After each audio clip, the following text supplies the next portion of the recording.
it's finally that time of the night again, the time of the day again. Yeah, the waiting music is really nice. It was made by Raining Marbles, and I told him to base it on Bluey music. Good evening, bros. Good evening, Argo. Good evening, Madview. Good evening, Little Toothbrush. Good evening, HKG Bus Lover. Good evening, Minato. Good evening, Mikey. Thank you for your resub, Mikey. Good evening, Sion Cat. Good evening, Lance Beltran. Good evening, Argo. Good evening, Ghosting. Good evening, Joel. Good evening, Austin. Good evening, Himbai. Good evening, Kateri. Good evening, Giyu Tomioka. Because I remember. You wanted it to be pronounced Tomioka, even though you left out the O.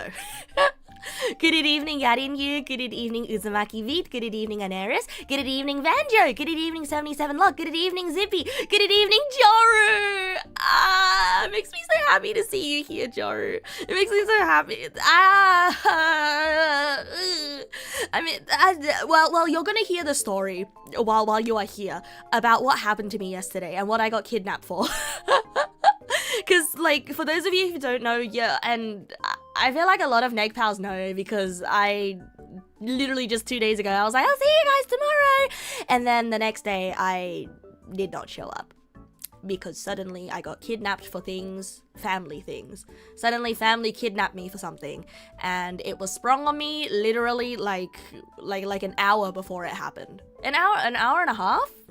An hour and a half before it happened.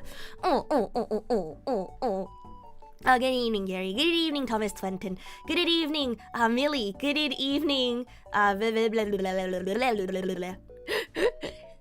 and Wolf. Yeah! Yeah, good evening, Vimias. Good evening, Himfi. Yeah. Was it actually did they tell you days before and you forgot? No, it literally was sprung on me. And it was sprung on my mum as well, which is why... Hi, and large fluffy Neg pool also say hi. Hi, shy little Neg pal. Hi. Good evening, bro. Thank you. Thank you for being here again today, bro. Thank you for being here again. Man. Like, it was literally the day before where I wanted to get back to streaming and I wanted to be more consistent again. And then literally I get slapped in the face with, oh, they're coming over for dinner.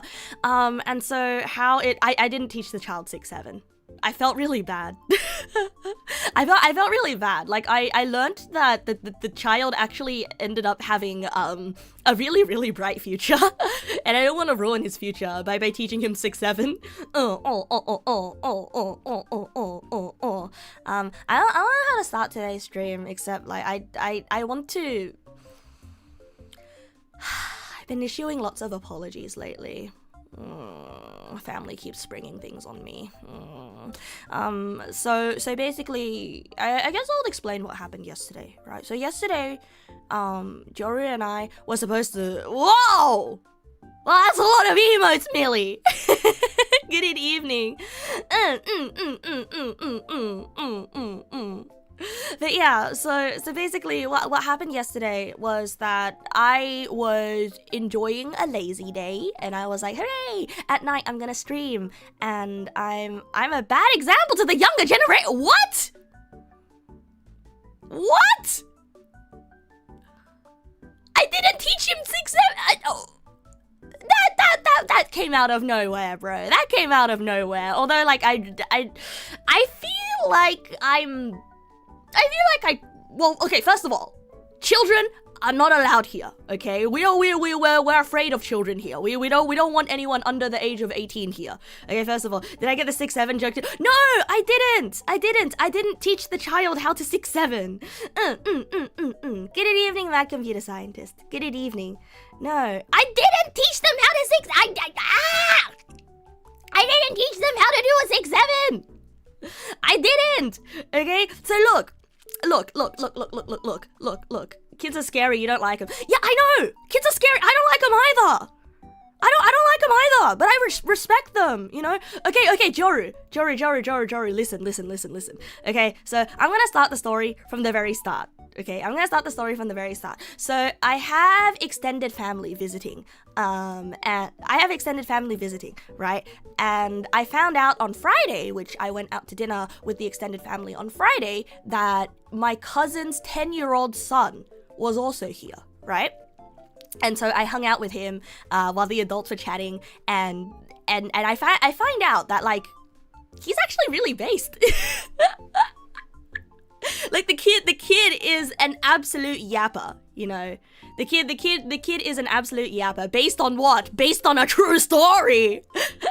And everything the kid does, I'm like, oh my god, he just like me. Oh my god, he just like me.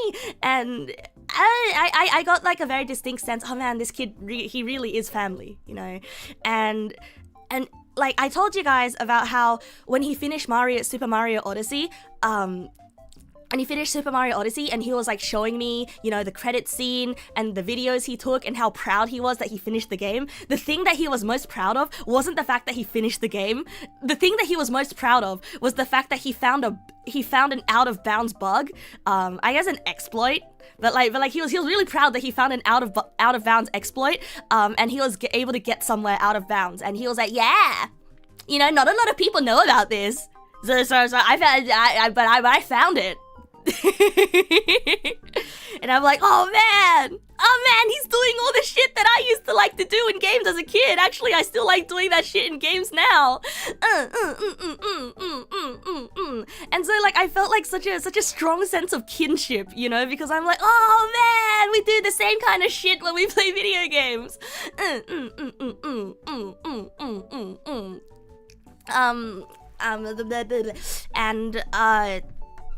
So basically, wait, I don't know where I'm going with this story. I don't know where I'm going with this story. Yeah, so basically, my cousin's son came along, right? My cousin's son came along, and so I just hung out with him. And the game that's all the craze in his school right now is the Google dinosaur game. And about the 6-7 thing, right? So I was asking my sister, hey, should I ask him about 6-7? Because Joru, if you're still here, Joru told me that the Japanese kids these days, they're also into brain rot and 6-7 and SCPs, right? And so I was like, I cannot believe this. I thought 6-7 was like an English-speaking internet thing only. I cannot believe that the brain rot has... I cannot believe that the brain rot has spread so fast, you know? Spread so fast and spread so far. And so because this kid, you know, he's a 10-year-old Chinese kid, right?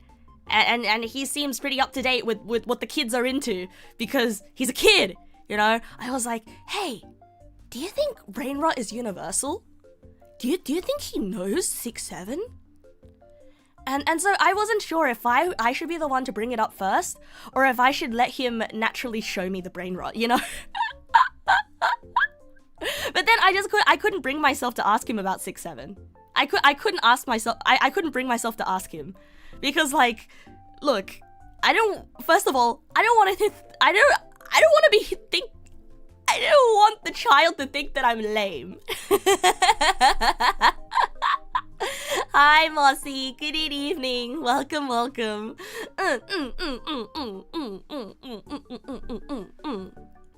And also, like, what if he knows about 6-7, but then, like, he just doesn't like 6-7? You know, what if he just doesn't like brain rot? Because, I don't know. He was really trying hard to impress me too. Yeah, I guess so. Like this kid is straight up a yapper. This kid is a yapper. Like he loves sharing the things that he likes and the things that he's into, and it makes me so happy. Yeah, I told you guys about this, right?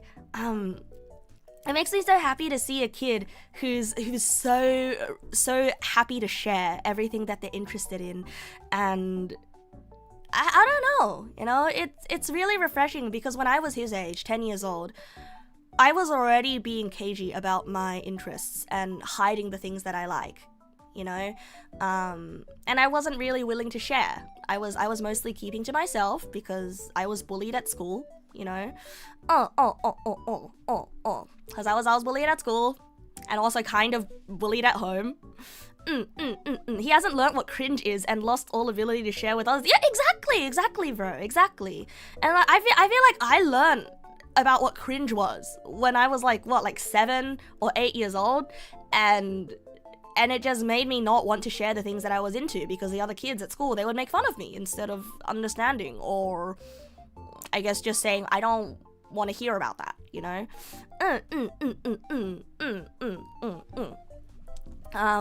But instead this kid, he's so ready to share, you know? Is true that redeem does absolutely nothing. It just makes me so happy, you know? It makes me so happy, because it took me until like my mid-20s to relearn how to be happy with sharing things that I like. And even now, I think I'm still very sort of, I'm still holding back when it comes to sharing things that I like and sharing things that I'm into. And I feel like that's like a very unique thing, skill, ability. I don't know, it's a very like innocent and pure kind of enjoyment that people have for things, you know? You had that experience at school as well, back when you were scared to show your interest in reptiles like snakes and lizards because you were a weird kid for that. Yeah, exactly, bro. Exactly.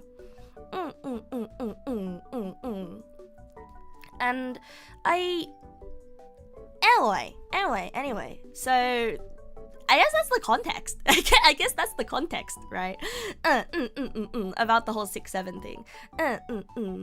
And I suppose now I need to offer you guys an explanation for why I wasn't around, you know? That Aussie boxer won them. I have no idea which boxer you're talking about, but I'm happy for him. I'm happy for him. I do not know anything about the sports balls or the sports that don't involve balls. Was that not the explanation already? Oh, no. So that was Friday's dinner. But yes, so basically yesterday was Saturday and the day before was Friday. And yesterday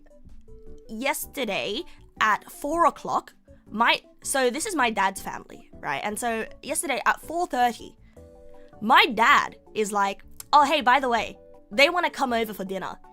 And he just sprung that on me and my sister and my mom. And my mom is like, what the fuck? Basically, my mom is like, what the fuck? Why did you not tell us this earlier? And he's like, I don't know, they only just told me. And so my mom sent my dad out to go pick them up from the station, and that was gonna take a while. And basically my mom is like, okay, we don't even have any ingredients at home. I have no idea what I'm going to cook. Like, what the fuck is this, right? So 4:30 p.m. they tell us, oh hey, yeah, they're coming over for dinner. They're coming. And they were due to arrive at about 6 o'clock. Yeah, they were due to arrive at about 6 o'clock. Yep, Dad should have been on cooking duty for that transgression. Nope. Dad was not on cooking duty for that transgression. He was on going out to pick them up duty. And my mom is basically like, what the fuck? We have no ingredients. We have nothing. And the house is not clean at all because, you know, we we don't really do that kind of regular cleaning, which we should, but the house is not clean at all. The bathroom hasn't been scrubbed. Basically, the house was not in a state for guests, and there was no food, right? You'd assume that they were at least across that and had failed to include me, but having no one know what's going on is even worse. Yeah, basically, like, my mom was really upset about it, you know? Like, my mom was really upset about it, but it's sort of like, at that point, like, there was nothing for us to do except for, like, panic clean, basically. And so I spent like an hour and 30 minutes like scrubbing the floors, mopping the floors, scrubbing the floors, and also wiping down the staircase, wiping everything down. And my sister and I also helped cook dinner as well. It sounds like it's not even your dad's fault either.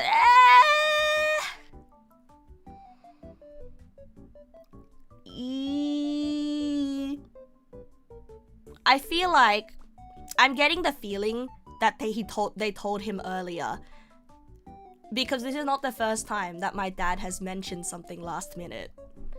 Yeah, they just told me is what you said. Yeah, so I found out 20 minutes after my mum found out. So my mum found out at 4:30. My mum found out at 4:10 o'clock, and I found out 20 minutes after that. And so I was supposed to stream last night. I was supposed to have a stream last night, but like I didn't know that we were gonna have guests over, and so I had to babysit the kid. I had to hang out with the kid, and I had to hang out with the relatives. And that kind of stressed me out, bro. That really stressed me out, because you know how it is. You know how it is with like plans suddenly getting switched up on me. Also, he should have been the one to push back on their offer to go on a restaurant together or pick another day or something. Yeah, basically. But he was just like, well, I guess we're doing this now. You know, I guess it's too late to reserve a restaurant, because at 4 o'clock, most of the good places are gonna be literally already be booked up, right? Man, relatives are the worst. I don't think they're the worst per se, but it's just sudden changes of plans, you know? Sudden changes of plans really stress me out. And I felt really sad because I had to let Joru down, you know? I had to let Joru down. I let you guys down, especially after an entire week of not streaming, because like, if I don't know if you guys were there for the last stream, because last stream it was at quite a late hour of night, or if you've checked out the VOD at all, but I'm not going. I wasn't doing very well, you know. I haven't been doing very well emotionally, and a lot of that is to do with, you know, the family stuff, and also generally being very drained. Oh yeah, family and work. Yeah, and like when things pile up, you know, I ended up hiding away, and I'm still sitting on like a whole pile of DMs that I want to get back to, a whole pile of personal projects that I want to get back to as well. I talked about the family stuff. Yeah, I talked about the family stuff. Just a little bit though. Just a little bit though. I didn't go into like the gory details of it, right? Because like I say, you know, my dad, he's not a violent man. Not anymore, I would say. And I don't know. I just don't want. I don't want you guys to, you know, look at me and be like, oh yeah, you know, that's the oh yeah, Neg na스, that's the VTuber who had an abusive dad growing up, which is like, and has the violent dad, but like. You know, like shit happens. Like I feel like I'm minimizing it too much, but like I think it's unfortunately a very common thing, you know? I think it's unfortunately a very common thing where you get this dad from, you know, a very like boy first Asian culture, and when he's in a family of girls, you know, he breaks dishes, you know, physically threatens people if he doesn't get his way or if you criticize him. But like after I became an adult, like things are a lot better. It's just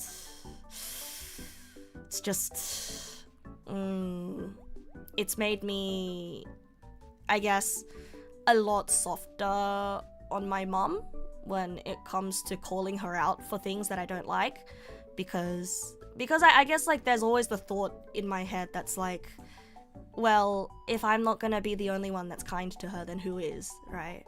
But unfortunately she's also a yapper with no filter. And she's got like the, you know, the Asian mum gene of I will criticize you all the time, always, because I love you. And it's hard to tell her to stop because you get hit with the, well, it's true. And so like I don't really want to start any fights, you know. I don't really want to start any fights, so I just sort of I just sort of deal with it. Like my sister is a lot better at standing her ground on that kind of stuff, right? Yeah, it's less that I'm conflict averse, and it's more like I'm about to bust out the bike cuck meme again. But it's sort of like, I feel like if I were to accept the criticism, you know, if I were to accept the criticism and sort of like emotionally tank it, right? As opposed to push back and keep my boundaries, right? The net happiness in the world is higher if I were to absorb the if I were to absorb the psychic damage from, if I were to absorb the psychic damage as opposed to push back on the psychic damage, the net happiness is higher, right? Because yeah, since my happiness I know, but it's also like, this is gonna, okay, this is gonna make me sad. Okay, it might be an ego thing. I don't know if it's an ego thing or not, but it's kind of like a when if I get upset, right? If I get upset, I feel like I can trust myself to regulate my own emotions, or like I can trust myself that I know how to put myself in a situation to fix the bad feelings, or like I've been to therapy and I'm on meds. And she's not. And she hasn't. So it's like, if like one of us is gonna have a negative time, I'd rather it be the one who's on meds and has been to therapy and knows how to take care of herself emotionally, you know? You know, so that's what I mean. Like say for example, like, you know, in a video game, right? You know, in a video game, like the one with the higher HP, like, is the tank, right? And in this case, I have higher HP, so I'm the tank. Like, I can absorb the damage. Like, we are taking the same, like, flat number, but it like, in regards to like my my overall max HP, right? It's only a small ratio.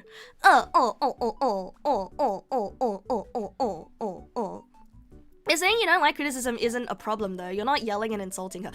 It's less of the criticism. It's just that she likes to.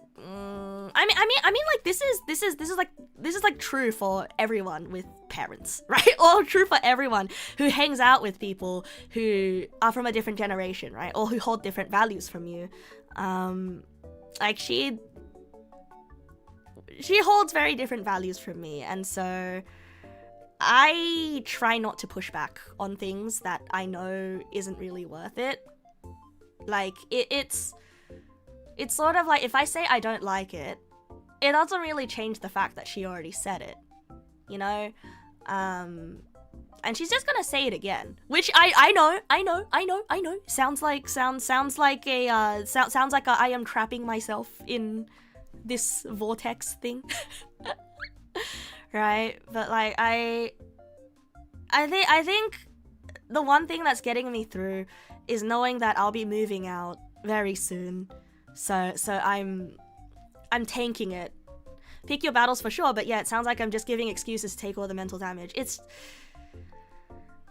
this music is not suitable for this kind of conversation. Let's go to my favorite, calm Animal Crossing BGM.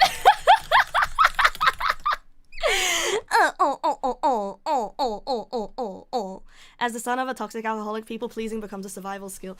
Yeah, it's a little bit of a survival skill, because I think there's also the other part of me that's like, if I say no to my mom,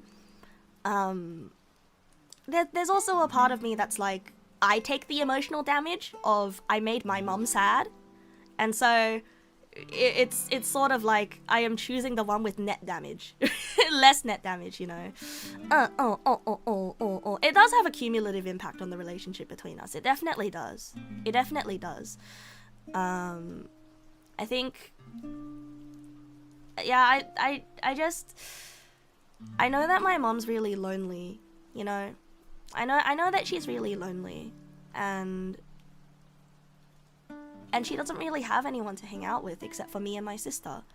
Like, she has friends, but she doesn't, I think she's afraid to bother them, you know. She's afraid to bother them, and other than that, like, she doesn't have any family left, you know.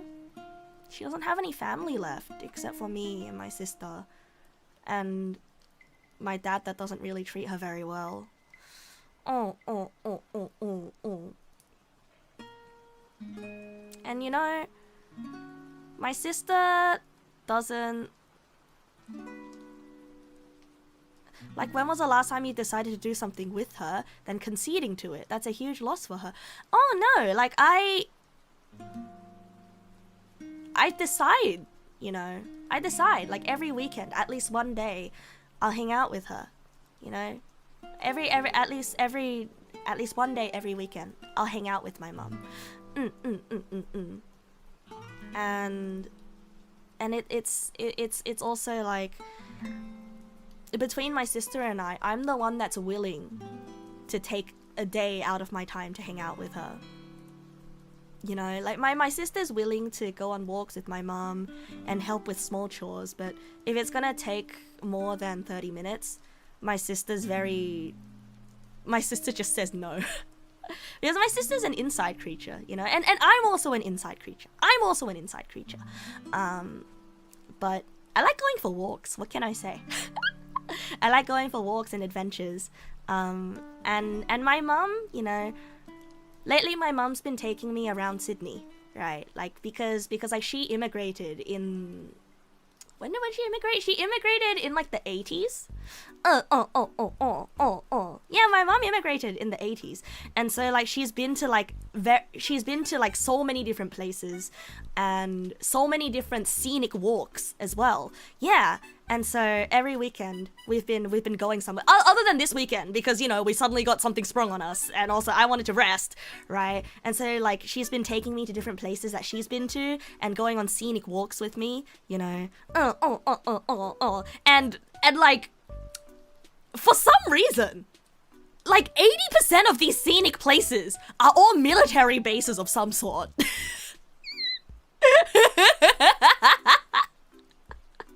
Like, why are all the beautiful, like okay, not current military bases, but like old military bases, like old out of commission military bases. No. It's because, yeah, I don't know why. Like, that's just the thing with Sydney. No. She's not a spy. She's just a regular person. Yeah. That's just the thing with Sydney, where like, yeah, old military bases, because they're out of the way. Like, they do their military stuff there, and then after, you know, the war, after they don't use them anymore, they just turn them into national parks. And so like you'll be like walking in a national park, and it's like this beautiful bushwalk, and then suddenly you come across like a sculpture or just like an old turret. Right? Because those places belong to the government and no one can flatten it to make a parking lot. Exactly! Oh yeah, and also, because Sydney's on the eastern seaboard, right? Like, because Sydney's on the eastern seaboard, there's like a lot of beautiful harbour places, right? A lot of beautiful harbour walks.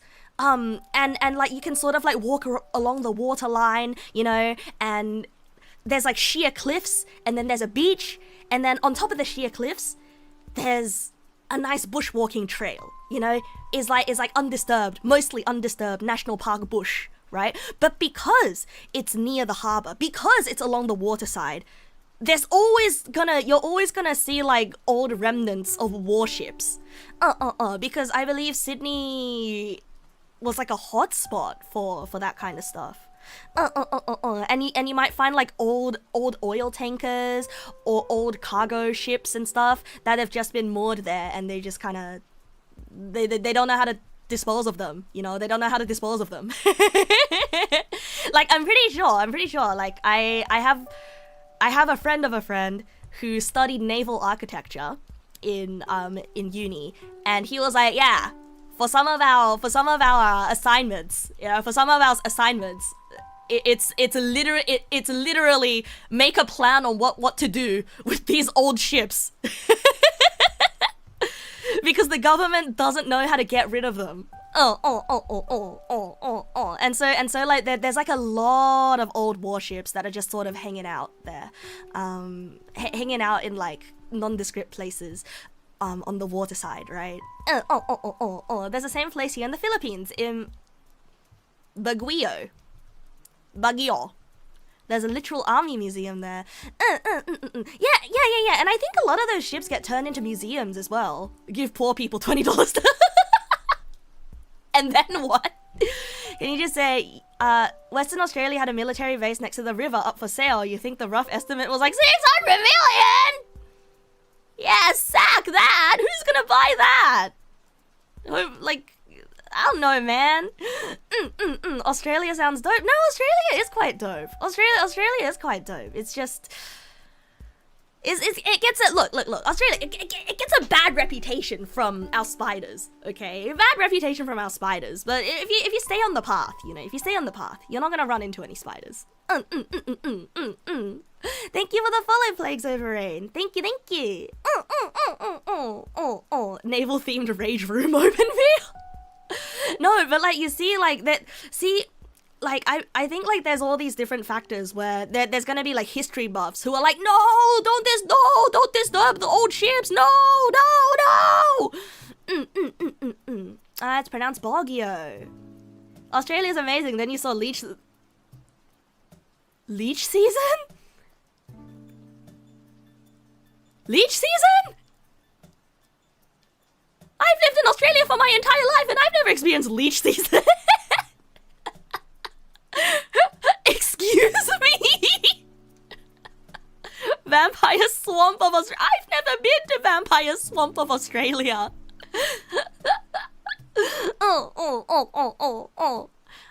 Yeah, so basically, sorry, I got distracted. I was talking about my mum. But yeah, my mum really likes bushwalks, right? She really likes bushwalks and she really likes walking in those places. And so I've taken time out to go with her to those places. You know, I've taken time out to go with her to those places. And it's been really nice. And so like, part of the reason why I feel, I guess, like, compelled to, you know, it's like, look, I love my mom. I like hanging out with her. But it's just the extended period of time where she will start to stress me out. Like, it's literally just little things, right? It's just little things of, like, I feel like I have to look out for my mom. And when we go on these bushwalks, there's, like, another part of me that's stressed out because I'm like, I need to look out for her so she doesn't fall. I am, like, I know that she's not gonna fall. Like, logically, intellectually, I know that she is an adult, she can handle herself, you know, she goes on, like, old lady group walks, and I'm not there to make sure she's fine, but, like, I'm very conscious of the fact that, you know, the footing isn't stable, and so, like, there's always, like, that little, there's always that little part. You know, there's always that little part of my brain that's like, I need to make sure she doesn't fall. I need to make sure she doesn't get lost. I need to make sure she doesn't wander off. Because, oh my god. Okay. Okay, this one is neither here nor there, right? This one's neither here nor there. But, like, listen. Going anywhere with my mom is stressful. Because she doesn't walk in a straight line. If she's looking for something, she gets stressed out. And when she gets stressed out, like, she starts walking away from you, and she starts walking in all different directions, and I'm trying to follow her, but I'm also like, I don't know if I should follow you, or if I should go the direction that I want to go, and then you follow me, but I'm afraid that if I don't follow you, you're just gonna wander off, but then following you is stressful, because you just suddenly change direction all the time, and I don't know what you're doing! And you won't tell me what you're doing. Tangent walking, yeah. It sounds more like I'm scared of losing her rather than just she'll fall in a bush. I mean, it's a bit of both, right? It's a bit of both. Ah! Oh, Mighty Boy, thank you for the bits. Thank you. And I think, you know, like, a lot of my stress with my mom is self-inflicted. It is very much self-inflicted. Because it's like, part of me saying yes to hanging out with her is because I do love my mum and I do want to go on a bushwalk with her. And part of me saying yes is, if I don't say yes, then there's no one else to say yes. If I don't say yes, then no one else is gonna say yes. And that makes me feel really sad, you know. It's just so sad. It's just so sad, and she's gonna be so lonely, and she works so hard raising me. Like she put a lot more into raising me than my dad did, you know. I mean, my dad still did his part, right? My dad still did his part, but like when it came to the things that mattered, you know, like it was always her taking time off work to take me to the doctors. And when I had my mental health crisis when I was a teenager, it was her who took all that leave in order to stay with me, to make sure that I was okay. Because otherwise, you know, like I told you guys in the 10th grade, like I had a major depressive episode, anxiety episode, where I became a hikikomori for half a year, right? And I just didn't go to school, which I am thinking back on now, and I'm like, I'm so surprised they didn't hold me back a grade. I am so surprised they didn't hold me back a grade. But like I went to like a school with a lot of academic prestige. I went to a school with a lot of academic prestige, and so like I think they were like, oh, we're not gonna hold this person back because it's bad for our reputation or something. Don't diminish him working a job to be able to support the family financially so she could afford to take time off for you. That is true. That is true. I guess like, okay, I'll put it a different way, right? Like he was a lot more emotionally dismissive. And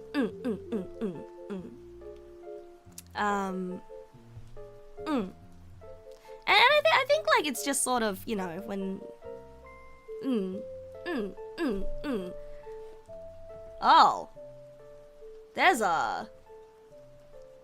is a ban that needs to happen. How do I ban? Report? Hide user on this channel. Alright, goodbye. Also, hello now. Hello. Hi, hello now. I don't know what I was talking about. I think I started talking about, how I've been like, how I had like not the best week. And not the best week last week. And I didn't, yeah. Hi.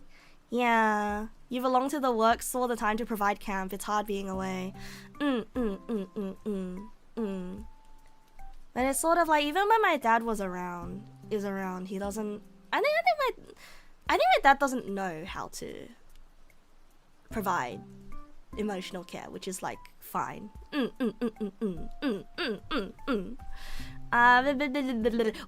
Zanyi, thank you for the raid. Oh, I'm sorry. I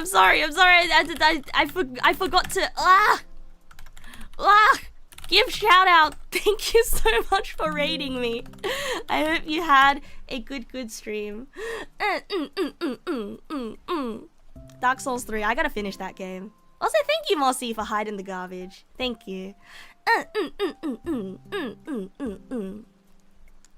Okay, but like I understand that.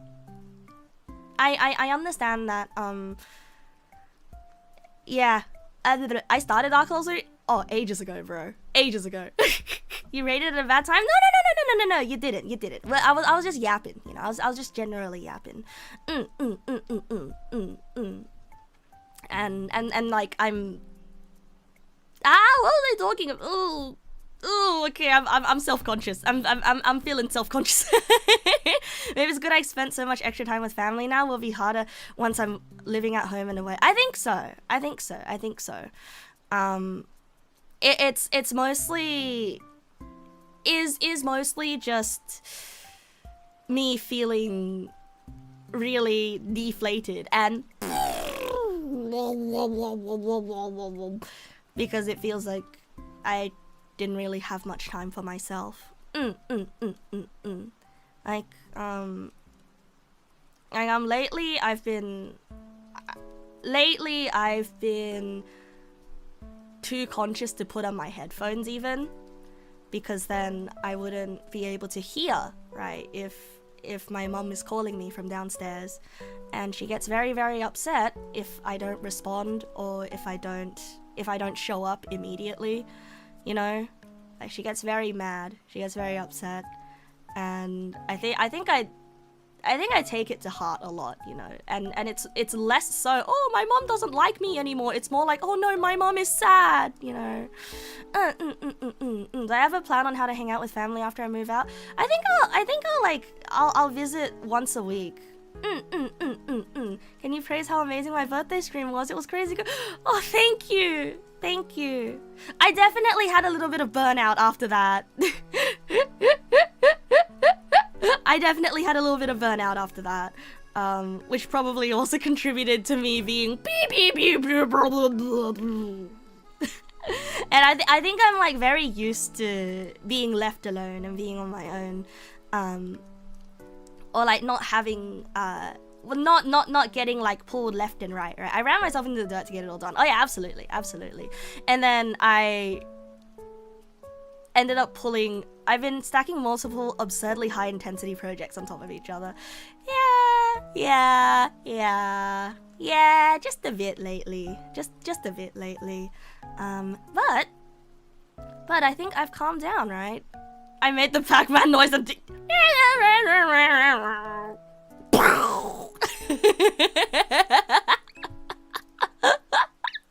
when was my birthday? It was the 9th of July. Oh my god, it was the 9th of oh my god, it was literally this month?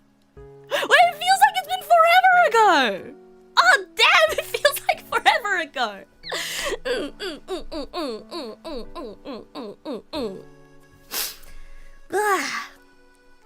Time moves so fast, bros. Time moves so fast. Wait, time moves so slowly. You're still waiting for the cut content, but no pressure. Actually, would you like to see the cut content today? It sometimes feels like I go through 3 months of events in a week. Yeah, it kind of does, doesn't it? It kind of does, doesn't it? Every single week, stuff happens, bro. Every single week. Oh my god. Bros, I didn't shit yesterday, but I shat today.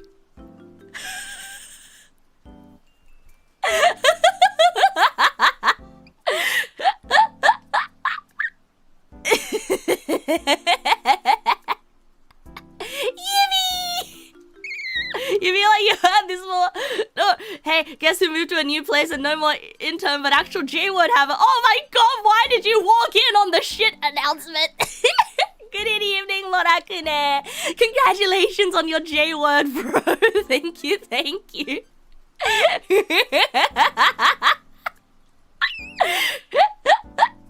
No, some days you have a great shit, some days you don't shit at all, some days you might have the shits all night long. No, listen, okay? Look, no. I need to provide you the context on why I said that, okay? So, like, you know how last week I didn't stream at all? Right? And all the stress caused me to be constipated for like an entire week, right? So like I didn't shit at all last week. But then on the day that I decided to stream, on the Friday that I returned to streaming, I shat that day. I shat. And then I streamed. And then yesterday, I didn't shit. And guess what? I didn't stream. But today, I shat. And guess what I'm doing right now? I'm shitting. Wait, no, I'm streaming. Wait, no. They both start with S. No, I'm not. I'm streaming. I'm not shitting. I'm streaming.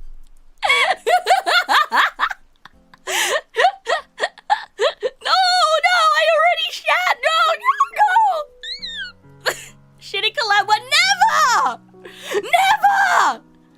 You know, I can't poop if I hear noises.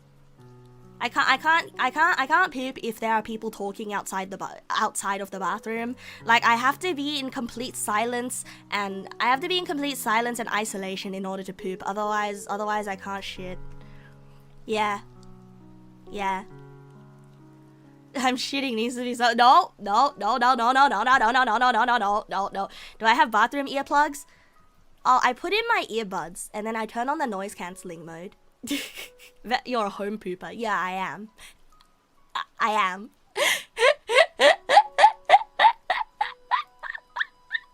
Who's getting a shitting collab? That's a bit weird. No one's getting a shitting collab. No one's getting a shitting collab.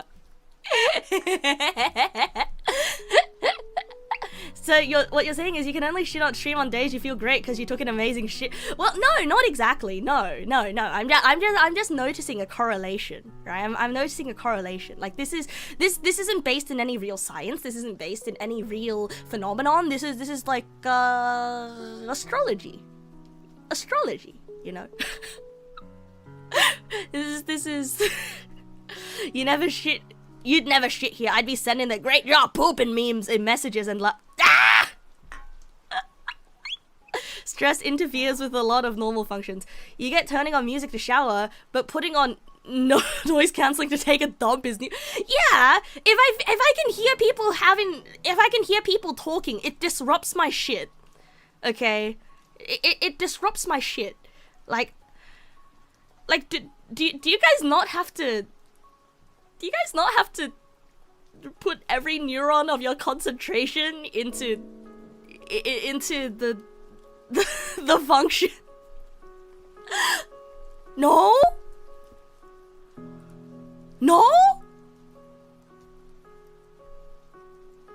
I'm gonna ask something else that's a little bit TMI. Okay, I'm gonna ask something small that is TMI. But like, you know when you pee, and then there's like the you know when you pee, and then there's the last little bit of pee that you can tell is still in there, you know? And so you try to you try to get rid of it, right? Like that requires concentration. That actually requires concentration.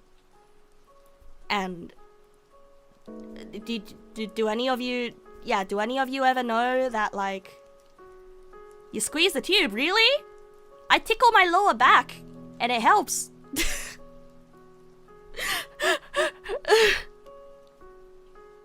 That's normal. Yeah.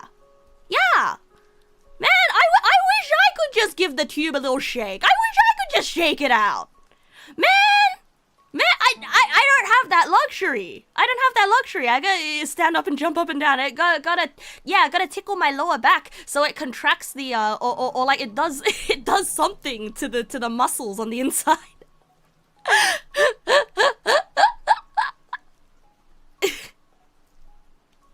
You know, like it's all interconnected. Oh man, I don't know. Look, I'm just saying, like, if stress can interfere with the things that happen in your body, then other things can also interfere with them as well. No, the inside of my body is like destroyed. I don't know exactly by what. By genetics, probably. Yeah, whatever's going on in my tummy is a bit of a war zone in there. Okay, it's a bit of a war zone in there. If you put your ear on my tummy, you're gonna hear like you're gonna hear F1 races in there. Oh. Yeah, like those awful beet juice strings. So Saving Private Ryan is happening inside my tummy. Yes, every single day. Yeah, maybe tame the gurgling monster inside your tummy. Yeah, and you know, this is all happening while my mom is like, when are you gonna get married? When are you gonna have a child? And I'm like, bro, do you think that there is enough room in there? Like, do you want a child to be in that environment? I don't think that's a suitable environment for a child in there, bro. And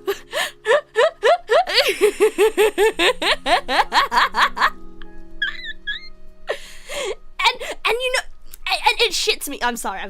The pun not intended. It shits me because my mom is like, oh, you know, You know, maybe getting pregnant will help re-regulate whatever's going on. Maybe getting pregnant will help re-regulate whatever's going on in there. And I'm like, are you hearing this? Are you hearing this? That sounds like the opposite. I feel like it's gonna do the opposite. That's gonna do the opposite, bro.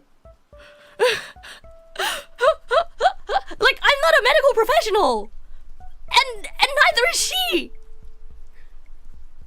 But like, pregnancy can do some things to your body, but as a fix-all, no. More than likely not. Yeah.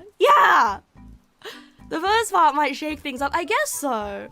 Yeah, that's called motivated reasoning. Yeah, no, and now she's, bro, ever since she saw my nephew, ever since she saw that 10-year-old child, she more than ever is like, Nasu, when are you gonna give me a grandchild?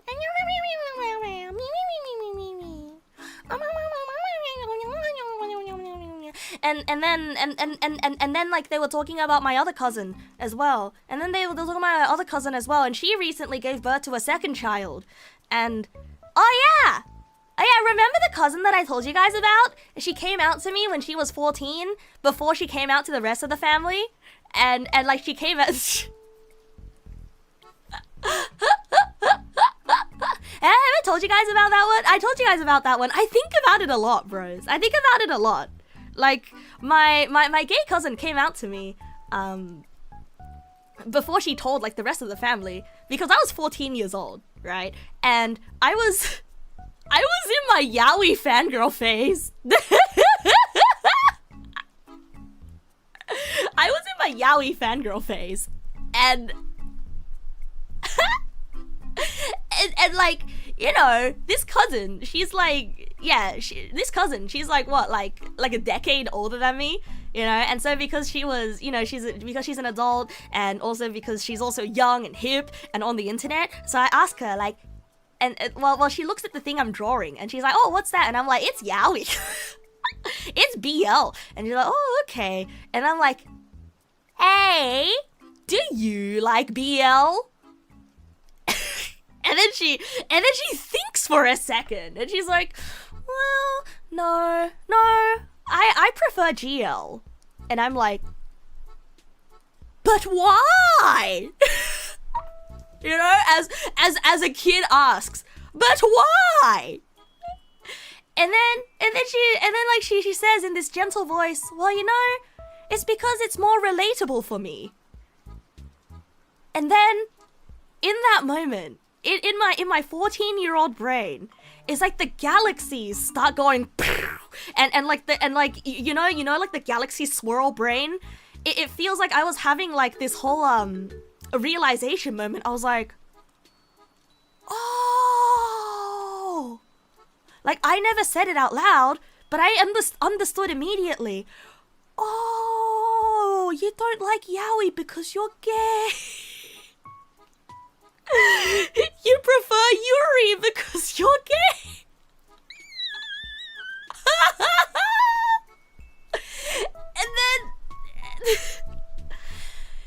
and then like shortly after that, like a week later, you know, a week later, a lot of family drama happens, you know, and the like my parents and my aunts and uncles, they were all being like really hush hush and like whispering about it, and they were sort of gossiping about it, and they were like, oh, she broke up with her boyfriend, blah blah blah blah blah blah blah blah, blah. And they wouldn't tell me what was going on and why all the adults were all being weird and everything, because apparently she had like a long-term boyfriend that she had ever since high school, and she was supposed to get married to him, but then one day they just broke up, and I guess that's when she came out to everyone.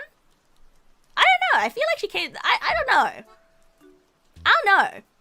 I'd prefer to think that she came out to me first by saying that she liked Yuri before the rest of the family.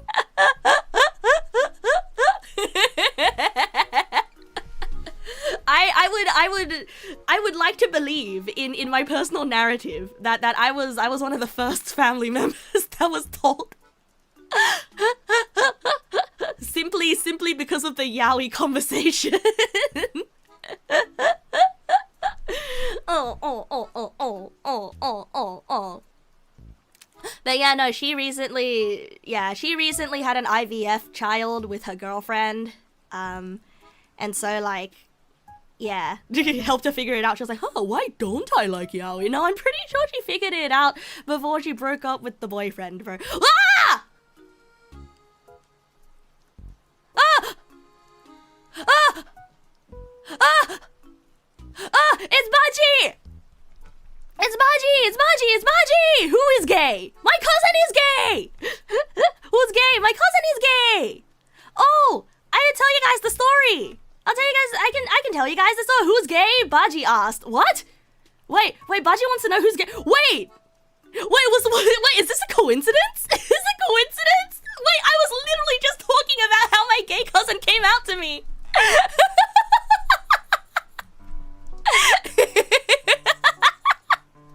Oh, she was listening before raid. Oh, okay, man. It would have been a really epic coincidence. Okay, I'll tell you guys the story of how my cousin came out to me. Thank you so much for the raid, Baji. Oh goodness.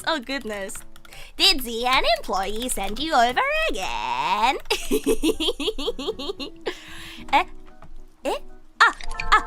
I shouted out the wrong person! It's Bajiru! Ian! Shout out Bajiru. Ian. Not quite, but mildly influenced. Thank you, bro. Thank you. Thank you for coming. Thank you for coming today. A gay combo better to come in on than the shitting one. Yeah, earlier I was talking about how I've been constipated for a while, but that conversation's over. Because I shat. But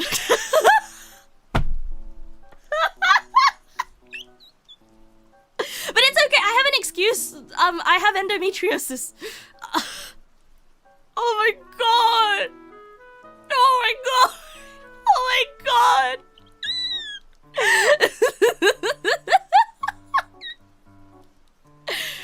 The DMI combo, I'm trying to... The red lowering gunshot! No, I'll introduce myself properly. Arrgh. My name be Neg Nasu. Yarg! And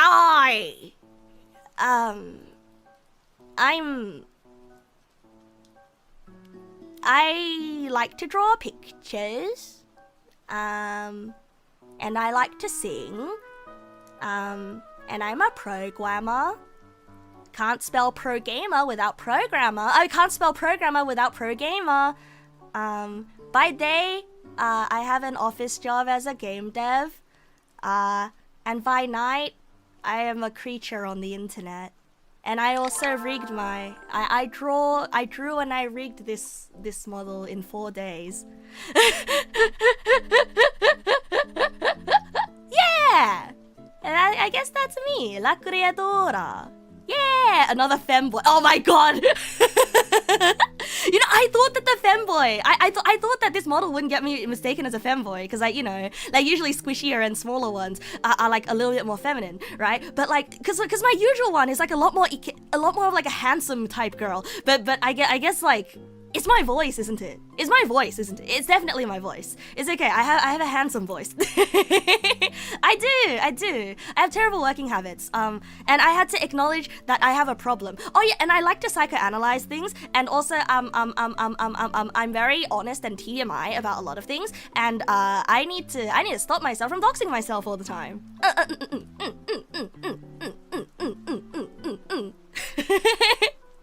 Yeah, and I have a gay cousin, which I was talking about. So, guys, if you want to come out to your family the way that my cousin came out to me. So, this was before my cousin came out to the rest of the family. I think this is before my cousin came out to the rest of the family. So, like, I was 14 years old. Yeah, I was 14 years old, and I was visiting them. And she saw me drawing in my sketchbook, as 14-year-old girls do. I was drawing 2 boys kissing. Okay, they weren't kissing. I wasn't good enough to draw side profiles, so I couldn't draw kissing. I wasn't good enough at drawing to draw kissing. But, like, look, it was BL of some sort, okay? It was yaoi of some sort. Yeah, exactly. Like the 14-year-old yaoi fangirl's biggest obstacle is not knowing how to draw the side profile. You're a VTuber and you're not gay? That's alright. No, I'm half gay. I'm bisexual.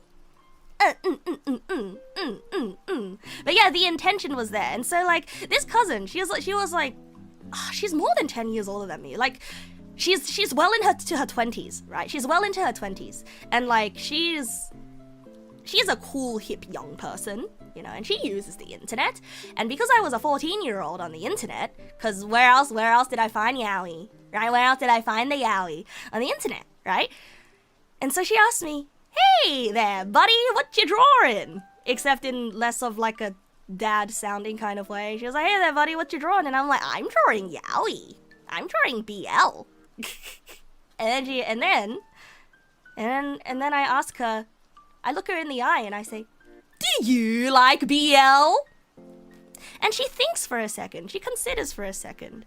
And she turns back to me and she's like, "No, I prefer GL." And because I was a 14-year-old girl who at the time thought she was very straight, it's kind of like, why does a girl like GL more than yaoi? I like yaoi. Why doesn't she like yaoi? So I ask her, why? Why? And she says, well, you know, GL is just a lot more relatable to me. And in that moment, all of the brain cells, all of the 2 brain cells in my 14-year-old brain fired against each other and fired off a synapse. And I was like, oh, I understand. She doesn't like yaoi and she prefers yuri because she's gay.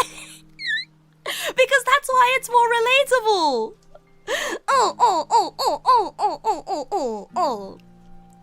And then like a week later, you know, the family drama starts because by that time the adults she came out to the adults, right? But you know, the adults were all keeping it secret and they were all being hush about it. And then when I finally asked my mom, you know, when we were isolated, I was like, "Hey mom, why is everybody freaking out about that cousin? Like what happened to her?" You know? And she's like, "Oh, you know, she broke up with her like long-term boyfriend. Like they were engaged, they were gonna get married. But like I don't know, like they're saying that she's gay, you know, and your aunt is really upset." And I'm like, "What? But I already knew she was gay." I already knew she was gay. They were I mean like I don't know if they were engaged or not. Right, but like they were together for the long term, and her parents, so my aunt and uncle, were basically like they were going to get married. So I don't know if it was actually engaged or not. Yeah, at least she said no before marriage. Yeah, at least it was before marriage. I think, yeah, I think it's like quite a common thing for people to. Especially like in her generation, right? Like she's like what? She's definitely a millennial. I'm like a zillennial, zoomerlennial. But like I think it's probably like definitely the reality set in for her, I think, as marriage got closer and closer.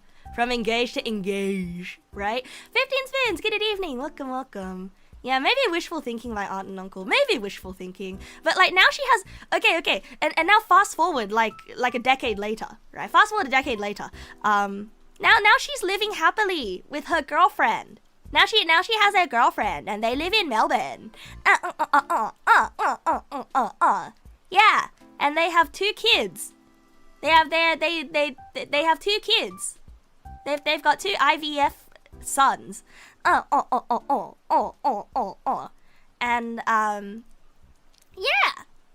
yeah, now they're happy, and now she's happily in a long-term relationship with a woman that she loves.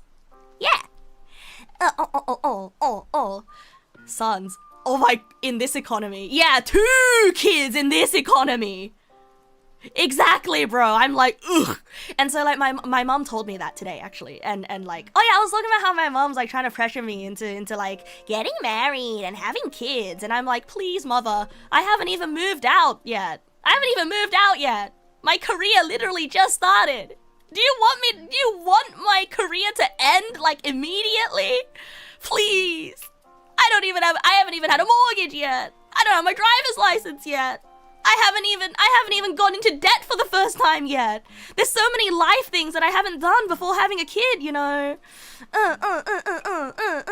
IVF in this economy is flaunting. Oh yeah, no, she's really smart. Like she is really smart. So like I do not doubt that she is making bank. Yeah, my mom wants me to make a baby so that she can play with it, basically. So that she can take care of it. And like I'm like, and she's like, you know, the earlier you have a kid, the more likely it is that I can help you raise it, you know? Like you won't have to raise the kid on your own and all that. And I'm like, yeah, but I kinda don't want her to raise my kid. Like, children are very fragile. You know, children are very psychologically fragile. Children are very emotionally fragile. And I don't really... I mean, look, I'm happy, okay? Every family has their issues growing up, right? Every parent-child have their issues, right? But like, were I to raise myself again?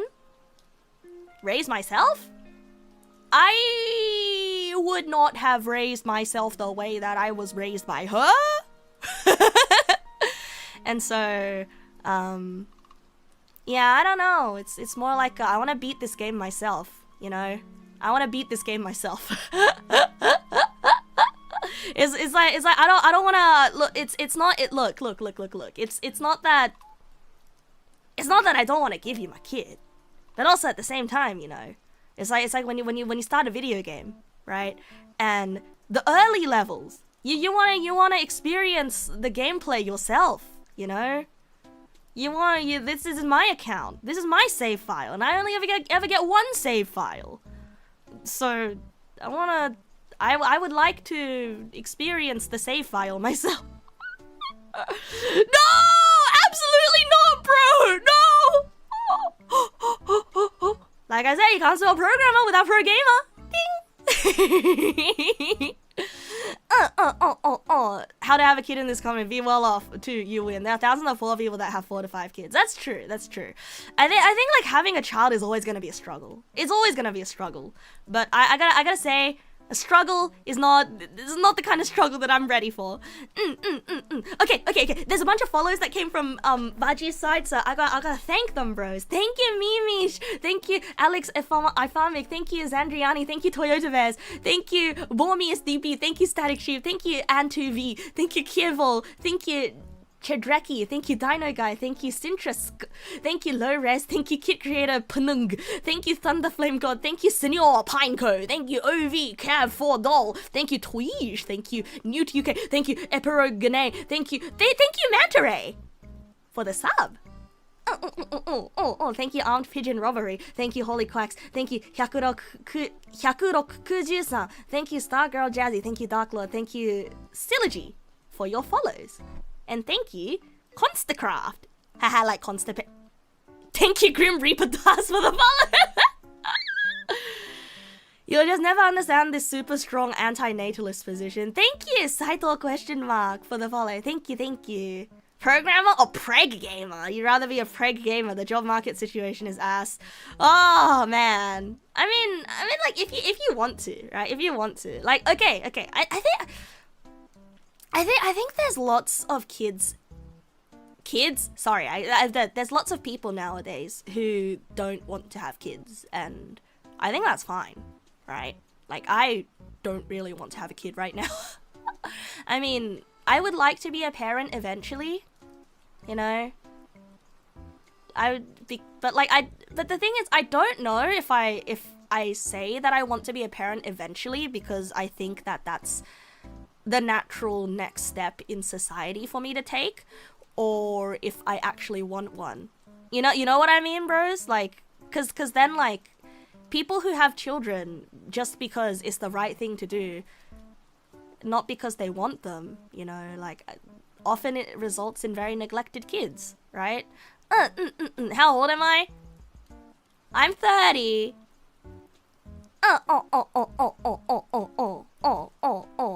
You think antinatalism is very rare? Most people are probably effectively antinatalist. Their expectations for the minimum standards to raise a kid is above their current circumstances or what they expect to have in the foreseeable future. Yeah. You'd also rather be a dad than a mom. Much easier. Yeah. Oh, dude. I've asked this question so much, bro. I've asked this question so much. But like, for all the dudes out there, right? For all the dudes out there who want to be a dad, right? Who want to be a dad and who like women, or I guess if you also like men. Or actually, no, this is a question just for any of you, right? Like, say for example, if there was a magical button. So let's say for example, you are having a child with your partner, right? You are having a child with your partner, right? Would you press the button if they asked you, hey, if you press this button, you will be pregnant for 9 months instead of them? Would you press the button to be pregnant instead? Like if they asked you to? Like would you be willing to be pregnant? Would you be willing to be pregnant instead? Like, no shame for saying no, because I don't want to say yes, because my gut health is fucked. Can you vote on this? Yes, you can. Yes, you can. Anyone can vote on this, right? Just like imagine in a world where you have a partner and you're having a kid, right? And it is a magical button, regardless of your sex, your gender. You can press it, and then the pregnancy will go to you instead, right? Right? Like, this is just a hypothetical, right? This is a hypothetical. Like, I'm gonna be honest, Chief. I don't think I would. I don't think I would. I think I think I would. I think I would say no. You can't really imagine yourself planning to raise a child due to endo, right? Yeah, due to endo. And give birth or just carrying to the 9-month mark? Let's say you just carry it to the 9-month mark, and then magically they go through childbirth and labor. Because like I'm actually not scared of childbirth and labor.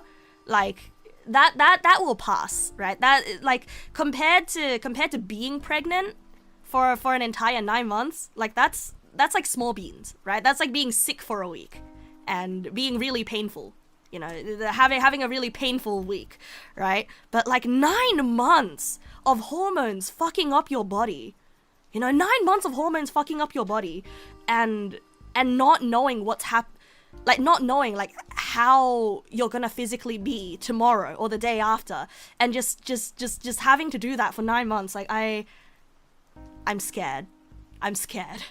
It's really not that bad. Yeah, I'm scared. You don't know how you'd give birth though. Sounds bad either way. Cesarean exists. Hey, puberty was multiple years and you survived. That's true. But I would not choose to go through puberty again though. That was rough. But you are also very healthy for yours. That's fair. It's just I don't know how the endometriosis is gonna affect me. Oh yeah, speaking of which, I'm gonna be seeing my endocrinologist in a couple days again. What is this topic though? I have no idea, bro. Niels! Good evening, Niels. I hope you had fun at the convention. Sounds like there's been a lot of conventions this season. Hope you had fun at Offkai, right? Have a safe drive home. Yeah, it's good news. Pregnancy does reset the immune system, if you remember correctly, which has some benefits for the mother, but only carried to full term. Oh, I guess that's why my mom told me to get pregnant. Oh. Yon Lions Amber, thank you for the follow. Thank you. Oh. What am I gonna say? Oh yeah, I was gonna ask you guys for your opinion, which I probably shouldn't be asking you guys for your opinion, you know? Silly joke, but if you get your endo having bits removed, would it count as exometriosis?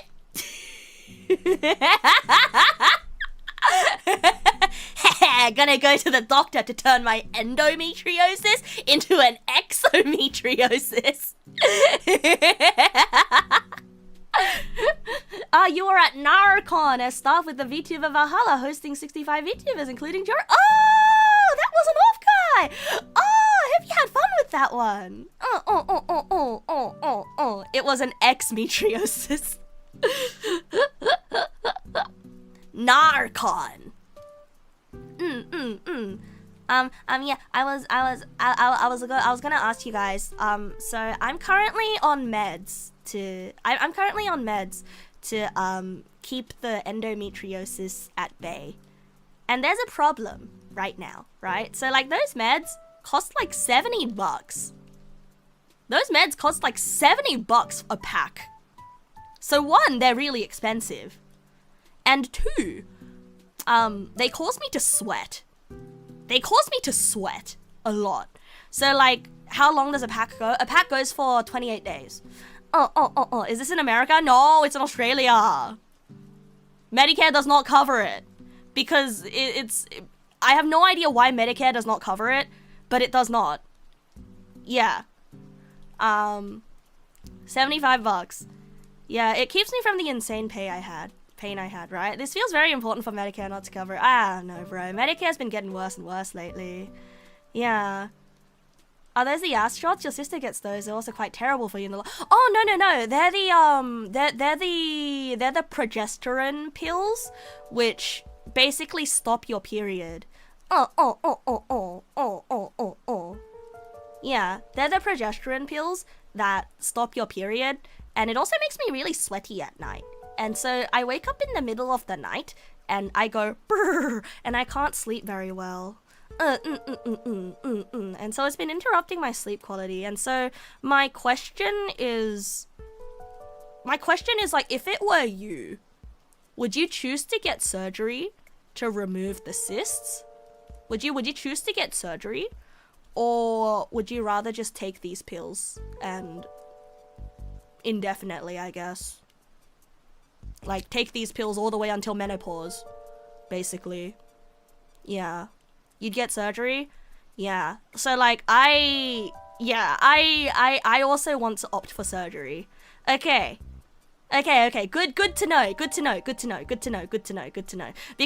like I've been in my head about it, right? Because like 3 months ago, that was when I got prescribed these pills, and like and basically like the doctor was like, take them for 3 months and see how you're feeling afterwards. And yeah, progesterone also causes weight gain, and I have an inkling that the pills are also causing my depression, you know, like I feel like I've been a lot less, I feel like I've been a lot more prone to feeling that mood down after being on the pills. Yeah, inkling with the gun and all. Oh, like Splatoon. Yeah, that might be it disrupting my sleep. Yeah, mood down awful. Honestly, I've been feeling mood down awful. It sucks too, because I've been canceling streams left and right, and I've been feeling really bad for it, because like even though streaming isn't my full-time job, like I still feel like I'm letting everyone down, you know, and then you guys keep saying, oh no, you're not letting me down, you know, we're just happy if you're happy, Nasu. Well, like still, I'm letting myself down, because I feel like I promised myself that I'd have a fun time with everybody and that I would stream, because I know that streaming is good for my emotional health, and I also really like hanging out with everybody, and then I choose not to stream because I'm just like, bee, bee, bee, bee. You know? Consult doctor about turning off my pain inhibitors. And also,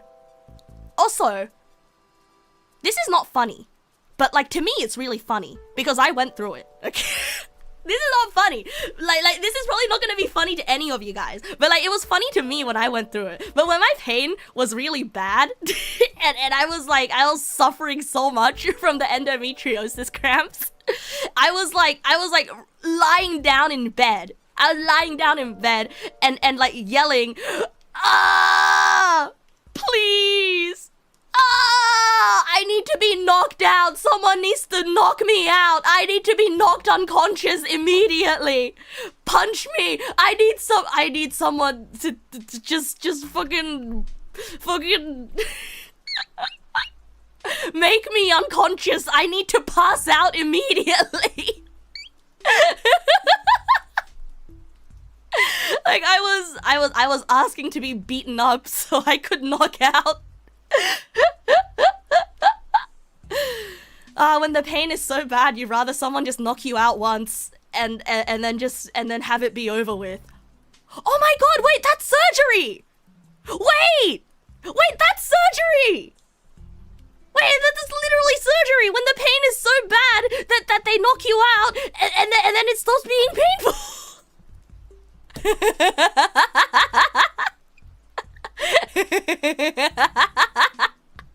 No, that's anesthesia. Oh, yeah, shit, you're right. No, but that's what happens when you have surgery. That's the anesthesia. Yeah, but like you're unconscious, you know. Not all surgeries are painless afterwards. Oh yeah, absolutely. Oh, fuck. I have to deal with surgery recovery. I should use that as ammunition if I want to argue for the surgery at the doctor. But like, yeah, I do want to have the surgery. Yeah. You had a friend that needed surgery as well. You also never know the side effect of medications. Yeah, exactly. Yeah. How long will the behind the scenes for the birthday stream take? I kind of don't want to do it tonight because I wanted to prepare a little bit for the behind the scenes. I know. Neg Nass, you don't need to do any more work for the. I need to just make sure that things are working. Okay, I had to prepare what? Prepare my PowerPoint slides. You know, prepare my PowerPoint slides. And like prepare notes for the things that I want to say because I don't want to miss anything. And so I'll do the behind the scenes stream sometime this week. The reason surgery recovery takes so long, you basically get into a knife fight while being KO'd. Yeah, but you get shanked while KO'd, basically. Oh, dude, you know this thing that this thing that scares me. The thing that scares me the most about surgery and like injuries in general is that you know what scurvy does? You know how like you get sutured up and sort of when you undergo surgery, right? They like sew you back up and everything. If you get scurvy, all of the wounds that you have once had on your body, they're all going to just open up again. Like all of your surgery scars, they're just gonna like untie themselves like shoelace. That is fucking terrifying, bro. It's like healing never existed. You know, like it really makes you feel like all the healing that your body undergoes, it's all temporary, right? Like that's cursed as hell. Get your vitamin C. Yeah, drink water and drink Barocca.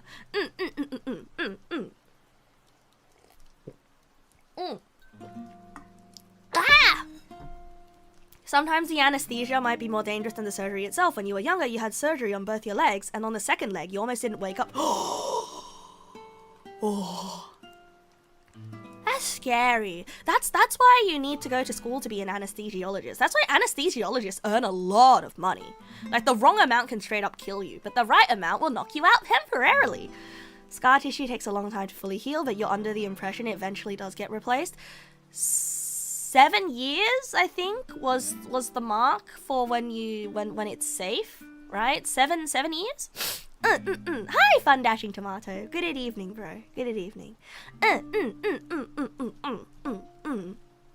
But yes, thank you for giving me your opinions, bros. Like, I know I'm not taking medical advice from chat. Okay, I'm not exclusively taking medical advice from chat, right? But it's sort of like, and no Reddit either. I know, no Reddit either. But it's more like, I don't know why. I don't know why my brain was like, oh, probably should just keep taking the meds. It's okay, you know. Eventually, within the next decade, I'll have a child. And then for 9 months, I won't have to take the meds, or like, blah, blah, blah, blah, blah.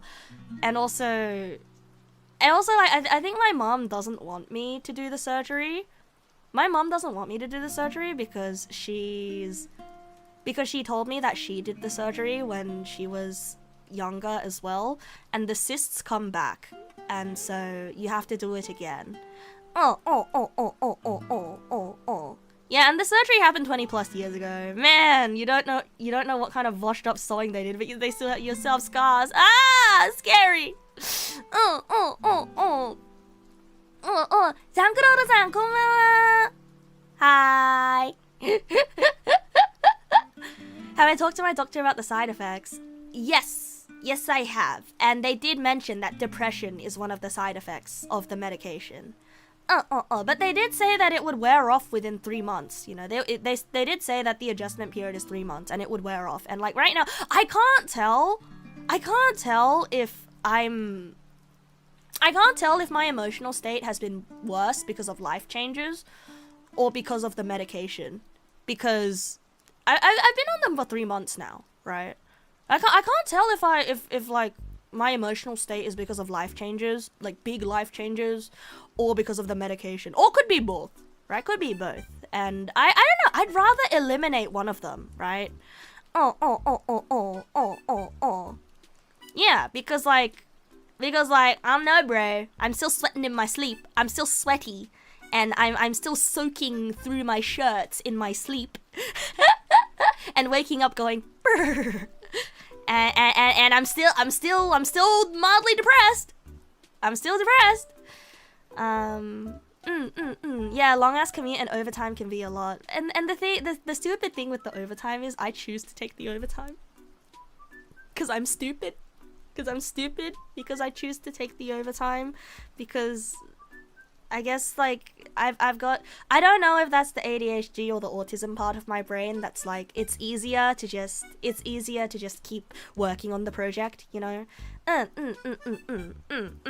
OT and weekend work, yeah. Please consider having another conversation with them about that. I can't though, because it's self-inflicted. I can't though. I can't blame them for it. Paid overtime? No, I'm a salary worker. I'm on a salary.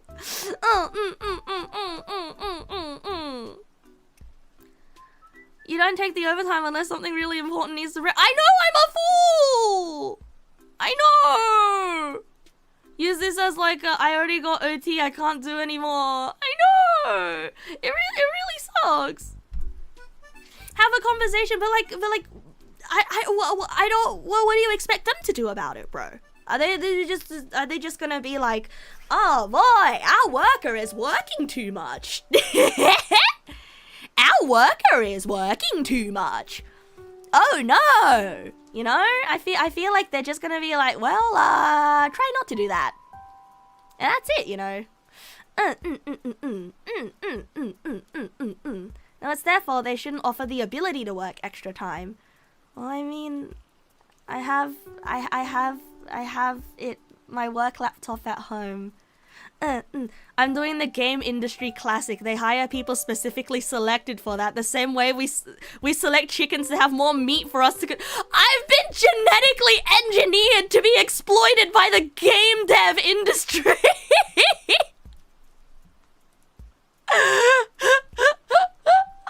Oh my I've been selectively trained and conditioned.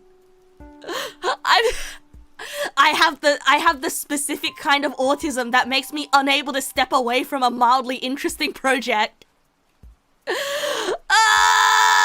In 2300, they'll call it the Neg naS game dev gene. All the evidence points that genetically engineered to be a model for a game engineer magazine. Hey, look, man, I haven't started showing up to work in like Hawaiian shirts and sandals yet. Okay, my transformation is not complete yet. I'm not complete yet. Yet. Oh my god, but my transformation has started. Because I did pick up a Monster Energy habit. I did pick up a Monster Energy habit. Because everybody at work drinks them. And I'm always really tired. Oh. Yeah, that combined with the ADHD concerns you, but then if I don't have my Monster, then I'll be too sleepy to work. Is true.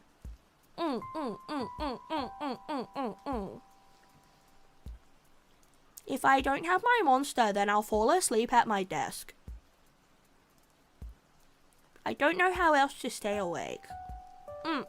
That's the definition of peer pressure. Also, are you certain caffeine affects you the same as someone without ADHD? I don't know. But all I know is that I work a lot better when I'm on Monster. And I stay awake a lot more when I'm on Monster. And, try cocaine, it might be healthier than Monster. But Monster is more legal than cocaine. You have a podcast and YouTube channel for me to watch to become very aware of how the industry is working. No, but like my managers are fine though. You know? My managers are fine though. They don't expect me to work all that overtime. I just kind of choose to. Because I guess the project is interesting to me. And you know how I was mentioning like alcoholics drink to forget to forget about their worries and to feel like numb. I kind of do the same thing with working. I kind of do the same thing with working, where like, if many things to worry about in life, you know, if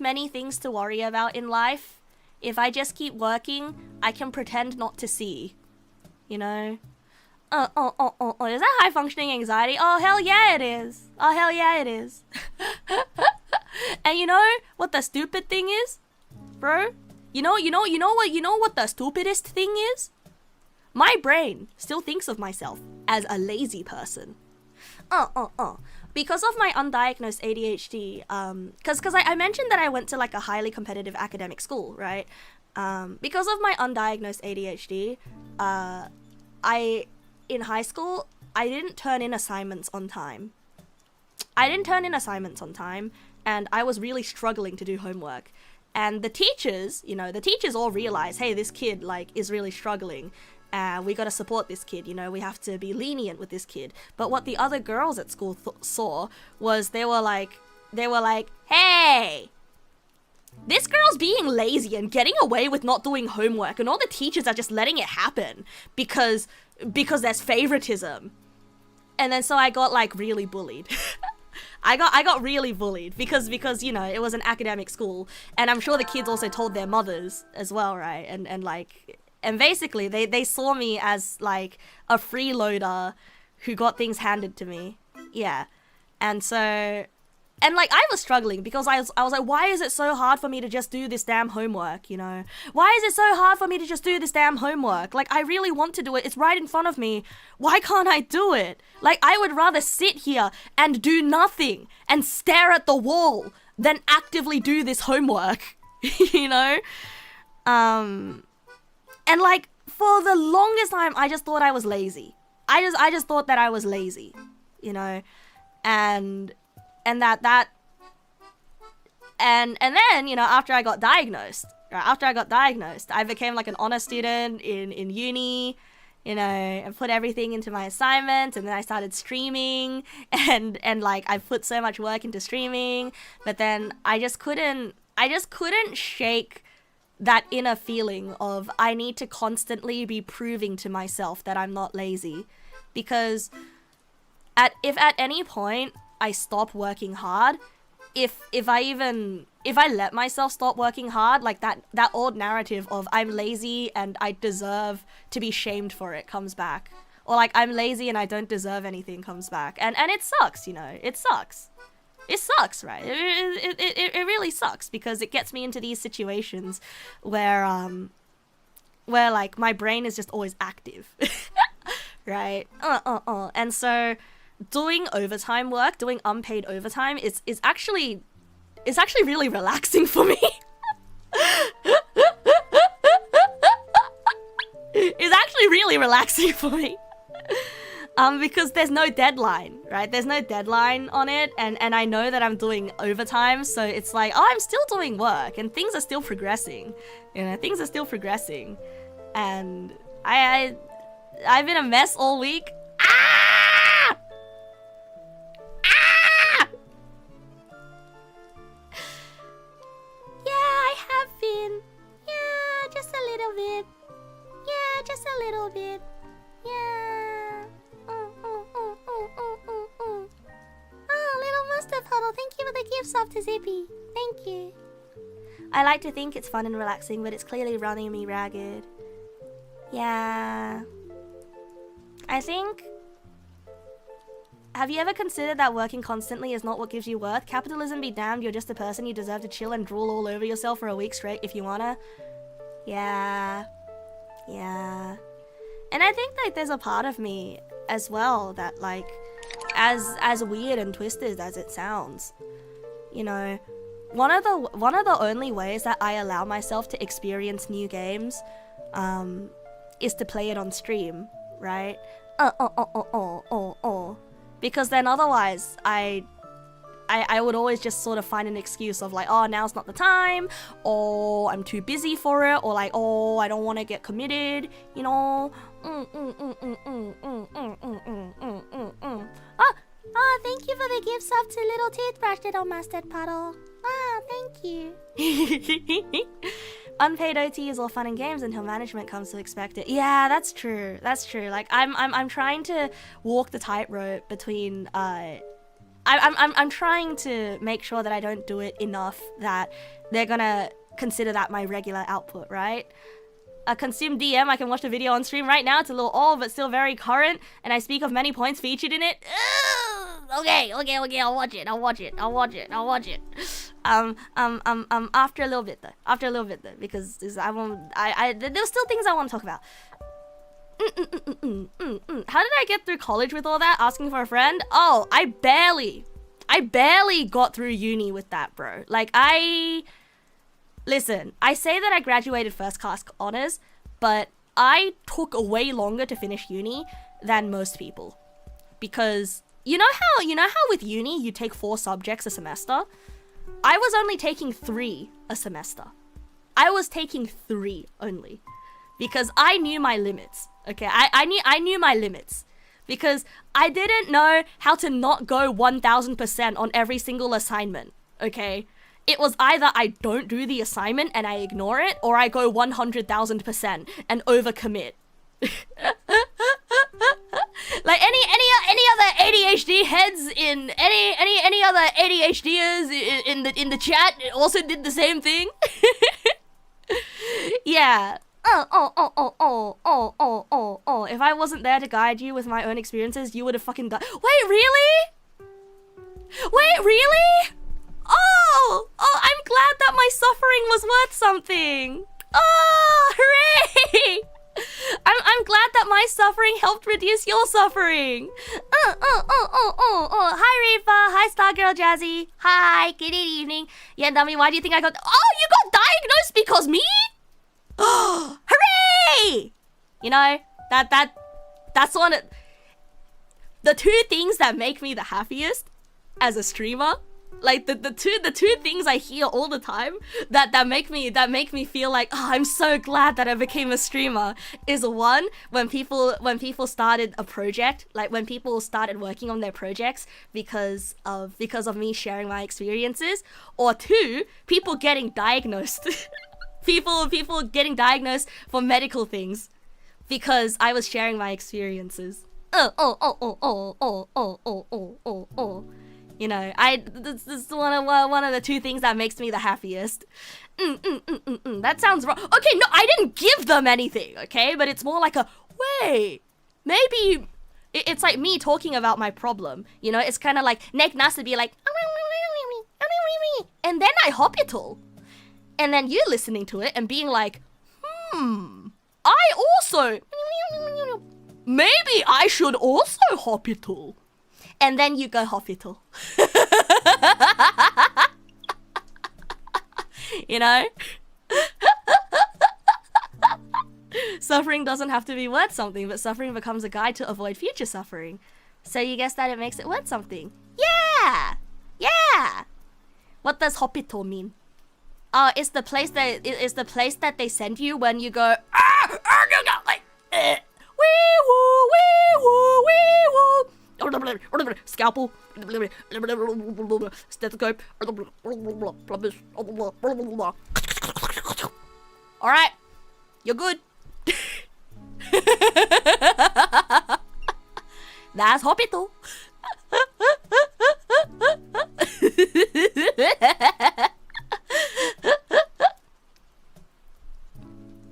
Yeah. Yeah. And you guys convinced me to go hospital as well. For my endometriosis. I wouldn't have gotten diagnosed for endometriosis if you guys didn't tell me to go to the fucking doctor. Because I thought it was normal for periods to hurt that much. Turns out not normal.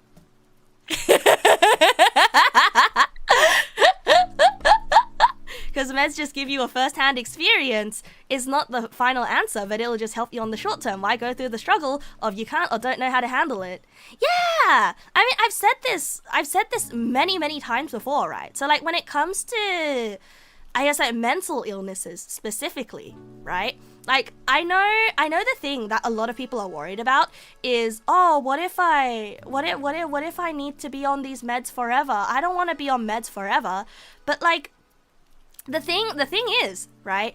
When you don't have the meds, you don't know how to deal with your situation. Like it's all about forming habits, you know. It's about forming neural pathways in your brain. And I know that sounds like mumbo jumbo, but it's sort of like every single time you have a thought, it builds a bridge in your brain between two things, right? It builds like a little it draws a shape in your head, right? And then next time you have that thought, it draws the same shape again. And then the more you have that thought, the easier it is for your brain to draw that shape, right? And some thoughts are locked behind a paywall of meds, basically. Like it sucks, but like when you're mentally ill, or like, you know, when you're neurodivergent, like when you've got ADHD, some thoughts unfortunately are paywalled. For like thoughts that other people have, or thoughts that other people can get to naturally, are paywalled for us by meds.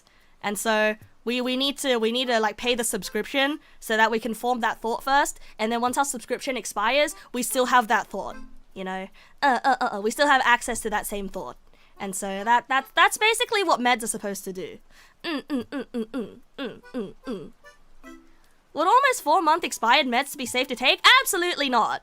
You flush those down the toilet immediately. Oh. Hi, Panda Dude. Good evening. You hope we're having a super amazing week? My week was bad, but now it's good. Hi, Billy Core person here. ate 3 years expired meds. Uh-oh. You're gonna end up on a chubby emu video. Can you pay someone that you no longer have thoughts? I believe that there are substances for that as well. I do not know if they are in the category of legal drug or illegal drug. Tread lightly, bro. Tread lightly. Wait, no flush? Wait, no flush? No flush meds? No? The meds that make the mosquitoes giga Wait, I've been told that if no need med flush. Oh. You're currently trying to use your energy drink addiction to force your hand in working towards making your game by only allowing yourself a sip and or after you work on it. Ah! That's good. Oh, that's good. That's good. That's good. That's good. I think... Okay, guys. Here's what I'm gonna do to stop myself from working overtime. Okay? Here's what I'm gonna do to stop myself from working overtime. I think I'm going to... I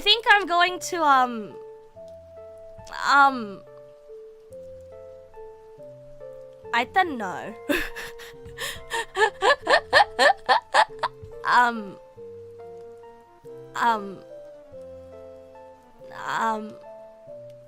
Refuse all work that gets handed to me. Get a hobby that's not streaming. But why? But why?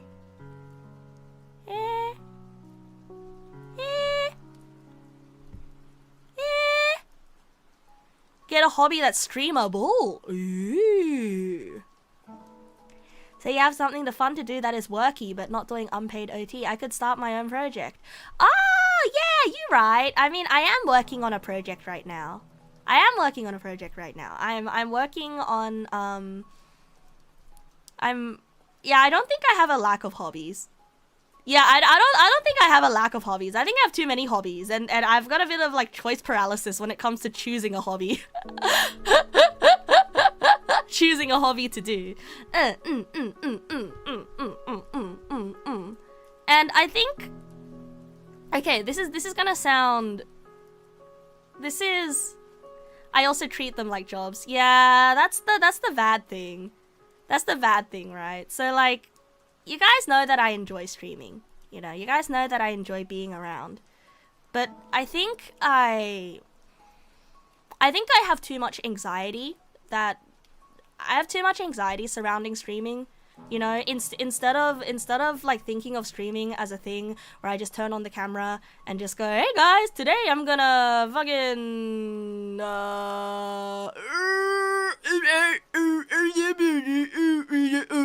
you know. Instead of thinking of streaming as that, I think of streaming as I need to be in tip-top hangout shape. Otherwise, what's the point of streaming if I'm not prepared to be the funniest guy ever? You know. And I think that's incorrect. I think that is incorrect. I think I need to approach streaming more like you don't think anyone has ever expected that from me? Except for me! Yeah, I treat it as an obligation. And it stresses me out. And I don't want to do that, you know? I really don't want to do that. I don't want it. Is this why I do some really bad streams on purpose? Some rent-lowering gunshots? Maybe. I mean, I've done some pretty awful streams. Like, I've...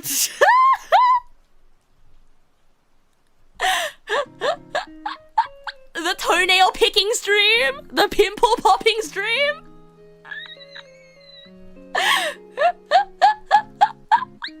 Yeah, you guys immediately went to that one.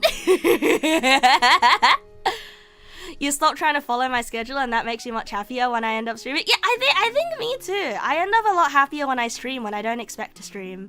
What do you mean the number tier list stream was a stream? What? That was a good stream. That was a good stream, in my opinion. It was rather horrid that you left /mute. Honestly, I don't blame you. Honestly, that I don't blame you. Like, it was... I kept digging into those games out of morbid curiosity. Can we have a chip ranking stream? Oh, hell yeah. You know, I was gonna do that one as a collab with Lillian. I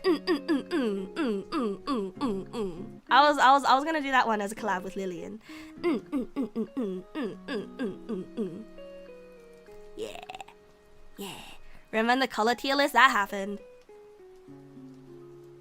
It did? It did? Why do I forget this? Oh, no? I'm sorry, I'm trying to remember the colors tier list this stream, but then all that's popping up in my brain is the stupid ass numbers tier list. How about cursed karaoke, like the World of Vase and those kinds? Oh man, World of, I love. You remember the number thing? We are not letting me. Look, okay, 47 is just. No, the fruit tier list was fun. The fruit tier list was fun because I got to remember so many childhood memories.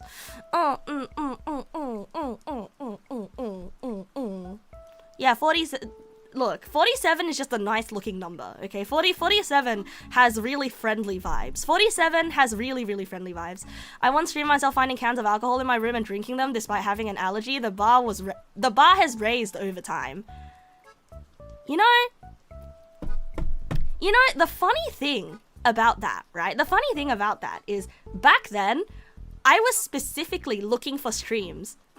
I was specifically looking for stream topics and things to do on stream to get people's attention. Like that, I was specifically trying to be like, oh, I need content. I gotta produce content.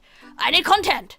I need my breakout content as a VTuber. I order content. I need content. You know, but now I'm like, what? I don't have any content. And I think that's also like part of why I feel really guilty, you know, because I'm like, oh man, I feel like I'm not really offering much by way of being a streamer, you know? I'm not really doing anything. And so I feel like I need to start raising my standards again. I offer enough? Yapping is the ultimate content. Come on stream one day when I'm really depressed and talk about it. Ooh.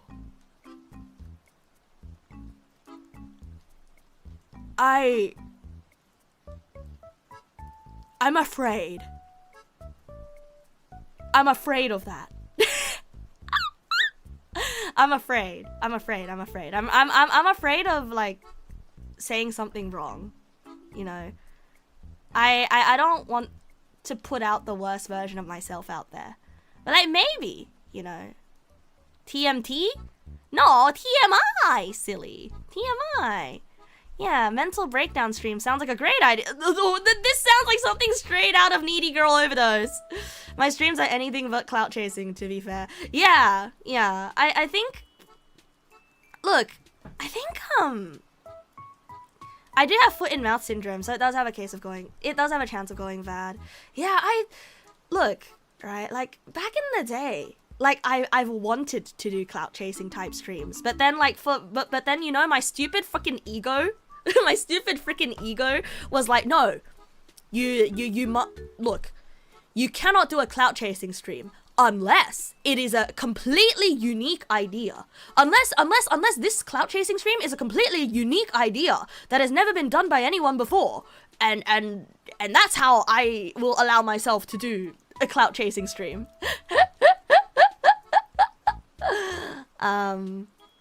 And so I think in reality, I don't think I've ever done any clout chasing streams.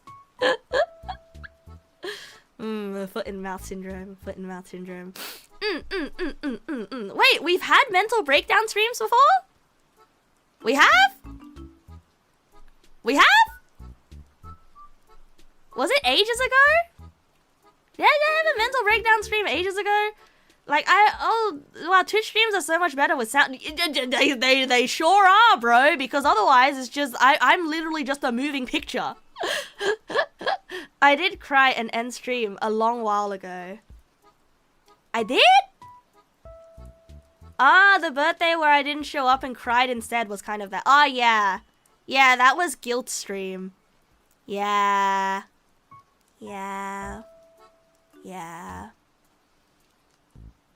That was from thesis year, I believe. That was 2024, the year, my thesis year.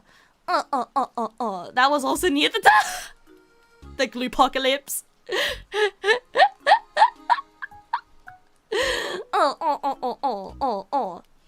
Yeah, but was, I think back then, that was actually around when I started taking my antidepressants. Oh.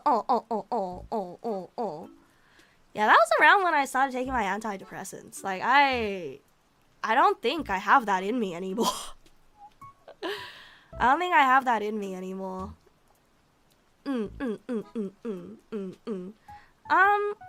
And so like if I were to do like an upset type stream now, right? If I were to do an upset type stream now, like I feel like it would be a lot less bombastic, right?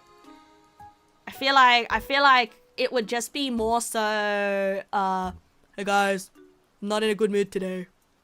Yeah. So yeah, that's basically everything. Yeah. You guys want to play a video game? I'm mad.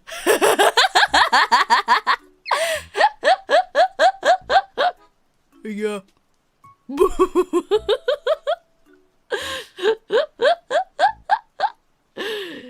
Too much yapping, turning the sound back off. Ah, man. Ah, I almost had you. Hey guys, Nus the player. Come watch me play this spooky gold game. You don't think my mad voice would sound that boring? Yeah, I'm mad. What antidepressants do I have? I have duloxetine. The true content is within me. From to yeah. I mean like if I no duloxetine, not fluoxetine. I'm sorry, bro. I've got the D and you've got the F. We just it's I'm sorry, bro. I'm sorry, bro. We are not brothers. We are just cousins. We are both oxetine. Bad day today. Yeah, that's about it. See ya.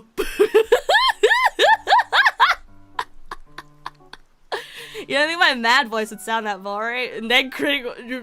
Oh, bros. I think you know the thing that stresses me out the most is keeping to a schedule. Okay, like if I schedule that I'm gonna do something on this day, I'm like, oh fuck. But what if I'm super mad today and I don't want to do that thing that I said that I would do? Okay. Guys, let's do an experiment. Okay, guys, let's do an experiment. From now on days that I don't feel like streaming, because because I'm in a bad mood, right? From now on days when I don't feel like streaming because I'm in a bad mood, let's do a test. let's do a test. I'll go live anyway. Okay, I'll go live anyway, and then I will. Isn't that what sends Anzu is? Oh shit, you're right.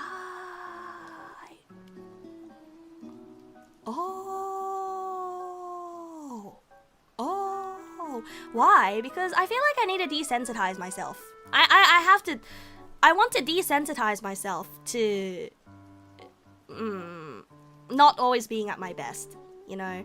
Because I feel like showing up a little bit ragged is better than not showing up at all, right? And I've been not showing up at all a lot lately. That might backfire, making me not want to stream at all because I'll associate it with a negative mood. Just tread lightly. Okay. It's just I don't like all the cancellations that I've been doing, you know? I don't that sounds like making streaming more of an obligation. I'll try it.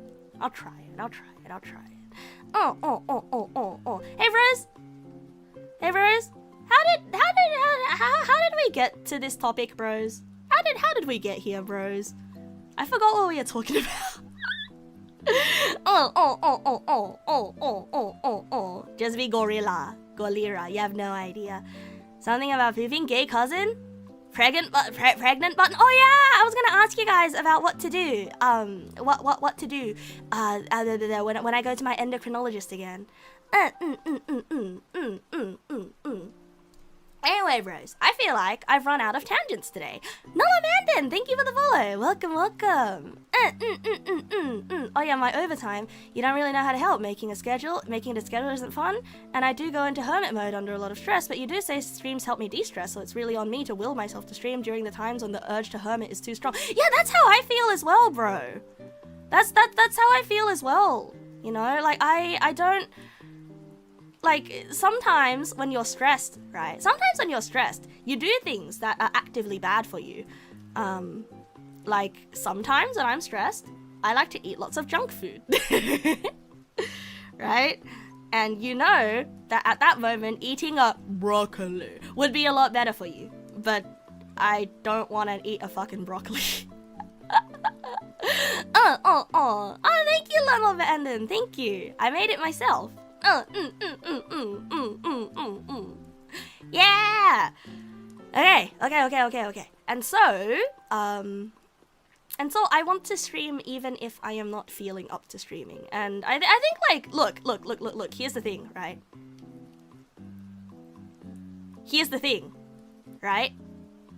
thing, right? So back when I wanted to be all clout chasey and stuff, like I would stream even if I was in a bad mood, and I would try my best to hide it. And that didn't really work. Like, you know, people can see through you if you're being fake. people can see through you if you're being fake, right? And it ends up like giving this like really uncanny feeling that people can't quite put their fingers on. In that case, why not stockpile some very low effort stream ideas for it to use when I'm in a bad mood? Oh, that's true. How about deep fried broccoli? That's good. That's healthy, right? You could tempura it. And tempura broccoli actually sounds really good. I gotta want some tempura broccoli. Oh man. No one is 100% genuine or 100% fake, but you can indeed tell when the other person is not into it. Yeah, absolutely. And so, like, I never want to show up to stream in a mood where I'm like, oh, I'm not feeling up to it, but then I'm just gonna be here anyway, you know? Because I feel like that's like, oh man, that's hard. Like, is it more disrespectful to cancel? Or is it more disrespectful to show up and just, like, not care? Oh man, when's the next 3D model stream? Let me think. I think the next 3D model stream might have to be after I've moved out. I think the next 3D model stream will have to be after I've moved out, because I am afraid of being walked in on and not having the time to mute in time. Turning up and not caring, exactly, bro. Short streams are okay too, even if you show up and tell you why you're not into it, only to vanish again. Yeah, I think short stream is better than no stream. Do I have a date yet for moving out? I don't know. That's the problem, I don't know. So like, the previous roommate has already moved out at this point, right? Like, the previous roommate has already moved out at this point. But between that and when I move in, the owner of the house, or like my friend basically,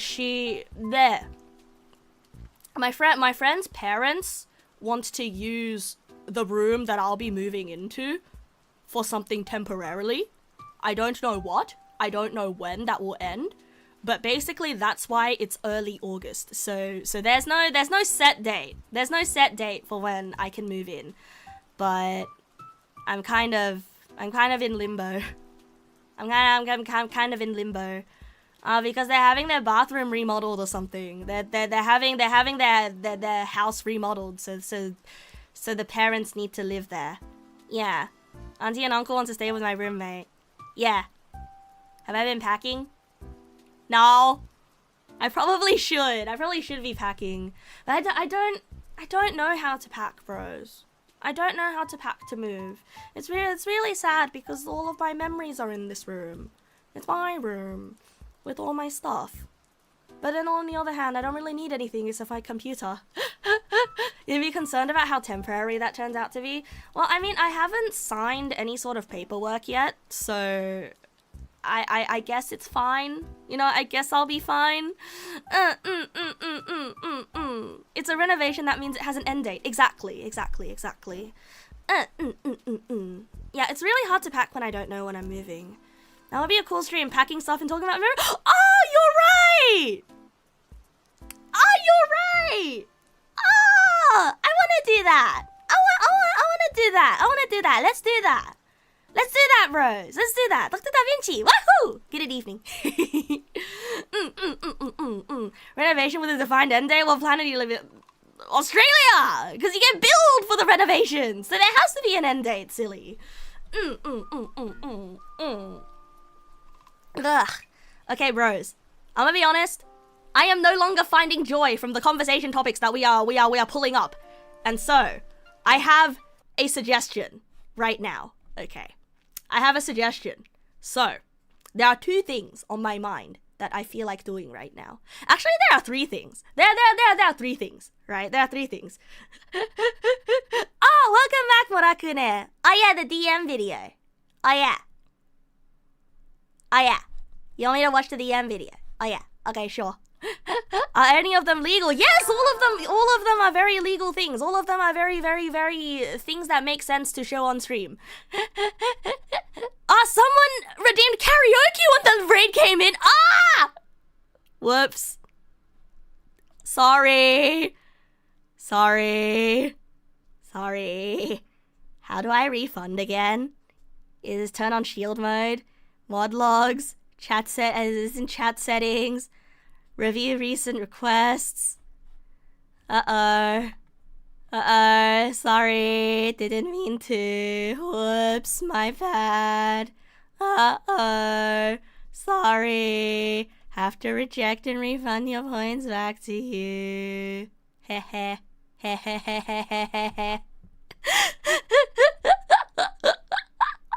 Didn't mean to, must understand. Also, you put a thing in fan art for my leisure? Ooh! What did you make? Oh, cute! Oh, cute! Oh, cute! Oh, wait. No. I need to show this one because it has context. Okay, this one's got context.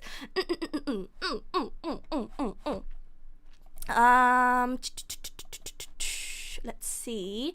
This PC downloads because I keep everything in my downloads folder, which I shouldn't. Oh, let's do a folder organizing stream. No, wait, that might dox me. Okay, so Zippy drew this picture for my birthday, and it's me. It's Cowboy Nasu. Yay! How? Right? It's Neg Nasu as a cowboy. That's me. And then she drew a follow-up. Which is... Uh-oh. I trip over. Man, you're so good at drawing these scenes. Your anatomy skills are really good.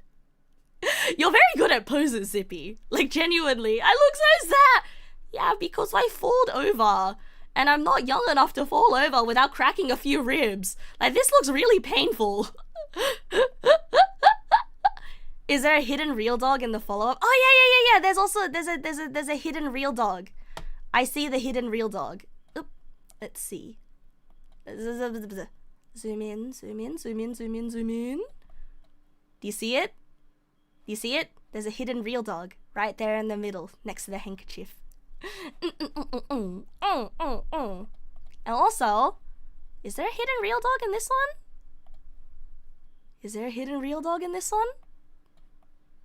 I don't see it in this one.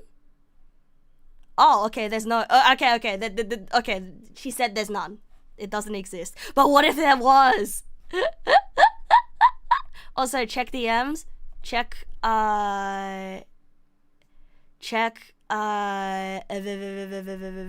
notifications? Wait, what do you mean by notifications? Oh, notifications on Discord?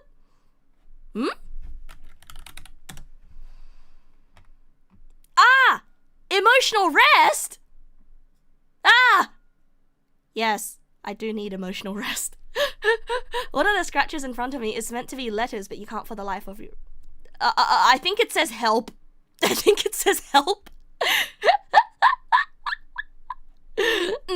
Oh, on Twitch! Ah! Thank you for the resub, Taeyu. Thank you. Oh, it's just lazy Badland cracked earth. Badland? It looks pretty good to me. Badland, and it looked pretty good to me.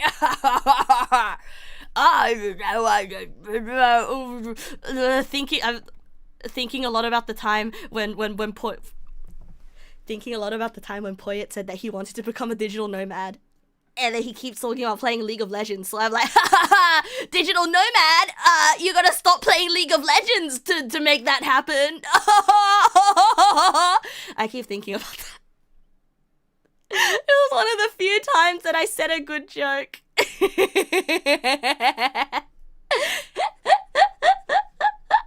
Is there a way to pat the dog, me, or scratch the chin?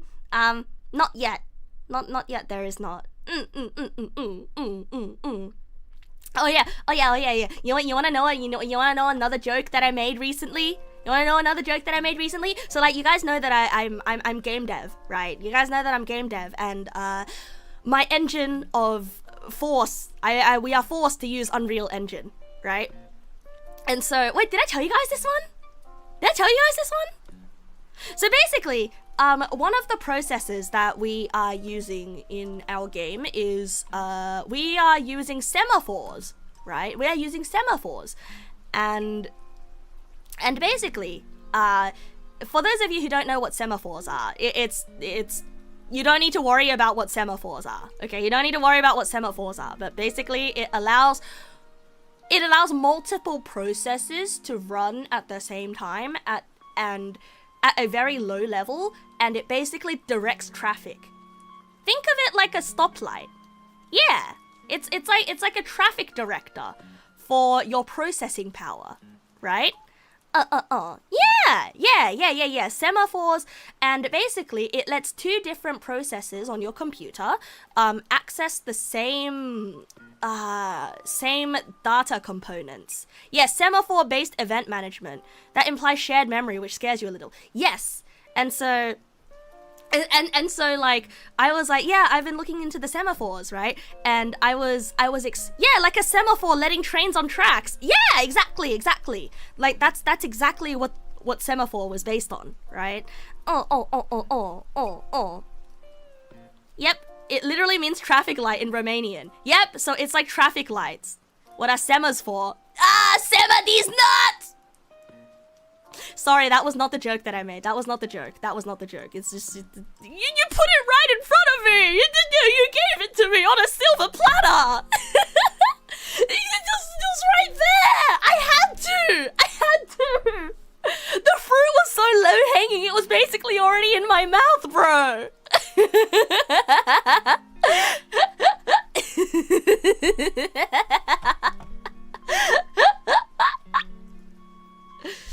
Yeah, basically, like, we were, like, some of our event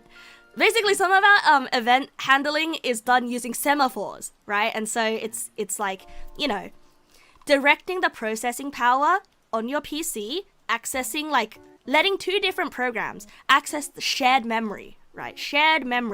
And it's like traffic lights to make sure that they don't crash into each other when they're accessing this memory. And by memory, I mean, like, specifically, like, small allocated blocks of your RAM, right? So, like, and you know what happens with your RAM? If you fuck it up, right? If you fuck up the memory on your RAM, it can brick the whole thing, right? Exactly. So it's like basically a memory, like a RAM traffic director, basically, right? And so that's really low level, right? That's really low level. That's like getting into the nitty gritty things. Yeah, sounds like it would need a lot of RAM. It's getting into the nitty gritty, right? And so basically what you need to know is that this is a lot more effective than doing things on, like, the higher level, right? Because that would take way more processing power. So, like, because you're directly accessing the memory blocks in your RAM, you know, that takes a lot less processing power. And so when I was explaining sort of like, oh yeah, we're using semaphores to another coworker, right, who's not working on the same project, when I was explaining that, like, oh yeah, you know, like, we're looking into semaphores for this project, they said, oh wow, that's really cool, you know, that's so low level. I guess So I guess that means like your game is gonna be really optimized. It's gonna be really performative, right? It's gonna be really performant. That sounds really optimized. And I'm like, haha, no, it's Unreal Engine. What do you mean optimized? It's Unreal Engine. It was funnier when I said it because I responded really fast. No, it's Unreal Engine. Cause I said it like, no, it's Unreal Engine. like I sounded really like offended that they even suggested it. It was just like a no.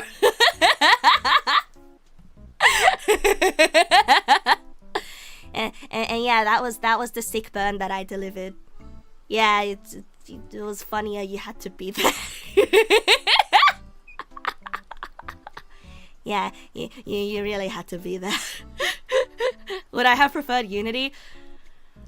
Honestly, no. No, I wouldn't have preferred Unity either, but like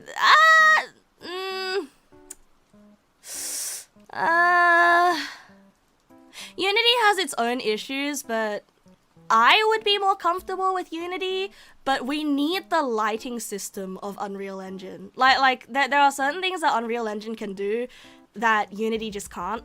Like there is a reason why Unreal is one of the industry standards, but it's just that Unreal is like really heavy. It's really, really, really fucking heavy. But it's got like it's got the best lighting system.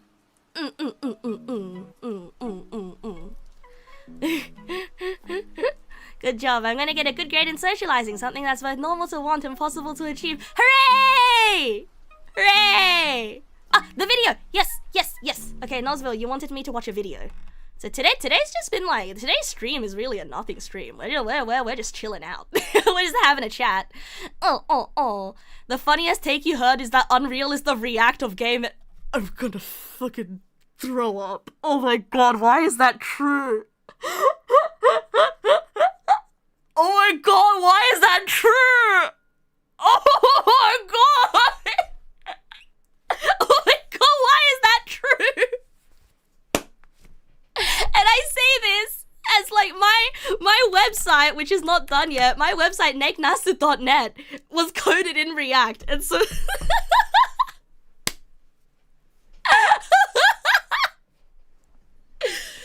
so like I see it. I totally see it. Like React is very powerful for the things that it can do, but like a lot of things use React that should not be using React. Just like a lot of games are using Unreal Engine that should not be using Unreal Engine. Like you don't need all that shit. You really don't. And like if you're gonna make something simple, don't use Unreal Engine. Just use Godot or something. You don't need to use Unreal Engine. It's so heavy for no reason. Oh, the website is unusable on your phone. Oh yeah, it's because I didn't do mobile first design. Sorry. Way too many websites these days are designed with mobile first design, and then it makes their webpage fucking boring, okay? Because designing first for a mobile screen makes your webpage boring. And so I decided to make my website browser first. Yeah. Was also not usable? Okay, well then that's on me, because it's not finished yet. You listen to someone complaining about how many websites just refresh the entire render constantly for no reason instead of just the stuff that needs updating. I know. It's such a waste of data. Like, look, not to sound like that one Krazam video, if you know, you know, but like, it's so much data is just being wasted, you know? Like I think about all that poor data that's just like being wasted on re-rendering for no fucking reason. You see? Like we need to return to the days of optimization. Okay, hardware these days is too good. Hardware is too good that now devs these days are just willy-nilly throwing away their data because, it's okay, we'll just get a stronger processing machine. We'll be fine. Who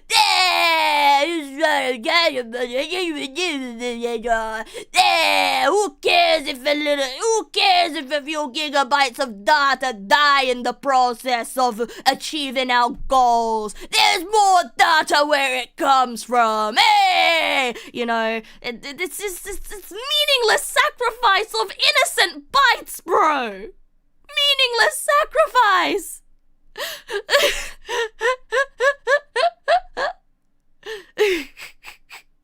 Not big on coding, but you once had limited internet so you can feel exactly. Like, so many websites just refresh the whole damn thing, refresh the whole render for no damn reason. Like, I miss the days where I could just leave a tab on my browser open. I miss the days where I could just leave a tab open and come back to it without it trying to re-render itself and reconnect to a WebSocket or something and like refresh itself. Like, look.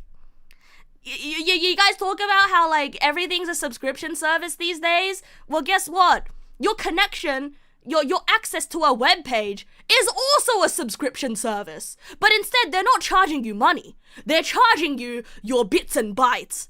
And they're charging you your data, which is arguably worse, because data is also money, I guess. Yeah. Everything's a subscription service now. Those bytes had families, and you're just throwing them away for no reason. Hey, it's just a little bit of a data birthday. Hey. You would like to file a complaint. You opened my Twitter and saw a photo of my Twitter. You saw something scary that I used like, yeah.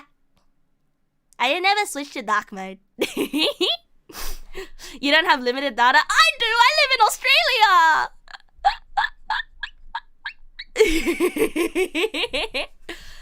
How long have I been coding? As a job, I had a web dev job for a year, a couple years back. I'm doing a game dev job now. As a hobbyist, I've been coding for... Oh, when did I start coding? I started coding in 2018. So it's been about 8 years. Like, I'm still not very good at coding, mind you. Like, I'm still horrible at coding. Yeah, refreshing the HTML is potentially much cheaper than sending the JS. Yeah, that's why there are libraries that go for HTML forward approach. Not as popular as React, though. Yeah. Said every coder ever. It's true. I'm not that good yet. Like, but like, I'm constantly finding new things. And it's very fun, you know. The YouTuber gets heated in the video than most of his recent ones, but for a very good reason. I should also see his documentary of making an indie game. Ooh! Can you give me a video to watch after Nosville's? Okay, sure. Also, sorry for the non-programmer Neg pals. I noticed that ever since I started my job, my job, I've started talking way more about programming things that you guys don't understand, and I feel bad for leaving you out. And I try my best to explain it in normal people words, but if you were there for the Obama shader stream, I don't think it's working.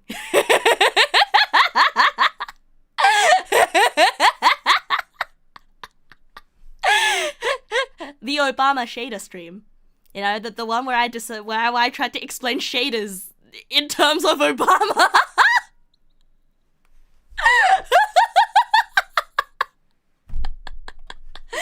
Hi, Sinu. Good evening. Oh, no, wait. I didn't shout out my other friends that showed up tonight, and I only shouted out Sinu. Wait, that feels unfair. Oh, no, wait. Should I shout them out now? But now it's too late. Oh, but now it's awkward. Oh, shit. Hi, Sinu. Oh, shit. Oh, but now it's awkward. Oh, just do it. Who cares if it's awkward? You're right. Yeah, if you want a shout out, let me know right now. Hi, Sinu. Did you know Sinu recently debuted her 2.0? I couldn't be there because I was in my depression crash out week. But it looks so good. It looks so everything is amazing. Like, Sinu's been showing me behind the scenes stuff, and if you guys haven't checked her out, please go check her out. Can you get a shout out? Sure, why not? I'm gonna shout out ZN employee. I don't even know if he makes content, but he's a pretty cool guy. You'd also like a shout out? Sure, little mustard puddle. I don't think he makes content either, but he's a pretty chill guy. Pretty chill guy. Lance Beltran 1234, sure, you want to shout out Lance Beltran 1234? I don't know anything about Lance Beltran. I can't speak to their content, but they're a pretty chill guy.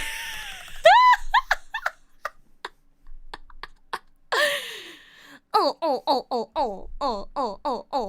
Can you get a shout? You get a shout out. You get a shout out. Yeah, you know what? Ghost in the chat? Why not? You get a shout out too. A ghost in the chat? More like a shout out in the chat. Whoa, wait, you actually have a stream. Guys, get him. He's actually streamed. What happens if I try to give, Neg Nasu who gets a shout out? Oh, it says that you cannot shout out the current streamer.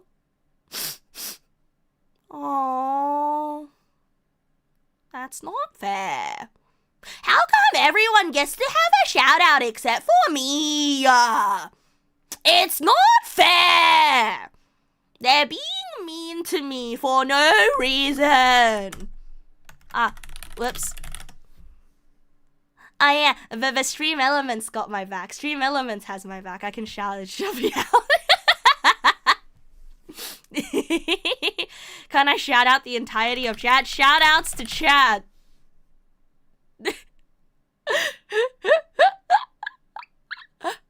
Wait, what? It's chat. They were last streaming just chatting. Be sure to check them out. Links to Neg Nasu. Wait, what? Wait, what? That doesn't make sense. Wait, how did that happen? Shout out Neg Nasu. Wait, how come if I shout out chat, why does it link to my channel? Wait, what? Wait, why does shouting out chat lead to my channel? What? I am chat. Well, what if I shout out me? Oh, it was unable to find chat. Oh. Well, yeah, is this some legacy Twitch code? Is this perchance the video? Yes, the video. I'm sorry. I got distracted. I got very distracted. What did I get distracted by? Sinu, you're too kind to me. Are you sure you're not talking about yourself? You are also a super cool, talented artist who is super funny and yaps a lot. It's true. Oh yeah, and Sinu was the one that showed me that autism is actually linked to a lot of comorbid body conditions, and so like I think it's like that there's a theory out there now that autism isn't exactly just a neurological thing. It is a symptom of a larger specific kind of gene that causes a lot of other stuff. Yeah. I'm not too well versed on this theory, but there is a theory out there like that.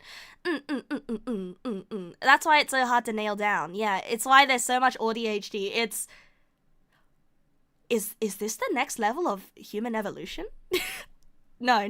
I can't say that. That's do not go down that path. That's not a conversation I want to have. Yeah, it's definitely connected to a lot of gut stuff. Yeah. It's definitely connected to a lot of tummy hurt stuff. Oh my god, wait. Yeah. And you know how lots of VTubers are neurodivergent? And you know how my tummy hurt is like a very like stereotypical VTuber thing. It's like where VTubers' tummies always hurt. It's because we're all connected by the autism god. Oh.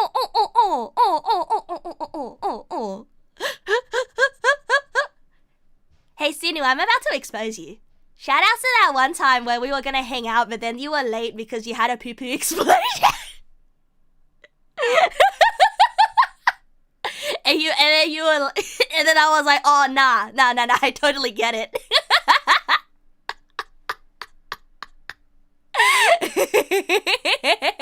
I was like, oh, so true, me too. I would have been late too if I poo-poo exploded.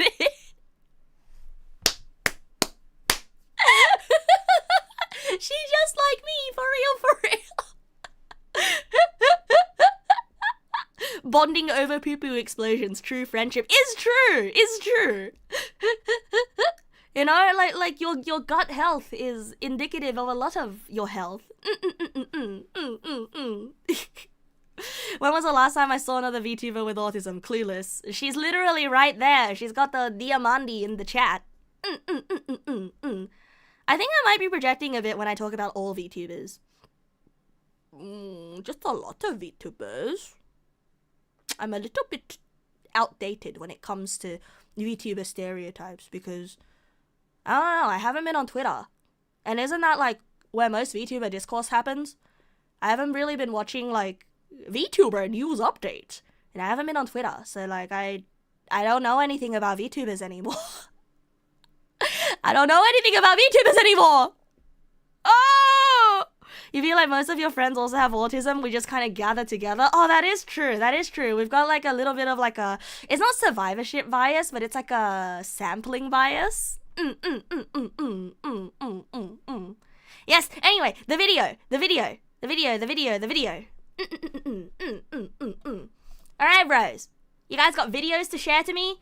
Give them to me. Now! Because I am about to react my Andy. She react on your Andy till I... Till I react.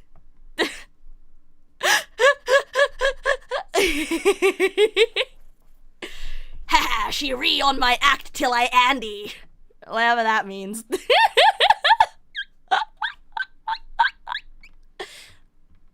Oh my god, guys, look, it's you! Look, it's you! Oh. And now it's not you. And now it's you again. But Nosville's video first. Okay. Where do I want the link? In the stream chat, please. Nosville sent it to me via DMs because otherwise I would not have known where it would be. But I think it would be easier to find it via the stream chat. Oink. Yoink. And yoink. Alright. This is a 23-minute video, bro. That's a 23-minute video. How am I gonna react to all of this? My gods. Yeah, I have Infinite Zimium because, you know how the bank can technically print more money, but then it's gonna devalue money if they're able to print all that money, and so they just choose not to. I am the bank of Zimium. Yeah, if it's 23 minutes, that means it's gonna be 2 hours with all the tangents.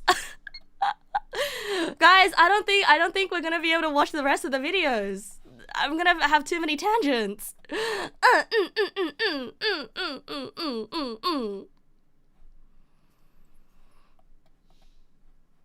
Disclaimer, all opinions expressed unless literally coming out of someone's mouth are my own. Enjoy You know, the more I learn about video games, the more I'm amazed they even exist.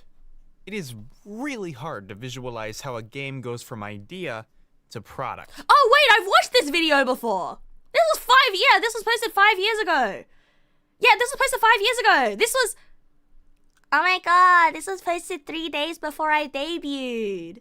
Oh my god, this was posted 3 days before the day that I started streaming for the first time as Neg nasu. Precious memories. Yeah, no, I remember watching this video though, because like this was back when like it was my dream to be a game dev, which I guess I'm living the dream. Living the dream, bros. And when I was a kid, it was also my dream to be a singer and also a comedian. Now technically I am one now. Living the dream. Never been better. Yeah, I've watched this video, but I think it's more relevant now that I am actually game deving.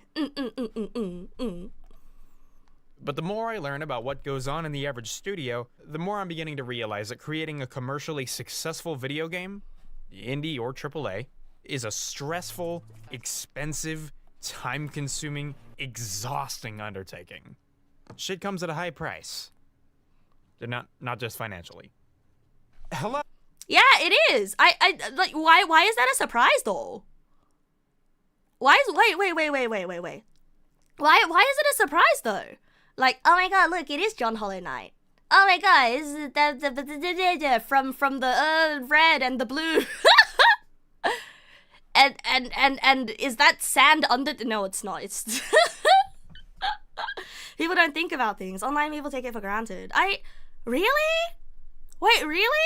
Do people just think that games spawn out of nowhere? But where is Jane Silk? The Jane Silk song. Oh my god, look, it's a penis.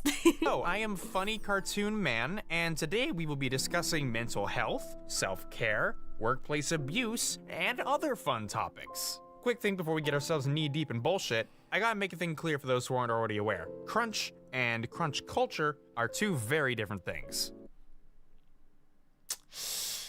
Yes! Crunch culture is the thing that glorifies crunch. And crunch is something that...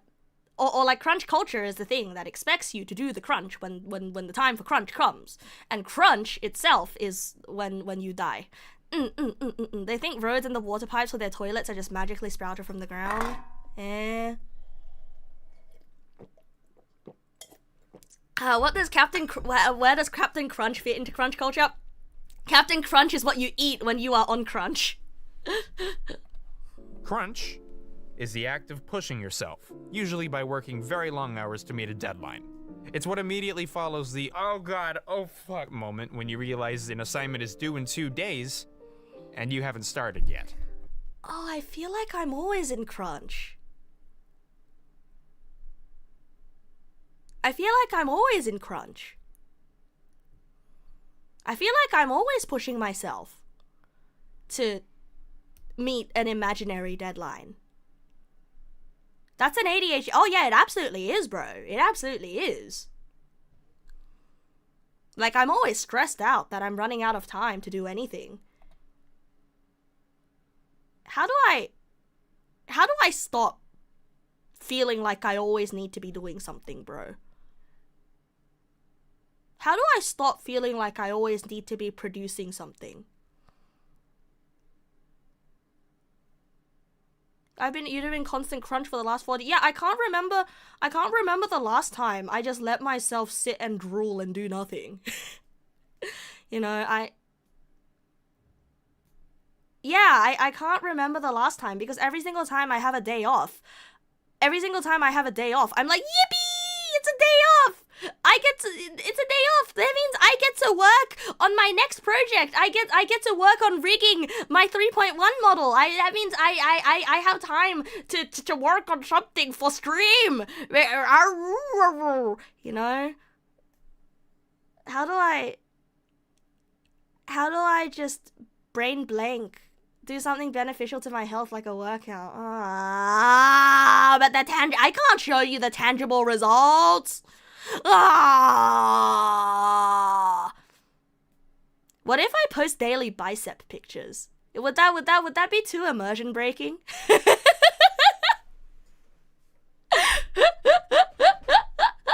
like would that motivate me to work out more? Nah, go for it. No, check DMs. Hi. What did you want me to see in the DMs? Boing. How much space do I have in my room to move out? Can I lay on the floor with arms and legs spread out without issue? No, I cannot. There is not enough room in my room for that. Bicep pictures, maybe working out is good to get more energy. Yeah, I do need to get more energy. I would like more energy. That doesn't come from Monster.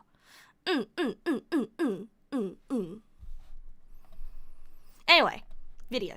It's that feeling of running on 5 hours of sleep in the last 2 days, going on your third G Fuel, desperately chipping away at an assignment due that morning, that you still don't know whether you're going to finish on time. Okay, but like, okay. But like, the way that he described that, okay? The way that he described that just now.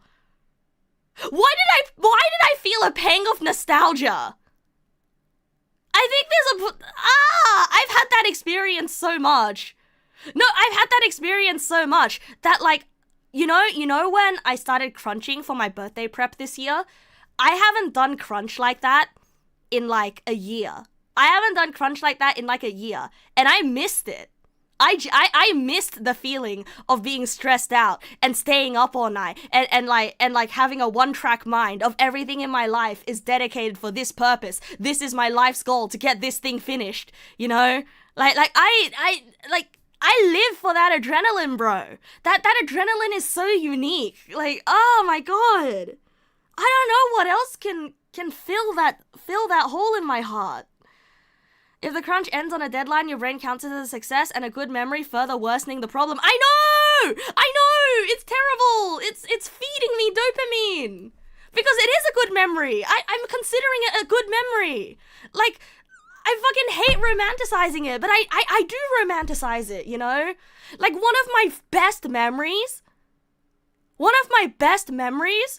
was when I was doing a game jam. And you know how game jams are, right? They're literally oh my god, game jams. Oh my god, the crunch culture in game dev starts from game jams. The entire concept of a game jam feeds into crunch culture. Holy shit. Holy shit, the normalization of game jams in game dev culture.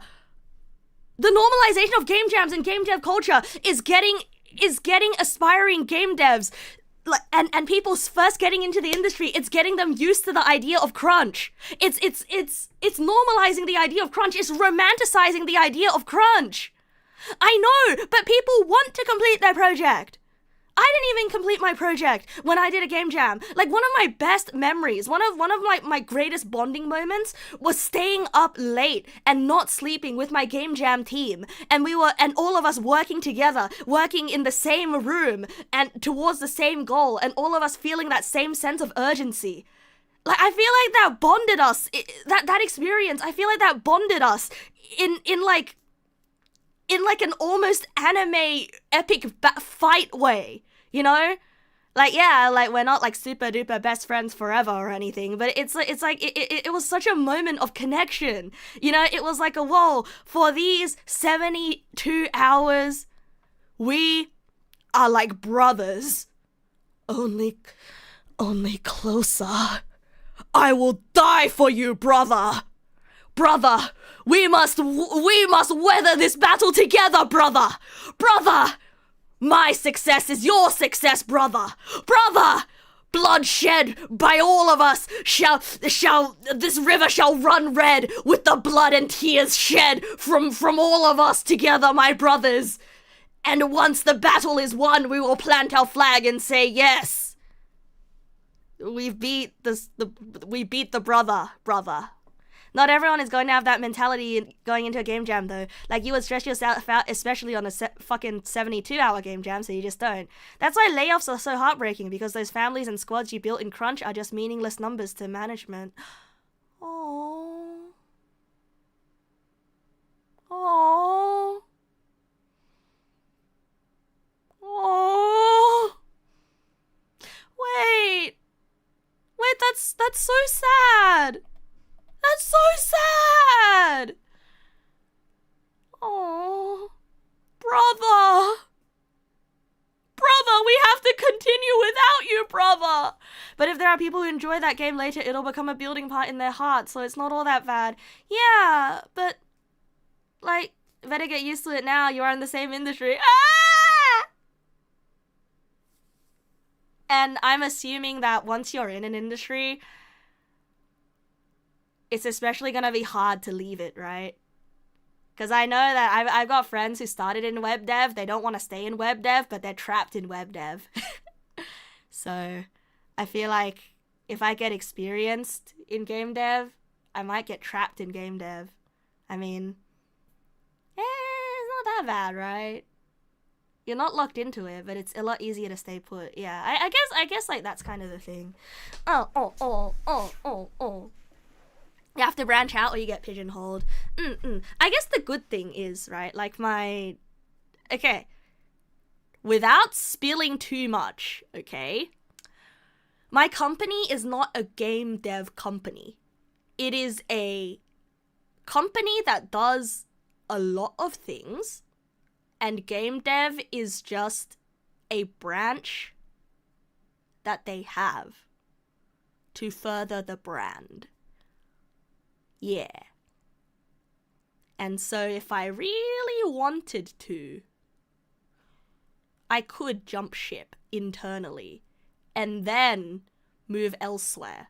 But like MadPew said, the problem with leaving game dev is not leaving a job and switching, it's giving up on your dream in most cases. That's so sad.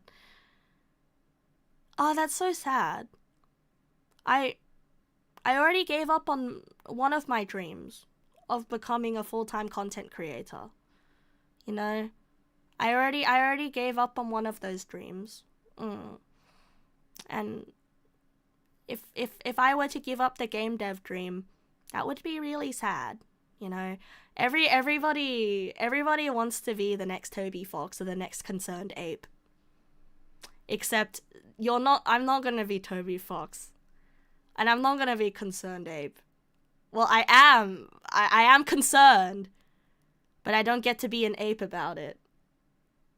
All I am is just concerned.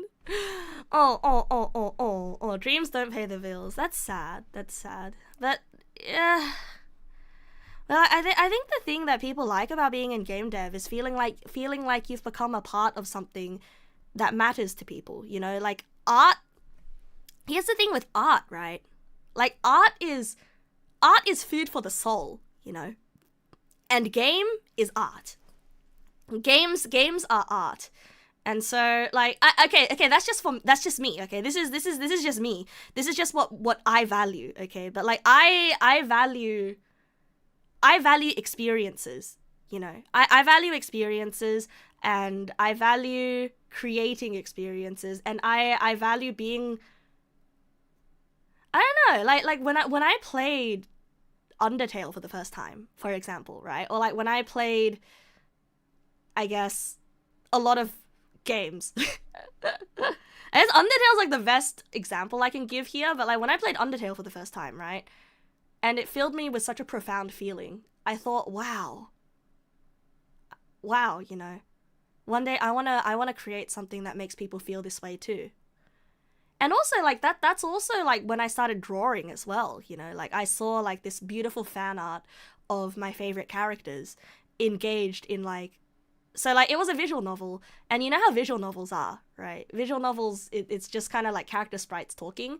But then I saw fan art of certain moments in the visual novel illustrated down to the detail of... This is exactly how I imagined it in my brain. And they put so many more details into it that just completed the scene. I thought, wow. One day I want to make something that gives people this feeling, you know? And I guess, like, that's why I keep trying to create art. And that's why I keep trying to be a part of things that create art, you know?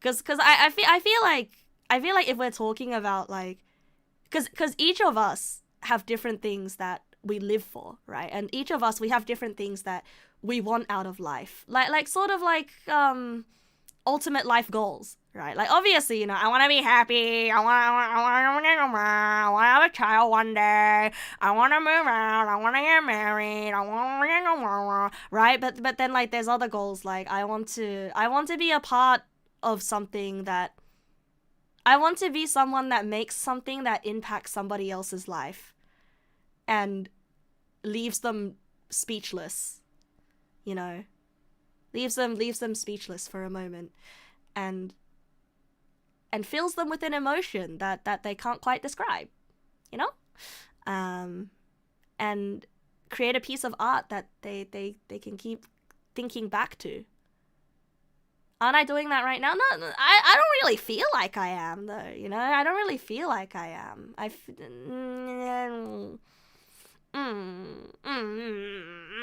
feel like everything I do for streams, like the big event streams, I feel like everything I do for those event streams is like practice for my magnum opus, you know? I think I'm chasing a magnum opus. I'm chasing a magnum opus. But then sometimes when it comes to creation and the love of creation, you know, sometimes the chase itself is what lights the fire under you. Sometimes it's not about actually creating the thing. Sometimes it's about knowing that you're still chasing it, right? Dreams can always pay bills. It's just a matter of how hard you try. That's true. Like, I think we're very fortunate in the current age of the internet. I think there are a lot of avenues for dreams to work out in unconventional ways. Music is much easier than games, you think, since game is a combination of music, imagery, story combined in one, and programming! Don't forget programming! The best mindset is when you treat every practice as the final concert. Oh, that is true. That is true. So it's not really about others, it's about chasing a perfect thing that makes you feel something. Yeah. Thinking of it as, you know, for others is also what motivates me. Yeah, because it's never just really one thing, you know. It's never really just one thing. It's like lots of things. We're 30 seconds. We're 81 seconds in. We're 81 seconds in. I mean, Nosbill told me to watch this video to react to it, and I'm reacting. Kind of. This is technically a type of reaction.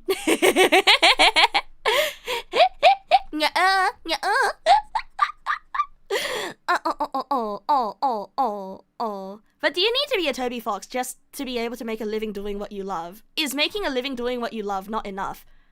I think for most people it's enough. Like, for my sister, it's absolutely enough. Like, my sister is happy drawing and animating, right? Because as she's animating, like, she's improving drawing, and I think my sister lives to draw, right? Where am I based? Australia! What happens if you put all that effort in and it doesn't get the reaction you wanted? Oh my god! You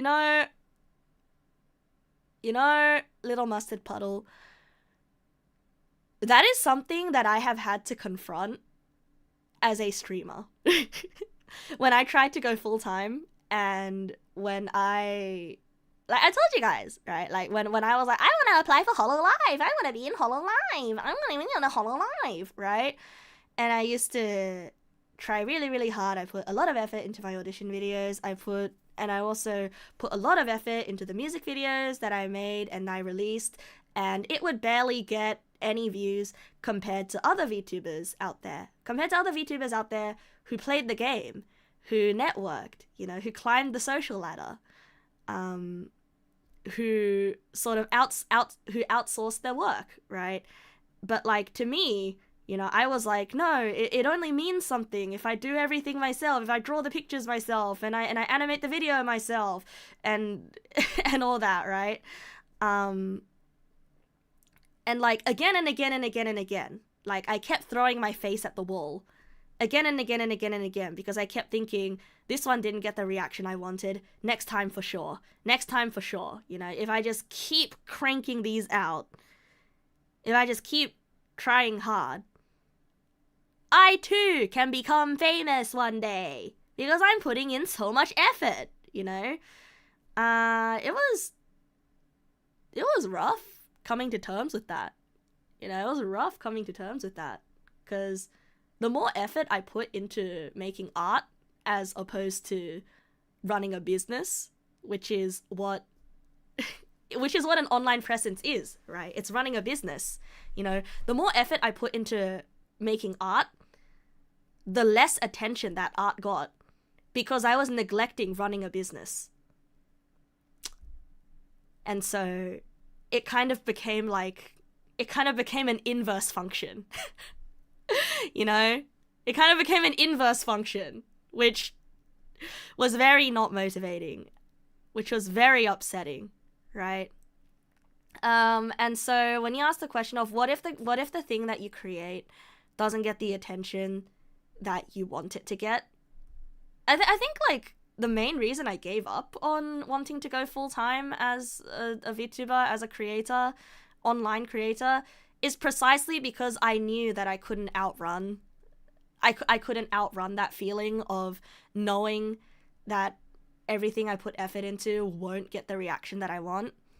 And so it's better not to tread here, because I don't want to be a business owner. I want to make art, right? I want to make media and I want to make art. But I don't want to be a business owner. But sometimes, you know, you need to be a business person to make these things work. And so I had to come to terms with that. And I think after having had that experience for like 3 years before I decided I'm gonna go full hobby, you know, before I decided I'm gonna go full hobby, I think even now, if you ask me the question of if I were to go full throttle and say, you know, quit my job, make an indie game, slave away on an indie game, how would it feel if I'm happy with the product, but it doesn't blow up? How would I feel? You know? I don't know. What would I do? I don't know. And that's like the awful, sad part of when yeah, you're right. It's true. Sometimes your dream isn't gonna be worth anything to anyone else. And I think I've kind of come to terms with that. You know, my dream might not necessarily mean anything to anyone other than myself. And I think that's a realistic way to put it, because like if you think about the reverse, right? Like, oh, I have this dream, therefore everyone else needs to care once I realize this dream, right? Like, isn't that a little bit narcissistic, right? Because everybody out there has a dream, and the world doesn't have enough people nor time in it to acknowledge every single person's dream. And so why is my dream more worth something than someone else's dream, right? And so I think that made me appreciate creating for myself and a couple people who I know will enjoy it, you know? Like instead of creating for this unknown mass of a gigantic audience that might not exist out there, or like instead of creating art for this faceless large crowd of adoring fans who will shower you with money and make you live in a palace, right? I think the best thing to do is to create. It's impossible to create only for yourself, but it is so worth it to create for a couple of people, you know, for a couple of people. And I think when I plan events now as well, right? Like I put all that effort in, not because I want to blow up, right? Not because I want to be famous, but because I know, oh man, you know, this Neg pal that I see in chat all the time, I think they're gonna like it. You know, oh, this community member, I think they're gonna like this one. Or like even, you know, I know my friend's gonna watch this stream. I want to impress Joru, right? You know? And that makes it so much more fulfilling. That makes it so much more fulfilling, as opposed to being like, I want to be famous and loved by the whole world. You know?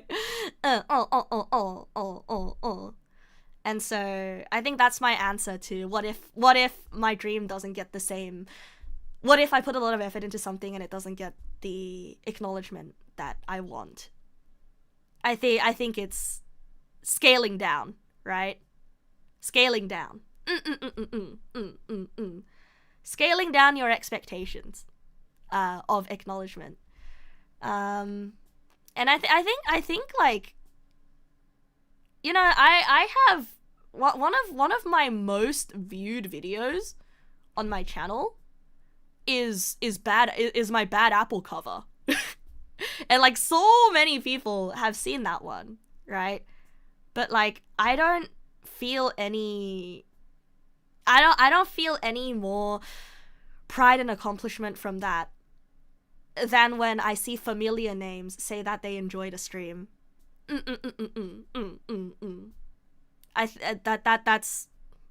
That's something that I've learned. And I was the happiest as an illustrator. I was the happiest as an artist when I had a friend that I could just show all of my drawings to all the time. And when I have someone to draw for, right? Yeah. Yeah. Because at the end of the day, like, yeah, you can create art for yourself, but like, what is art but a medium of expression? And if there is nobody to be expressed to, then isn't that lonely? Isn't that so cosmically lonely? And I think a lot of creators out there, like, especially I've got a good friend in my IRL friend group, and she wants to be a full-time artist, you know, and she's been fighting the algorithm so much. She's been churning out artwork after artwork, and I feel really bad for her because she's trying to capture the heart of this faceless mass out there. But it's lonely because it's like sending a letter, not knowing who the recipient's gonna be, not even knowing if anyone's gonna receive your letter, you know? Like sometimes you can write something and draw something, you know, for yourself, you know, and that's kind of like writing a diary entry. But I feel like when you draw art that you want other people to see, it's really scary, you know, posting it on the internet and just hoping that it becomes popular because it's a pretty picture. Like that's like that. It's writing a letter without a recipient, you know, and hoping that someone reads that letter and feels something. But if you have a recipient in mind, I think it becomes a lot more fulfilling. At least that is my experience. Like, I don't want to speak for everybody. That is my take on art and fulfillment. So do we just think of posting art like those letters in bottles? Kind of, yeah, kind of. Like, unless, you know, you post art because you know that you've got followers who would like that art, right? You know that there is somebody who likes that art, right? But if you're just posting for like faceless mass, then that is kind of like sending a letter in a bottle and just letting it float, you know? And some people, they've got more popular radius, right? Some people, they're gonna recognize you, like, hey, you're the guy that sends the letters in the bottle. Oh, what you write today? But I think it's a lot safer for your heart and your soul if you just write a letter with an address on it. And if it gets intercepted, okay, look, this letter analogy isn't really working, okay? Because look, tampering with mail is a federal offense. Because I was gonna say, and if other people see the letter and appreciate the message, then like that's just like double happiness, right? But then I'm like, no, you shouldn't be opening other people's letters. but like, you get the idea, right? You get the idea. Because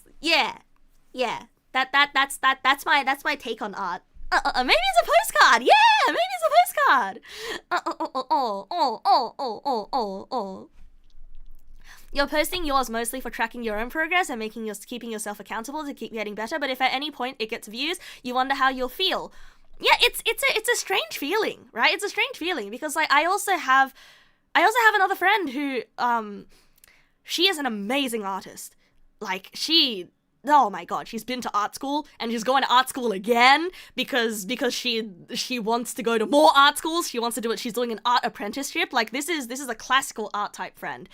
And this friend is deeply, deeply protective of her art because every time she draws something, she feels like it is a part of herself. And she only ever draws for herself or draws as a gift for a friend. And there was this once, she got really into Genshin Impact, right? She got really into Genshin Impact and she drew a picture and it got really popular and she hated it. She hated it because, you know, it left its context, right? And then she ended up deleting the picture because she's like, I didn't draw that for you, I drew that for me.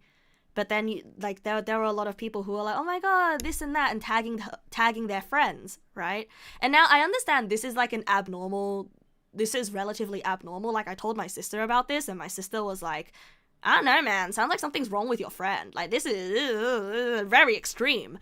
But I kind of understand, you know. I kind of understand. Like, for somebody who loves art, right? And for somebody who puts so much of themselves into it, I kind of understand, right?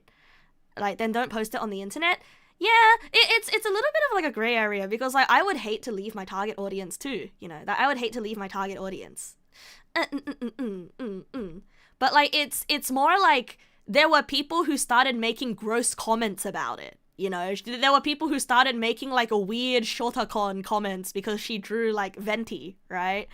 And then she was like, no, that's not why I drew this picture. No, you know? And then she felt really violated because people were giving incorrect interpretations of her art, you know? And so she deleted it because she's like, yeah, you can block those people. Yeah, you absolutely can. And she stopped posting her art online. Like that was the first time she realized, oh shit, I really don't like this. Because before she used to draw for really small fandoms, you know, and she used to draw for really small communities. And then that sense of community made her really happy because like she had a target audience. Her letters were reaching the people they were supposed to reach. And it was comfortable. And so Genshin was the first time that her art left that circle, you know. It was the first time her art left that circle. The internet doesn't really have any fence between your community and everyone the worst person. Yeah, you need to be mentally prepared for that. And she wasn't mentally prepared for that. And that's why she was like, oh shit, yeah, I need to take time away. Like, I'm not gonna post my art anymore. Like, I hated this. I hate how this happened. I'm only gonna draw for myself and my friends. And so I think like she and I have so many artist friends.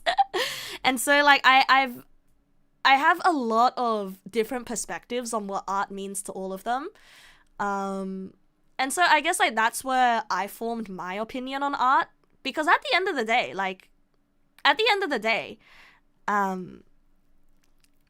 it's, some people just draw as like a meditative thing, you know? Like, some people don't have an emotional attachment to their art at all. They're like, yeah, this was fun. Anyway, I'm done. Which is perfectly fine. Like, my sister has a friend who builds Gunplas because they like the process of building a Gunpla and putting together the puzzle, but because they don't have room in their apartment, they just throw it away afterwards. Like, that's wild to me. That's wild to me. I'm like, ah! But like, yeah, that's wild, right? That should be illegal. But like, technically, they did what the Gunpla was intended for. You know, it's all about the journey. And sometimes with art, you know, sometimes with illustration, sometimes it literally is just that for the person. Like, it doesn't mean anything more than producing a picture that they like.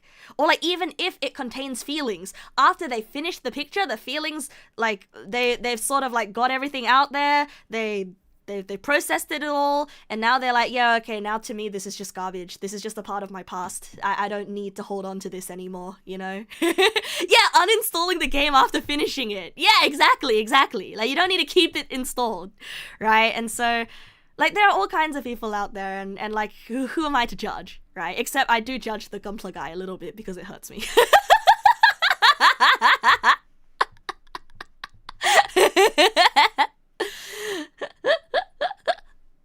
Like, I thought about him when I thought of the people who, you know, but like if you think about it, that's sort of like just the extreme form of drawing a picture, being done with it, and then not feeling anything about it either way after you finish the picture, you know.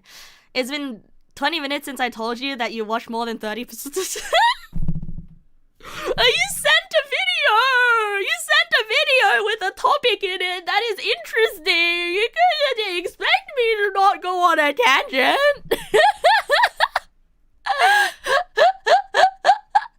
Also, to the person who asked if my sister is also neurodivergent, I don't know. I don't know. That's my answer. The topic was left 3 tangents ago. Oh yeah, you're right. It sounds crazy, but programming for you is kind of like that. The end product doesn't matter to you as much as the process. Yeah, programming can be actually very meditative. Yeah, and to some people, that's wild. Because why program if you're not going to get the end result? Like, what? Right? You can see a little bit of you in the stories I tell. Perspective varied, but you felt these at least a few times before. Right. It's very human to feel attached to the things that we create. Like, isn't that literally how, like, statues and monuments came to be? But yeah, actually, would I rule it out that my sister was neurodivergent? Oh no, I would not rule it out. I think she is. No, I definitely think she is. But like, she's the type of person that says, I think everyone should get a little bit of therapy because therapy is very helpful. But except for me, I'm very good at sorting out my own feelings, so I don't need to go to therapy. So like, she's that kind of person. So even if she was, I think it'll take a long time for her to, for me to find out, for her to tell me at the very least. Yeah, not always. Therapy doesn't work for some people, but you understand the gist, right? No, actually, Mossy, I actually kind of agree with the whole singing thing. Singing is a performance, but also it is an activity, is it not? Drawing and programming are also activities. Like, you sing because you feel good, it makes your body feel good, but also you like hearing the notes that come out of your own resonance holes. Ugh. I should have just said mouth. What the fuck? Right? But not everybody is like, oh no, I need to record my singing and hoard the files. I need to hoard the files so that I have like, if no one else hears me sing, did I really sing? You know, I think it's like a sliding scale of that, right? No, your resonance holes. No, your nose also counts as a resonance hole. Yeah, sometimes the nose is also involved in singing too. Is it still a performance with no audience? Could be a performance for yourself. Yeah. Yeah, I didn't want to say mouth because nose is also involved. Is a resonance hole. It's your sonorant. Yeah, your sonorant region.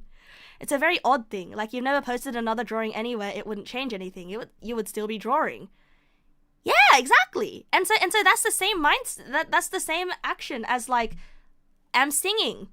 I enjoyed singing. Anyway, that's done. Your ass also technically counts as a resonance. I'm gonna kill you.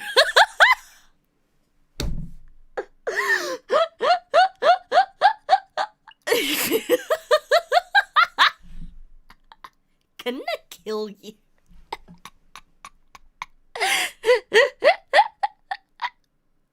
Yes, video. Let's keep watching the video. Sorry, I got carried away. I just... Got that? Okay, cool. Now I want you to hold on to that feeling. You don't sing with your ass? Oh, speak for yourself. You're gonna go put food in your resonance hole?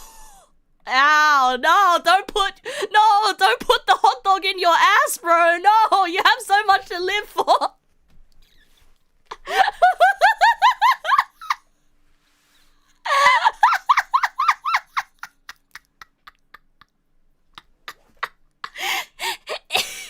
I see that like it's a live grenade.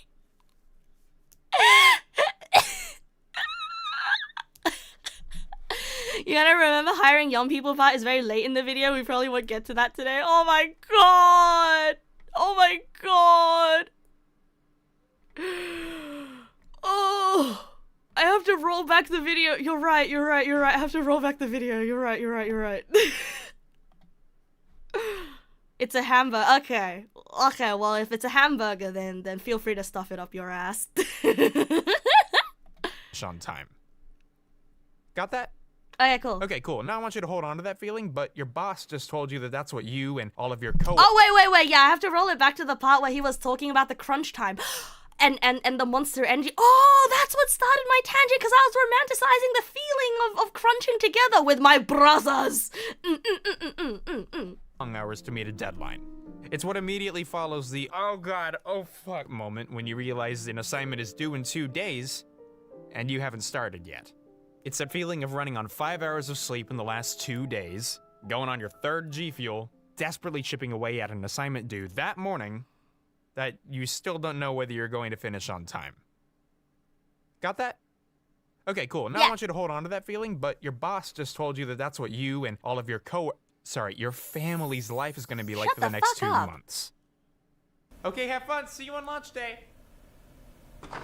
Okay, but no, my boss doesn't tell me to do that. He just says it's a bit stressful. It's the idea that regularly staying late, slaving away on a project among your peers is a good thing, actually, and should be expected from those in the field. No, but my boss doesn't expect that from me. Consciously or subconsciously, that it's a rite of passage. That getting stuff done and doing it well isn't just important, it's the most important. All that lame-ass work-life balance, mental health shit can go to hell if it means we're delaying Frogger Ancient Shadow. Well-adjusted people don't usually wake up one day and decide to abandon their social life and also 80% of their sleep. Yeah, I feel mine is self-imposed. A lack of time needed to comfortably reach them. I think of myself as the boss of myself. Some would say that this is a bad thing. What? What? What? What's wrong? Oh, nothing. Okay. Okay, well, since you asked, I just have all this pubic hair, and I don't know how to get rid of it. Yeah, shut the fuck up immediately. I don't want to know about your coochie hair. Hey, hold on a second. Whoa, you, no. You keep your pubic hair right where it is, good sir. You know, if you shave your pubic hair, it will grow up. It'll be coarse and uncomfortable, and I don't like it. I tried it once, not good. Anyway. Yeah, pubic hair exists to protect your parts from... Anyway, that's... Yeah, TMI. I don't... TMI. Holiday product. You Know Better as Punk Duck was recently hit to Manscaped for sponsoring. This is a bit personal, but my friend Ed, who you may know better as Punk Duck, was recently hit by a car. He suffered some pretty gnarly spleen damage and was stuck in the hospital bed for a long while.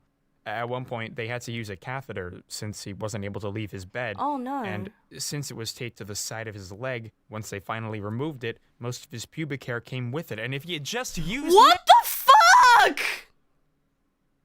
I thought it was over! What the fuck? I thought it was over!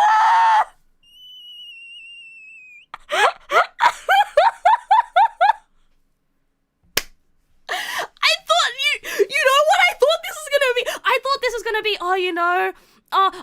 my friend, he got hit by a car, and then like they got him hooked up and everything, and then like he was working for a game dev company, and then like he still chose to work while he was in the hospital bed. Like I thought it was leading up to that, bro. I thought it was leading up to that. Come on, man.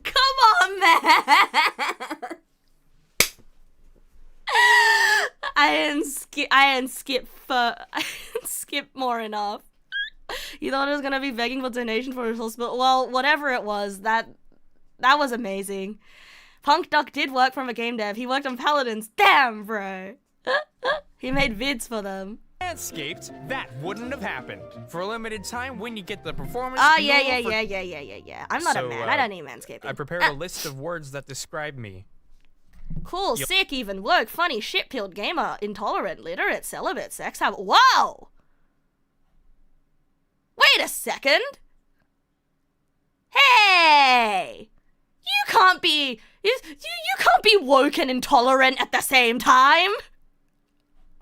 You'll notice game developer and smart are not on this list. So in addition to binging every article and video on Crunch I could find, I've spoken to a few people who work or worked in the industry. That way it seems like I know what I'm talking about.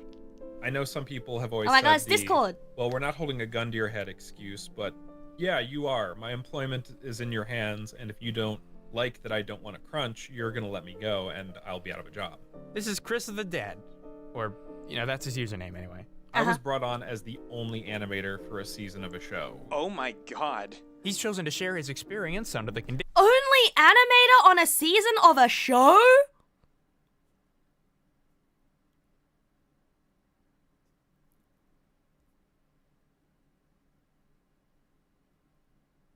Bro. What do you mean, welcome to the industry? That's abnormal. I don't think that's presumably not an animated show. Yeah, but like, I guess Guy isn't allowed to take sick days. Guy isn't allowed to have an emergency. Guy isn't allowed to have extenuating problems. Oh my god, that's me! Oh my god, that's me! I'm the only dev on the... Oh my god, that's me.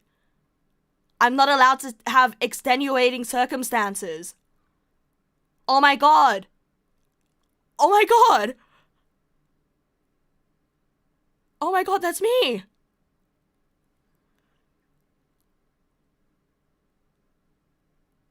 Oh. Cause like, I'm the one who's imposing that on myself. No, I literally am the only dev on this project. Because it's an R&D project that they pulled money out of their ass for, and then they chucked, like, a new guy on it because it was low priority, but then it caught the attention of higher-ups, and then it got money shoved into it, and now they've got more budget than they know what to do with. And now suddenly there's another very important demo coming up soon, but I'm still the only dev.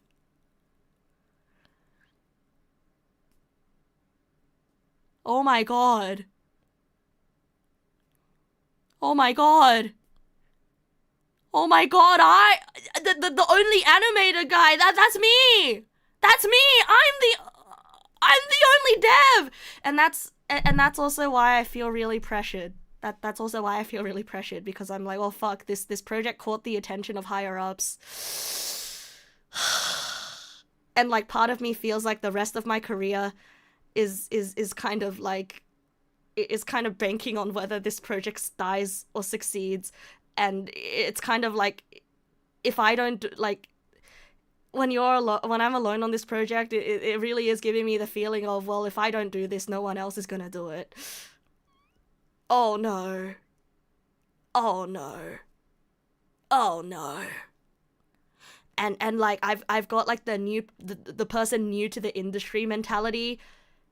I've got the new person in the industry mentality, you know, like new graduate, new wants to keep a job, and I've also got the woman in tech debuff, which puts like an even bigger chip on my shoulder, which makes me want to like work even harder to prove that I'm not a diversity hire. Oh no! Oh no! Oh no! Oh no! Oh no! This is the trappiest of traps, just don't let it catch you. Oh no! Sorry, I'm having a bit of an existential crisis right now. Okay, video. Take my mind off my existential crisis and replace it with another one. That certain details, such as where he worked, remain undisclosed. This is not only because the job market could blacklist him for telling the truth, but because the company he worked for can also sue him if he directly says bad things about them. In most industries, this is standard practice. When crunch is discussed in relation to a company people actually like, pay attention and you'll notice the white knight neckbeards rushing to the defense of the paid for it. I wish I would get mandatory overtime. If you're salaried, you are not getting paid for the mandatory overtime. This is merely for a period of 6 weeks. If it helps bring it to an end, then they definitely should do it. It's not like overtime equals hell. Personally, I don't know. Oh my god. You don't think working past your limits proves anything like that? It just makes you look like a pushover that's easy to push to do stuff. I just want to project competence. You have to get paid for mandatory overtime. Okay, well that's good. That's good. Okay. You already presumed competent. Okay.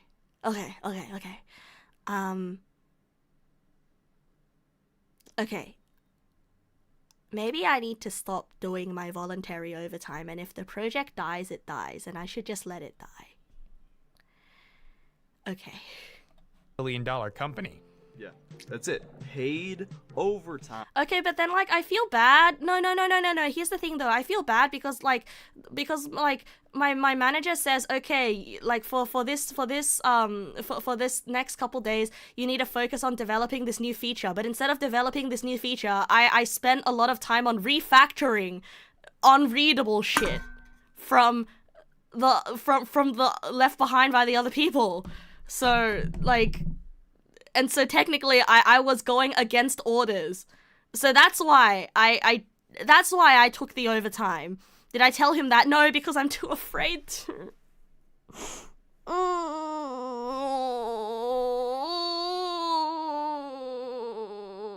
Because refactoring technically shouldn't take that long, but it was taking very long. But I don't want to leave behind more tech debt.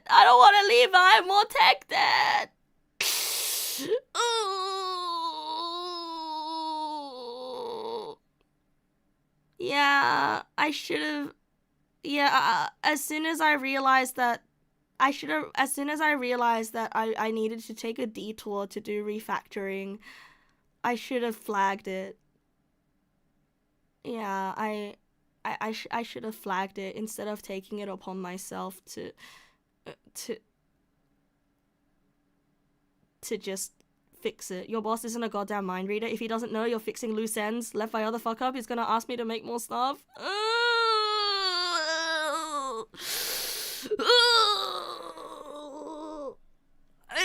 This is what you were saying about conflict avoidance.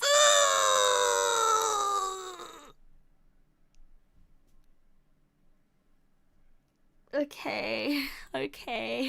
I need to report the tech debt.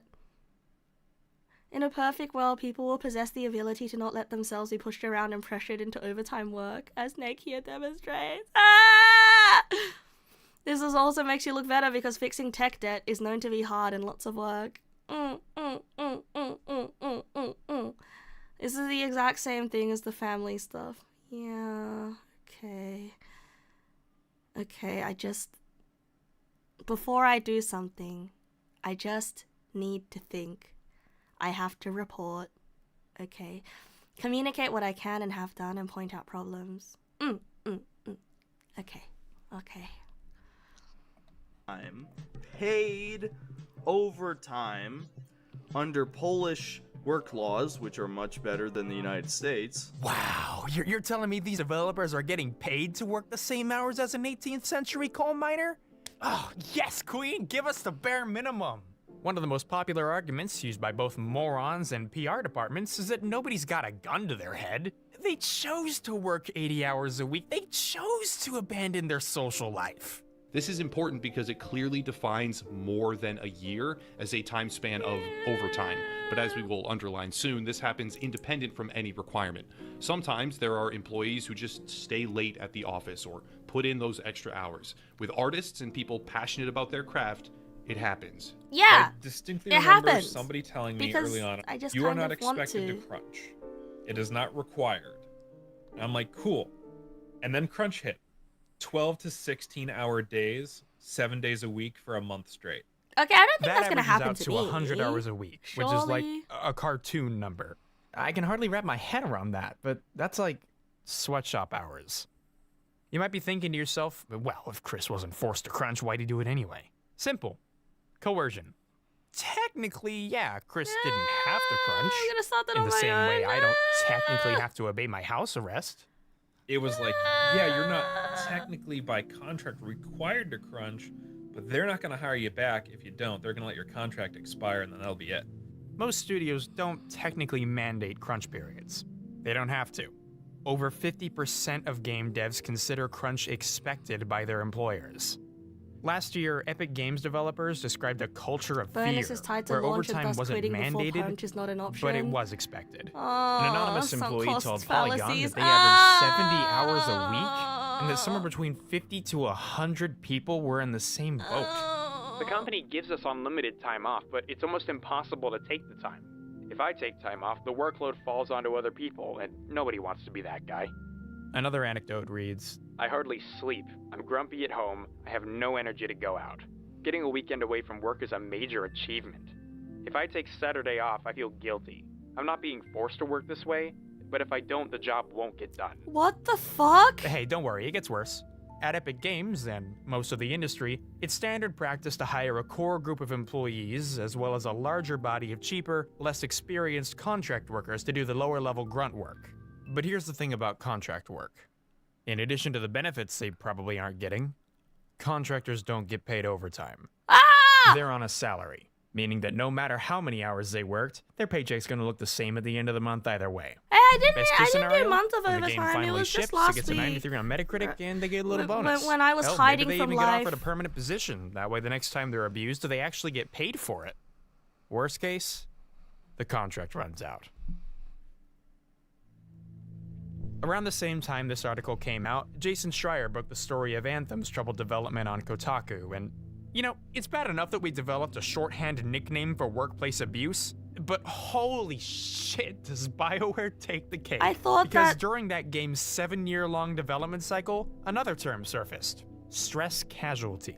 Ah, In Karoshi. BioWare, the term refers to somebody who's, quote, had such a mental breakdown from the stress, they're just gone for a few months. Oh my god, As Jim I'm a Sterling stress once pointed out, casualty to stress myself. casualty isn't actually a new phrase. It's probably been around for over 100 years. Just not usually in reference to game developers. Wait, the term actually comes from military documentation describing soldiers with early onset fucking PTSD. They have lost count of how many times this happened in BioWare.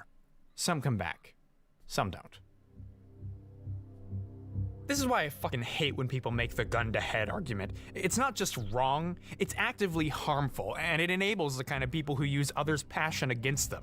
It ties into this idea that if you manage to get a job doing what you love, you never work a day in your life, and that the art you create should be reward enough, which is a detached, childish mindset that only makes sense in a fantasy world where passionate people don't also require work-life balance or money to pay rent and eat food. I gotta assume that the people up top cracking the whip must either not realize or not care that burning the candle at both ends completely drains you of any passion you might have had. A tired, stressed, underpaid, unhappy employee working the same hours as a fucking sweatshop worker is not likely to put out their best work. Somehow I doubt that someone undergoing a stress casualty feels super motivated.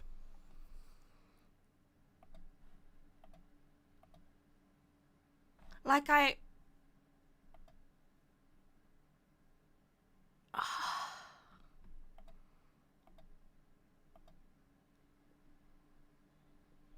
That's not gonna happen to me, right? I don't...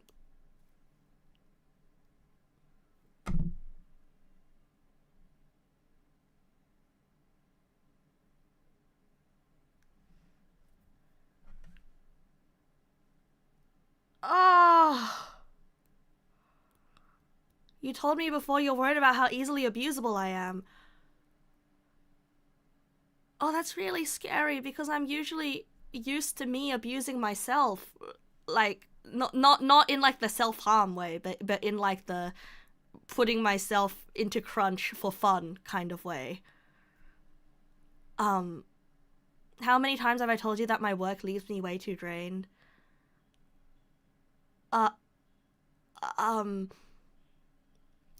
Quite a lot. How many times was this job to blame? I mean, the job didn't really do anything wrong. Like, I think, like, no. Like, I think it's a me problem. It's because, like, me can't stop thinking about work outside of work because you know, it's like the ADHD brain that's always active, being like, oh man, I'm stuck on this problem from work, like, and then you just keep thinking about it because you're like, oh boy, how would I solve this problem? And then you get the kick where you're like, aha, I figured it out. Quick, I need to quickly do it before it leaves me, you know? And that's what they want. That's what they... Then find me work you want to do as a passion, or...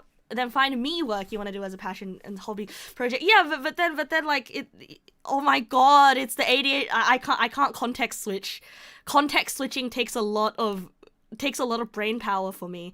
And so switching from thinking about work to personal work is like...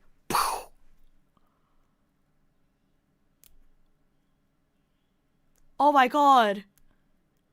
The job is benefiting from my stupid ADHD tendencies. You don't actually expect them to change anything. You expect me to have to confront what I'm actually doing and expecting from myself.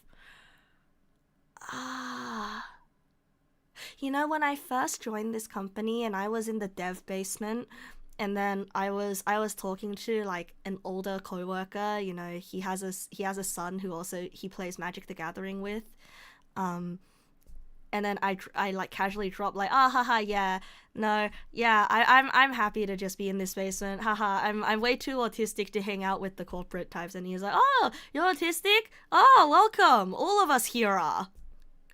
Like, just casually dropping that, like, yeah, basically everyone here is neurodivergent. And I'm like, oh no, it's the, oh, this is like exactly what you guys are talking. No, see, like at the time I didn't think of it as like, oh, you know, we got typecast. Like at the time I was like a hee hee ha ha, wow, I am among my people, haha, you know, like I am, haha, I was born for this, you know, and I was comfortable, but now that you put it this way, it feels different. It feels, I don't know how to feel, bro. There's a reason you're upset about this topic. The reason might also be linked to the reason you haven't been employed for 3 years afterwards. Yeah, not necessarily a bad thing. It can just be that management knows how to handle autism. Being among your people is good. It gives you a boost, but you should still pace yourself.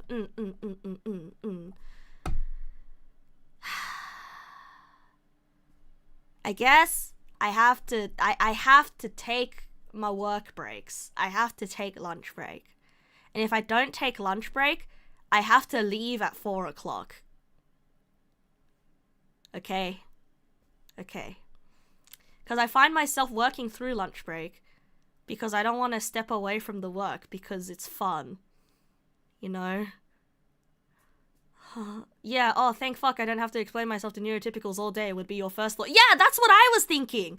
Like, oh, thank fuck, no one's gonna think that I'm weird if I just don't want to interact.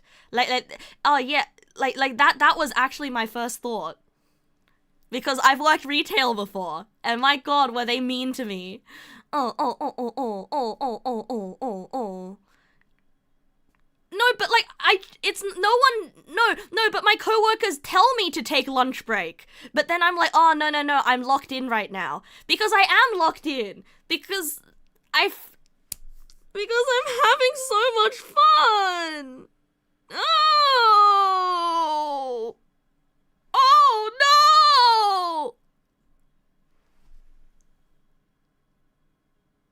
No!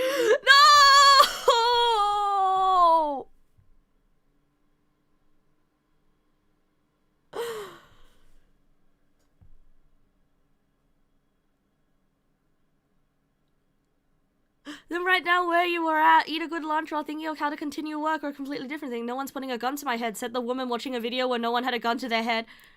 Do not lock in so hard you do not consume. No, I had a croissant in the I have a croissant every morning. You need to exercise the context switching muscle or it'll never get stronger. Okay, fine. Okay. I'll take lunch break. Even if I don't have lunch break, even if, like, I think Conqueror put it in a very good way. I need to exercise my context switching muscle. I need to just scroll. If I don't want to socialize with my coworkers, like, at the very least, I can just sit there and scroll TikTok brain rot for like 30 minutes. Okay? You know how you take a nap sometimes? Just do that for food. You're right! I'm gonna lie down and take a nap! Yes! Leave the desk where... Oh, I can go for a walk! I can go for a walk and go to KFC! Instead of the building cafeteria! Yeah! Yeah! Okay. And maybe avoid brain rot. Okay.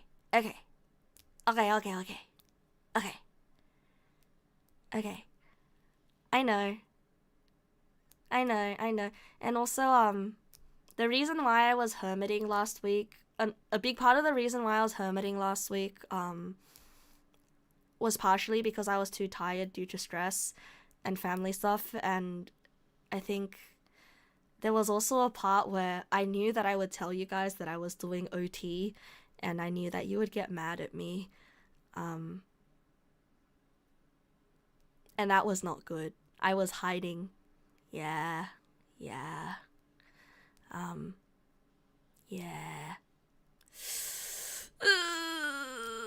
just stop thinking on Twitter. I know.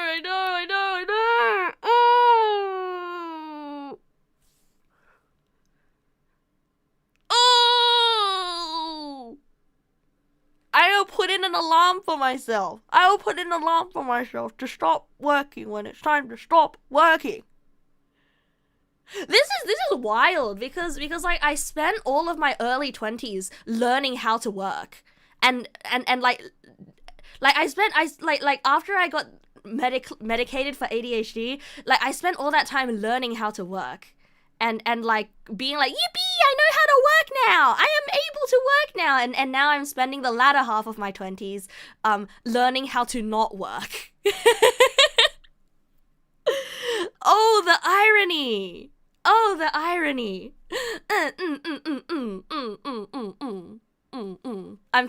30. Yeah, I'm 30. You're right. I'm 30. I spent my 20s learning how to work. Now I spend my 30s learning how to not work. You're right.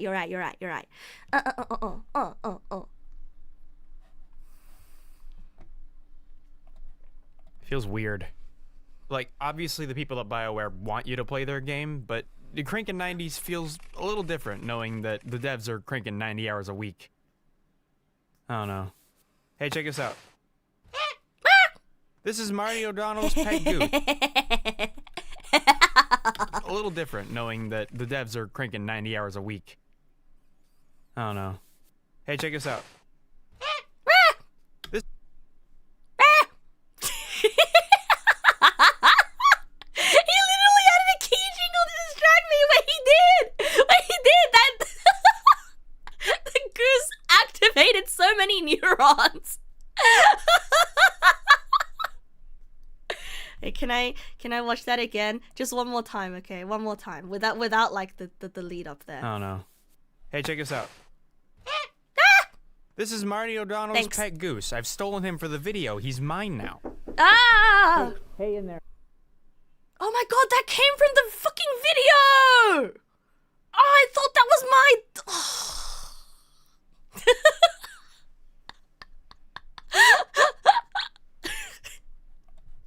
I think that's my goose. Can you give it back, please? Hey, Marty. I've been looking for the goose. You have Yeah, it. I'm just holding on to him for a little. It's not your goose. I don't want. No, you it's to play okay. it. Don't. That's for the not video. yours. So I'll It's give him my back. goose. Marty, for those who aren't aware, is He's the the audio Halo director guy! at Highwire Games and previously Bungie.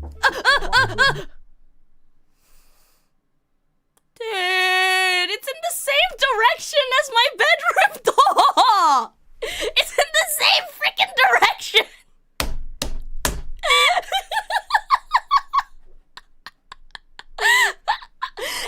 I've got open back headphones. Okay, I've got open back headphones, so it actually sounds like it's coming from my door.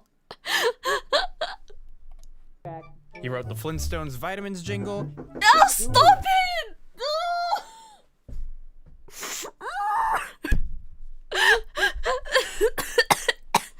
Oh, the stupid ass left pan door knocking SFX.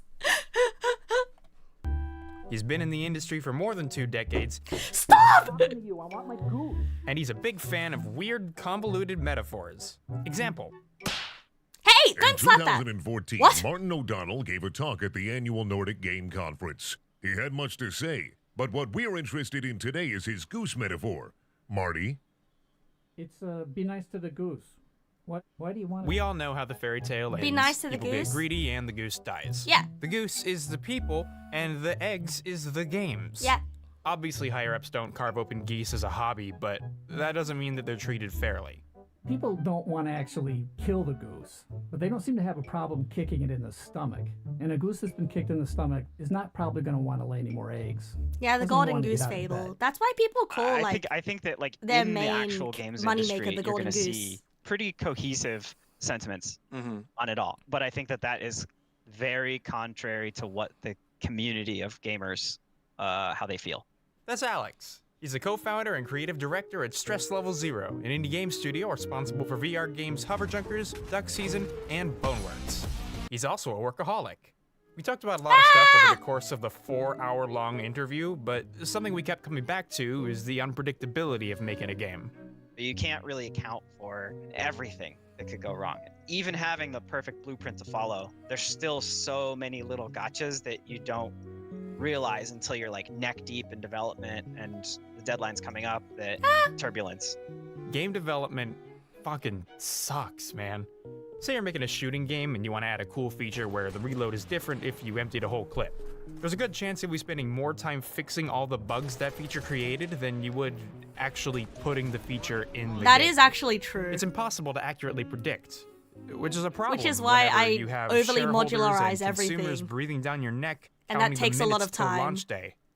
An ex-developer at CD Projekt recently described how when asking management last year what their plan was if they couldn't hit the April 2020 deadline, their response was that they just had to. There was no plan B. Chances are, if you're already neck deep in crunch like some of CDPR was, the suits don't care how hard it is or how long it'll take. You keep working till it's done.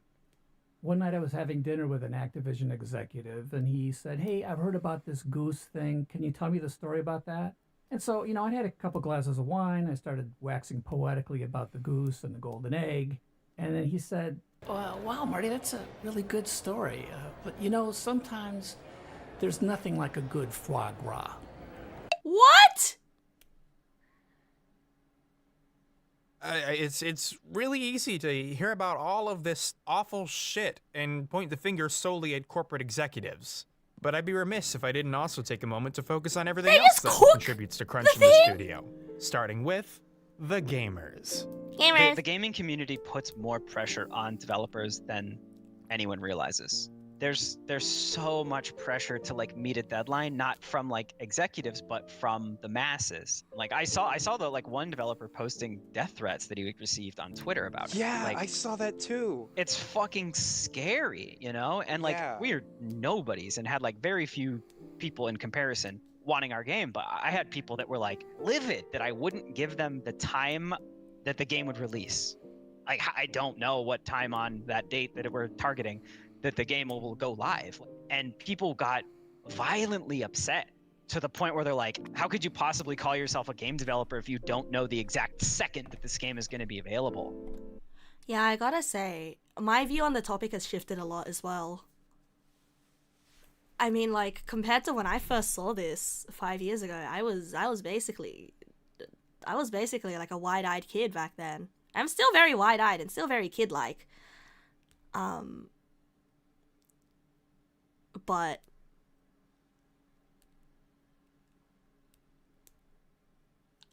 5 years ago, I still considered myself invincible and immune to things.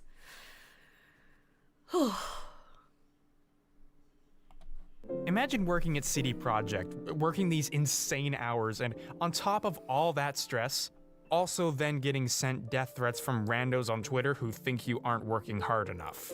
There were people out here complaining about how Apex doesn't have as much free content as Fortnite literally a day after an article came out exposing the human cost of that dopamine drip feed. Respawn would later state that the whole reason they were updating the game slower was to avoid the crunch that Epic had embraced. There were real humans out here arguing that crunch makes video games realistic and therefore better. And, you know, I want to believe that this is a vocal minority, but this head-ass take kind of popped off.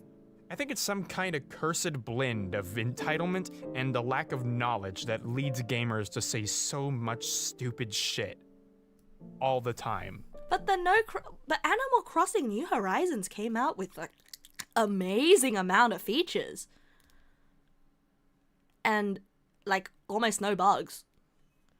I see an NYC, thank you for the follow. Welcome, welcome. Yeah, implying Nintendo, the red Japanese devil, doesn't do crunch. Yeah. Implying that Nintendo doesn't do crunch. Like, come on, man. They were comparing graphics. Yeah, Japanese culture is all about crunch. Like, this is what I say all the time, where I'm like, I'm so glad that I was born in Australia. I'm so glad that my parents chose to raise me in Australia. 'Cause, like, I have a very exploitable personality type. And any East Asian work culture would actually unironically kill me. Literally. Was living in Japan on the table even? At a certain point, yeah. At a certain point, in high school, I was trying to study to go on exchange to Todai.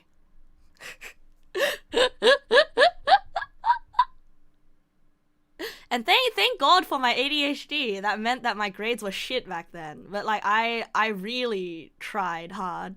You don't think exploitability is born with you? It's trauma? Yeah, I think so. I mean, like, my exploitability is like half-half, right? Like, my exploitability definitely comes from the trauma of being bullied for being lazy. Australian work culture has problems, but it gives you a hell of more space to push back on the people above you than that. Yeah. No, legitimately. And you know the relative that got married in Japan? You know the scary thing that she said? Like, she said Australians don't know how to work. Like she said that point blank when like she was talking about like going on company trips, right? Like going on a business trip overseas. Like, and then we were talking about how like, oh yeah, you know, like some people, if they go on a business trip overseas, like they'll take leave for the rest of the week so they can stay and have a holiday. And then she said, yeah, that would not happen here. Yeah, Australians don't know how to work. And then she said that with like a judgmental twinge. And I'm like, and like that scared me, man. That scared me. That fucking scared me. That scared me so much. You'd take not knowing how to work over not knowing how to fucking live. Yeah, I know. Like she was once sent to she was sent to Europe once for a business trip, and then like she was immediately on a plane back to Japan after the business trip ended, and she was on the plane like writing up post-conference notes. And I'm like, oh my god, oh my god, oh my god, oh my god.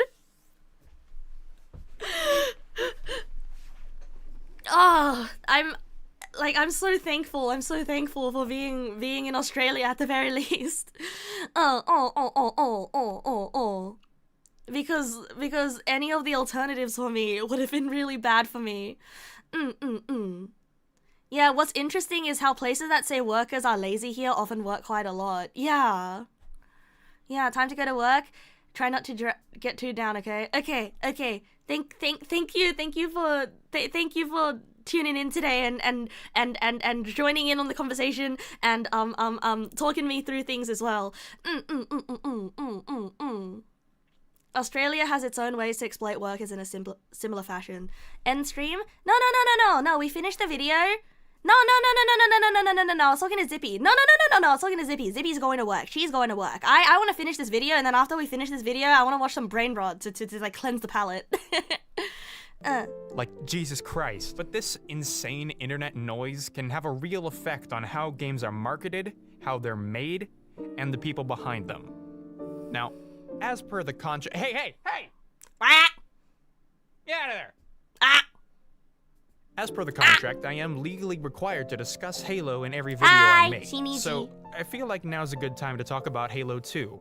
Possibly one of the most mismanaged games that's ever shipped. Its development has been described as intense, brutal, like they were going to die, and more. When reflecting on what it was like, Luke Timmons, a veteran Bungie dev, said that it almost killed the entire company. The experience was so overwhelming, so damaging, that it forced Bungie staff to think differently about crunch from then on. As Luke put it, there's a crunch you want to do, and there's a crunch you have to do. Hey, the crunch you want to do and the crunch you have to do. The crunch that I want to do right now is the crunch that I have been doing up until now. My experience in work life, some degree of crunch is inevitable. Whether that is passion-driven or mandatory is the real crux of the problem. When Alex first told me this a year ago, it really bothered me. So much so that a year later, I felt the need to get Marty's take on it, and... I will agree with that. So let me just say, no game on Earth should ever ship with the Halo 2 crunch, okay? But if you're on a roll, like you're doing something, it's like, yeah, I need to get this out by 5. I told everybody it's going to be live 5 o'clock tomorrow. And you're still working on it the day before. And you go, oh my gosh, it'd be so much more fun if I did this other thing. Well, all of a sudden it's 10, 11, 12 o'clock at night and you're still working on it. Well, that's crunch. That's what that is. It's individual creative people saying, I can make this better. I still have a little time. I want to get this in under the wire. And this is a big move. That's me! That's me!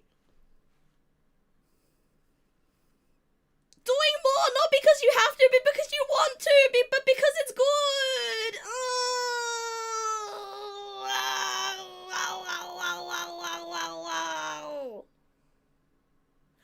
And the thing is, I need to change this mindset where I think there's a part of me that is too judgmental towards people who don't care. Because I am somebody who cares way too much. I think, like, I need to forgive people who don't care so that I myself too can start caring a little less. Because I've like come to peace with the fact that there are people out there who do not care about labor, and that is fine with me.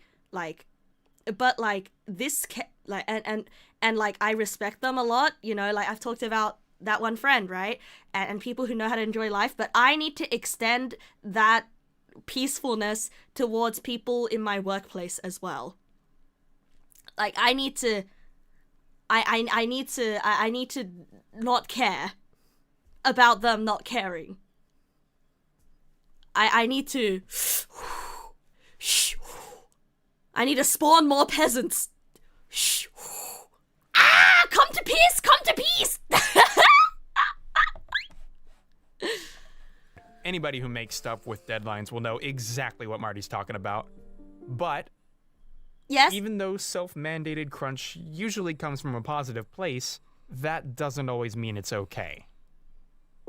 I feel like I've probably removed some years off the end of my life with how hard I've worked at times. And it's not like nobody else did that to me. You know, like I made the decision to do that because I felt like I had to for myself. Do you know what I mean? I do, but I don't. Yeah. I think when it comes to like stuff like birthday stream prep, where I where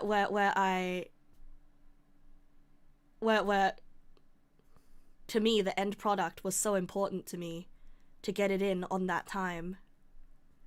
I definitely took a few years off my life. Every single time I crunch for a stream idea like that as well. Oh man, that's hard. That's difficult. That's difficult.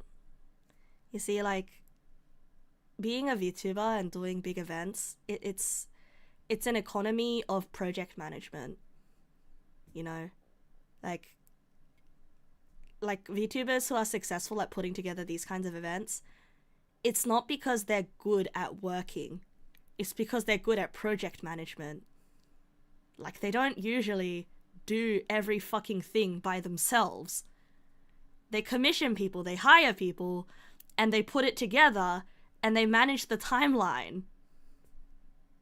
And I'm trying to compete with that, with brute force of doing everything myself, and feeling like shit that I can't reach that same standard because I'm not offloading any work. Because I stupidly choose to do full stack because I think, oh, that makes it more special. Because I'm not commissioning anyone else.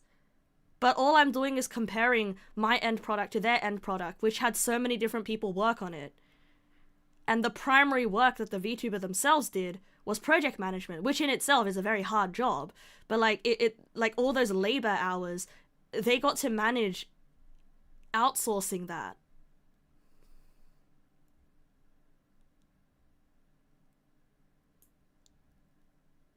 Learning like, the issue is that people after me will have a hard time understanding how to set themselves into your work as well. Yeah. That is the social media black hole. That is the social media black hole. And like I keep feeling like I have to, because my strengths are my creative output. My strength isn't in project management. And so I just keep thinking that I'll never measure up, you know. Like I've got these VTuber friends and they're all so good at putting together these amazing events. You know, amazing anniversary events and everything. Everything's always on time, everything's always polished, everything's always pristine. And I just feel like I can't call myself a streamer who cares if I don't at least do this much, you know? But because I'm unwilling to commission other people for things, because I'm stupid and I want to do everything myself, like for me, you know, for me the creation part is non-negotiable. For me the creative part is non-negotiable. Because if I just commission someone else, then like it's no longer what I want to do, you know?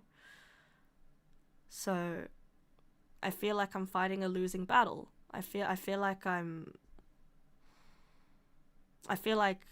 I don't belong, you know? I can outsource the management. You're right. I think I need to hire a project manager. I think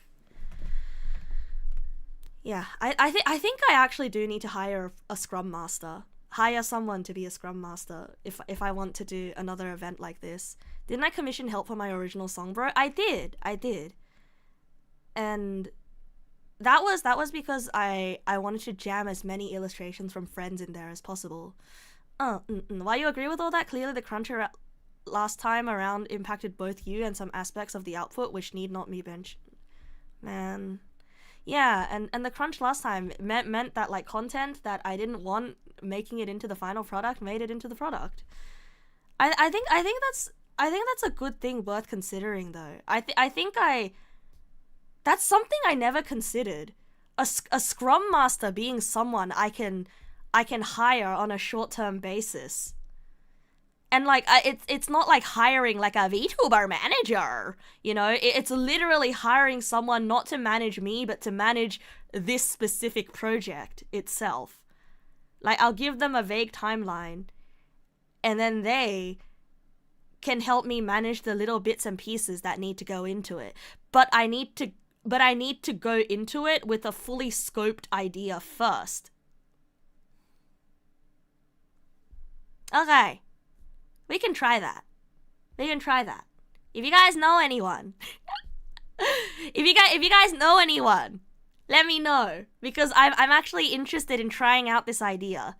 I'm actually interested in trying out this idea of hiring a scrum master for a project. How about you stop thinking about projects that require you hiring scrum masters and figure out your life first? No, but these projects are my life though. I have so much fun. I have so much fun with them.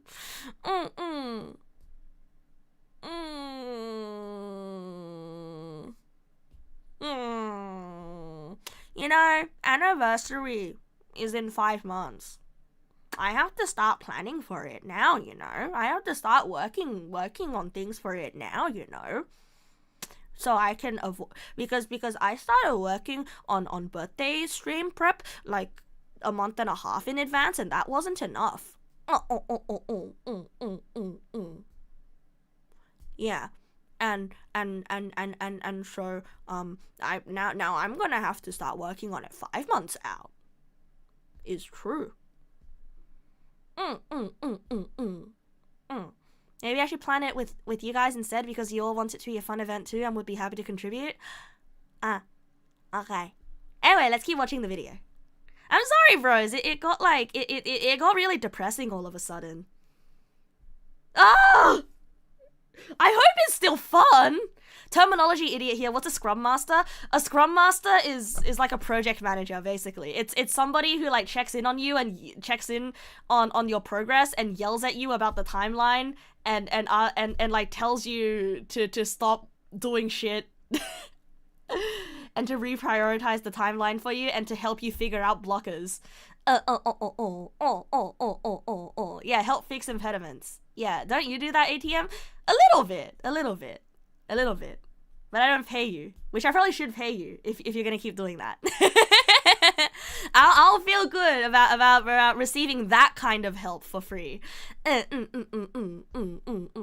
even if it's just like a symbolic form of payment, I should pay you for it. Anyway. I don't think that's a good thing. I think that's kind of an invariably bad thing. I don't want to at all compare myself to like an athlete, because we're fucking not. But I mean, like you have instances like with runners, you know, who will hit this brick wall where they just cannot go anymore, and they just have to stop or break through this wall. And I think it's kind of similar, and it's like that's probably unhealthy physically and mentally. I feel you, but there's a gigantic difference between like a day-long marathon and a 2-month-long death march. At the end of the day, video games are not more important than your health, man. Yeah. Nothing should take priority above that. Yeah. I mean, at least not in our industry of entertainment. Like, unless we're talking about you're in a fucking war, then it should not literally be your well-being on the line. Yeah. Oh my god. I go to work, I work for the entertainment industry. I come home and I stress about stream projects, is entertainment industry. I'm self-imposing crunch on myself for 2 different entertainment industries. Sorry, I just had that realization. Like, as you know, my copium is saying that streaming is a hobby, so therefore everything is self-imposed. So therefore, like, it doesn't matter, and the crunch is not real because I chose this, and it's no different from staying up all night playing League of Legends, you know. But I think I have to come to terms. I think I have to come to terms with the fact that just because streaming is a hobby doesn't mean that it's technically not a part-time job, at least.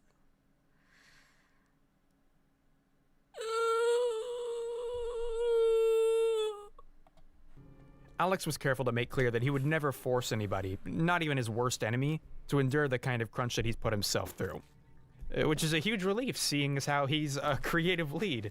He knows what he's doing is bad for his health, but he still feels compelled to do it. He's able to put himself through hell largely in part because he's passionate about what he does. That's why it's called crunch culture. It's literally a culture of workaholism. This is why I think Luke and Marty both make the distinction that even crunch that's entirely voluntary has got to be kept in check. The way Luke put it, It can be awesome because you have passionate people who are excited and have cool stuff to work on, but you gotta be careful. People can get so excited that before you know it, they're working a ton and getting burned out. that distinction he makes, that passionate people are excited, is a really important note to hit on, because us creatives tend to be really bad at the whole self-control Yeah, thing. it's true, it's true, it's so true. easy to just throw everything you It's have true, into it's a true, it's project true, you're it's jazzed true. about. Before you know it, you're burnt out, you feel like shit, and you hate everything you worked on. Some would argue that for management to explicitly seek out super enthusiastic workers is inherently predatory, because young passion is easy to exploit. The PR bullshit I hear a lot is like, we're looking for somebody who's extremely passionate about this work. And that's like, okay, you want to just exploit them. Here's the thing about that, though. In a passion-fueled industry, who doesn't want passionate people?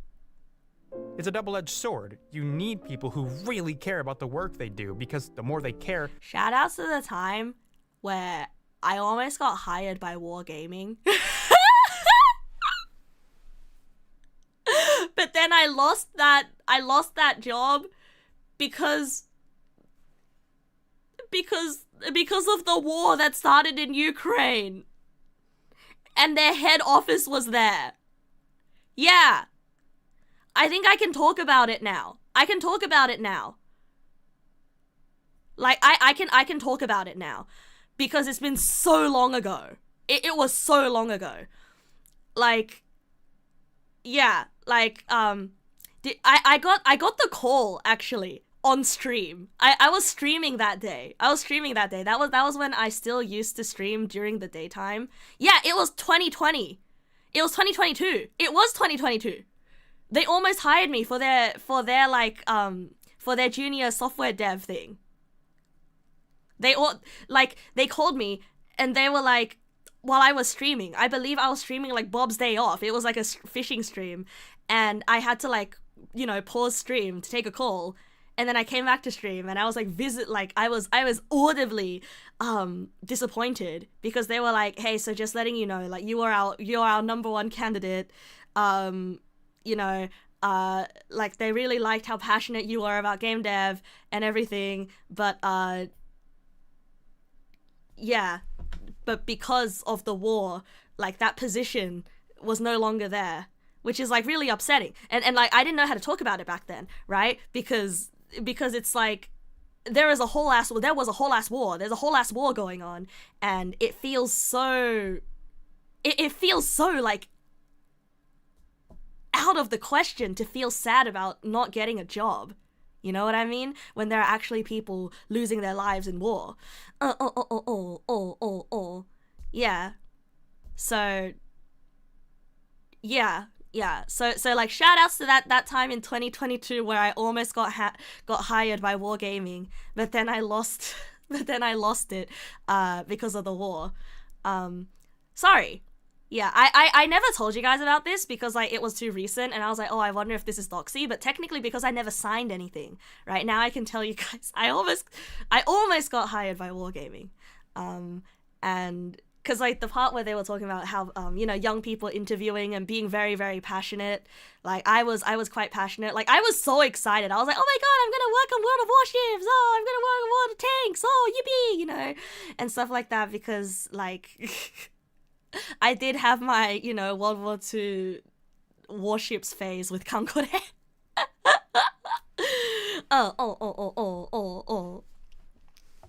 But yeah, anyway, so there's a fun fact about me that you guys never knew.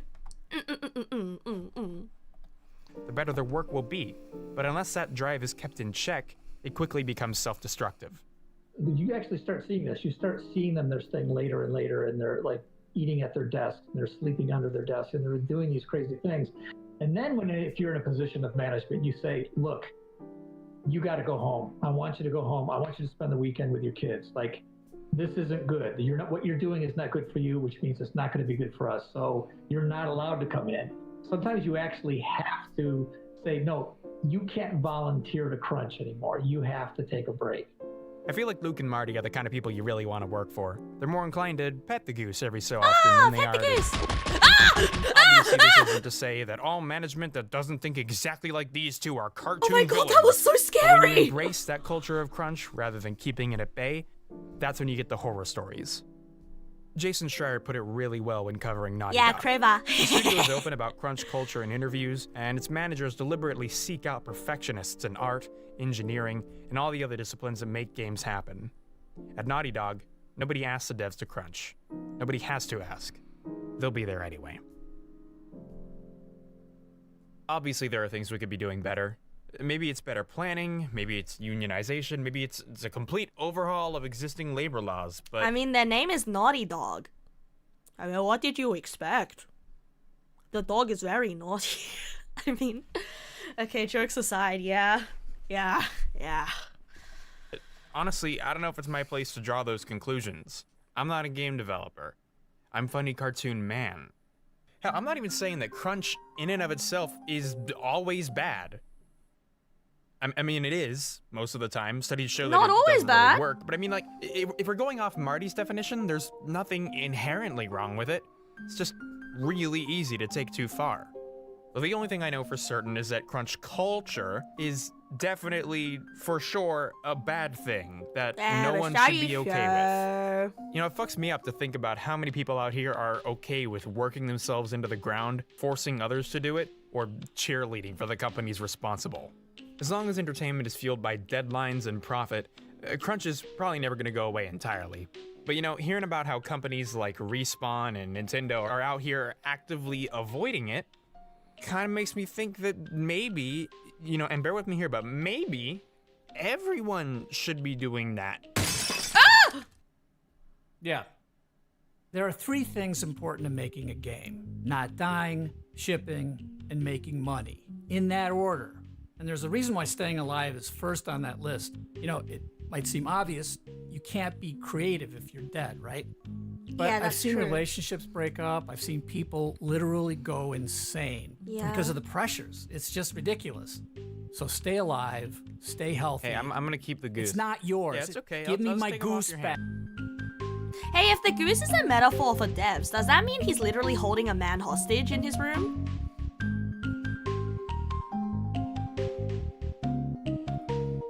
Ah, okay. Oh man. Okay.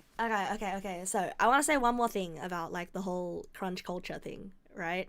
And about how I'm afraid of being seen as lazy. And if we connect it back to me feeling like, if we connect it back to me feeling like, in order to keep everyone's good graces as a VTuber, you know, and I have to, you know, make it on time and make very big bombastic events. I think I was kind of influenced by so like you know how when people are fans of HoloLive and I know like indie VTubers are held to a different standard, right? But you know when people are fans of HoloLive and if a talent doesn't stream for a while or something or another, like people start calling them lazy. And then like if someone sees a VTuber like actively working hard, they get praised for being a hard worker, or if the hard work isn't visible, they still get called lazy. And there's just a lot of bad attitude towards them, you know, or like bad sentiments towards them. Like, I know that indies are not held to the same standards as company VTubers, right? And I know that my own community doesn't see me that way. I know that you guys don't see me that way, but there's that fear in me that reminds me of how I was treated back in high school, you know? Like, I was the designated person of the grade that it was okay to be mean about and be mean to because I, quote-unquote, deserved it. Because I was lazy. I didn't deserve to be in this school. I didn't do my homework. There was something wrong with me. Teachers were too nice to me for no reason. And also, on top of that, like, on top of being lazy, I was just generally weird, you know? And so, like, that, and so, like, when, I know I said that VTuber culture is no longer the same thing as it was before. I think I'm still holding on to that part of it. And I think the one thing that I'm the most afraid of being called by anyone is lazy. I think. Yeah. Yeah. That's I think that's my biggest point of trauma, I guess, point of fear. Like, the biggest thing I'm afraid of is hearing is you just didn't put enough effort into it. You could if you wanted to, but you didn't. You know, you didn't try hard enough. And so I kind of pour my whole existence into doing my best. And effort's not guaranteed to make something work, right? Like, so like, I need to be more tactical about where I put my effort. But like, and the thing is, it's kind of like, you know, the people who appear to be putting in the most effort, they're just being smart about where that effort goes. And I fundamentally know this, you know. I fundamentally know this, but it's really hard for me to feel okay with, I guess, quote unquote, gaming the system. You know what I mean? Like, I understand the principle behind work smarter, not harder, but I don't know why there's an emotional part of me that just feels like, well, that's not right. You know, there is a way that things can be done, and there is a way that things should be done without cutting any corners, and sometimes that's the path of the most resistance, right? Like you can't be smart about everything, and that sucks, right? That really sucks because being smart doesn't mean cutting corners. Being smart doesn't mean cutting corners. I need to know this. But like, the autism is like, no, you need to do things the way that is the correct way. But like, who decides what the correct way is? There is no correct way. The correct way is the way that you can make it out alive and healthy and happy. Okay? Okay. There is always a correcter way. Like, there is no one correct way. And just because you are used to doing things a certain way does not mean that that is the number one correct way. Yeah. Yeah. The correct way changes every time you look at the code again. Oh my god, so true! Oh my god, so true! Where's that picture of the, this time I will design a good architecture, and then flash forward, oh my, I've done it again, haven't I?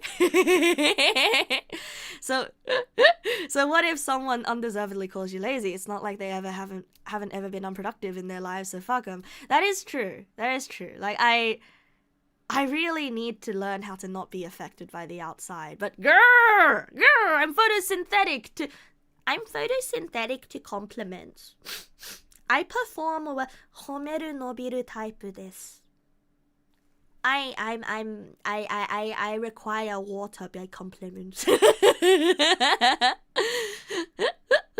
You gotta be happy with the correction you can achieve at this time. Then you can achieve higher correctness to the next time. Now it sucks because like I live like I don't thrive under criticism. I thrive under compliments. But then if I receive compliments that I feel like I didn't earn, then I feel guilty, which makes me want to work even harder. Because I'm like, shit, I need to fix this before they realize that their compliment was before they take it back, and then I feel like I'm in compliment debt.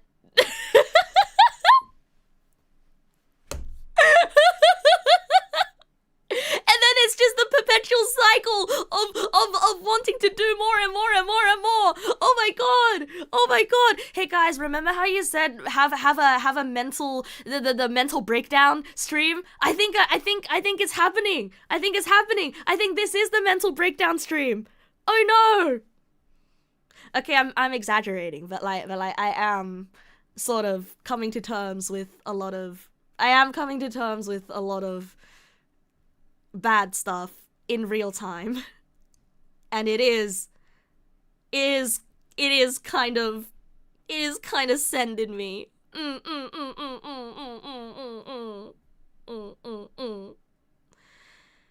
Think theses would fall more into identity breakdown. Yeah, I seem very level-headed-ish.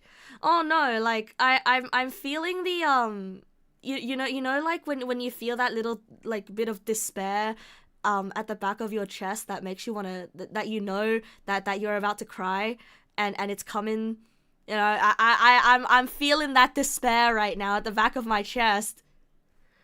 I'm feeling it. I'm feeling it. Think of it like a cautionary tale so you don't make the same mistakes or at least aware of them. Yeah, I think the contents of this stream, I think it's starting to scare me straight. Haha, straight, haha. As if you could scare me straight, haha. Still like girls. Kidding. But yeah, no, I think it's spooked me. I think that's why I like it. That's why I have that despair, because I'm spooked. I'm really spooked, bros. Oh. Now I know that I need to go to sleep soon because ironically I do need to go to the office tomorrow. And staying up is also not good for me. But would you guys like a palate cleanser? Would you guys like to My sister showed me a song today and I would like to show you guys. I would like to show you guys what's it called? World of Bass. Oh, Planet of Bass. Yeah! Yeah! Please observe this song. Please observe this song. It's so good. Alert! Alert! DJ Crazy Times. If you want parties to be making, have some noise. Have some noise. Bratislava. All the women in the world, let me see your beautiful faces. Oh, I've got an idea. World peace.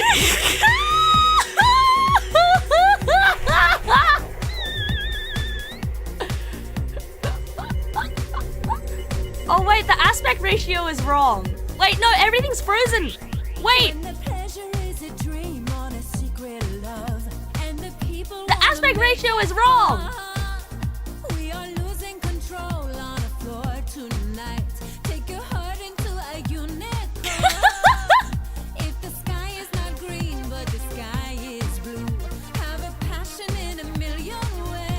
You know, when she showed it to me, I was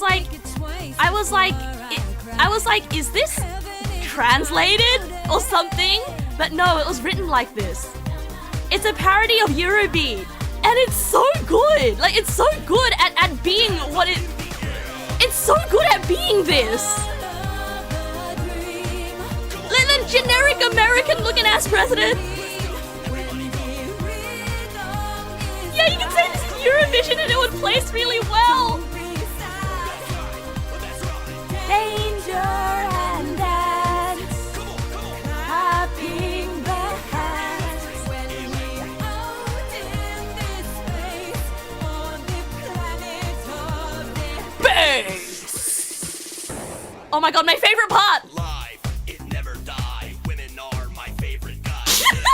I'm wanting more. Tell the world, stop the war. Home, here the best goes on. Body feel the groove. Cyber system overload. Everybody move, man. Life, it never die. Women are my favorite guy. Sex, I'm wanting more. Tell the world, stop the war. It's so good. It's so good. It's so good.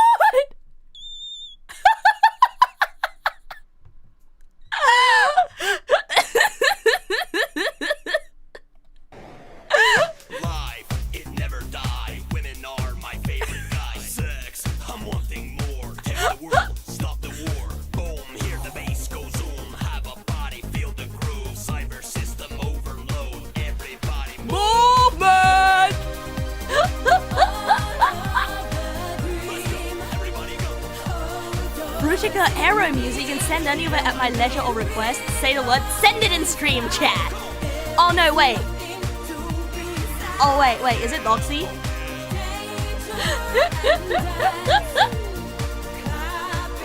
Clapping the hands!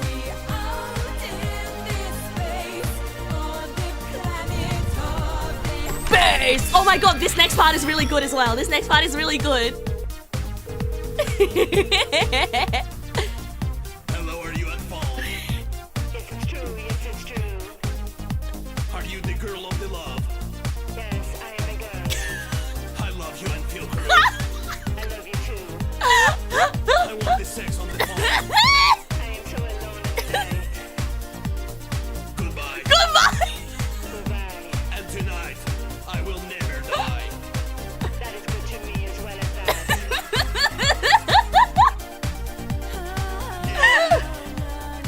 Hello, are you at phone?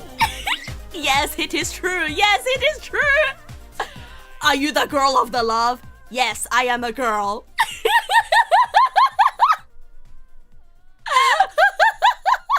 It's so good. It's so good. Apparently, like he's got like even more stuff like this. Like he's got this one parody of a white boy African music. White boy African music. But like this one's a lot less funny. This one's a lot less funny compared to like this is so good. This is so good. Planet of the and the thing is the song like I'm actually like is stuck in my mind. It's stuck in my brain, bro. Life, it never die. Women are my favorite guy. Sex, I'm wanting more. Tell the world, stop the war.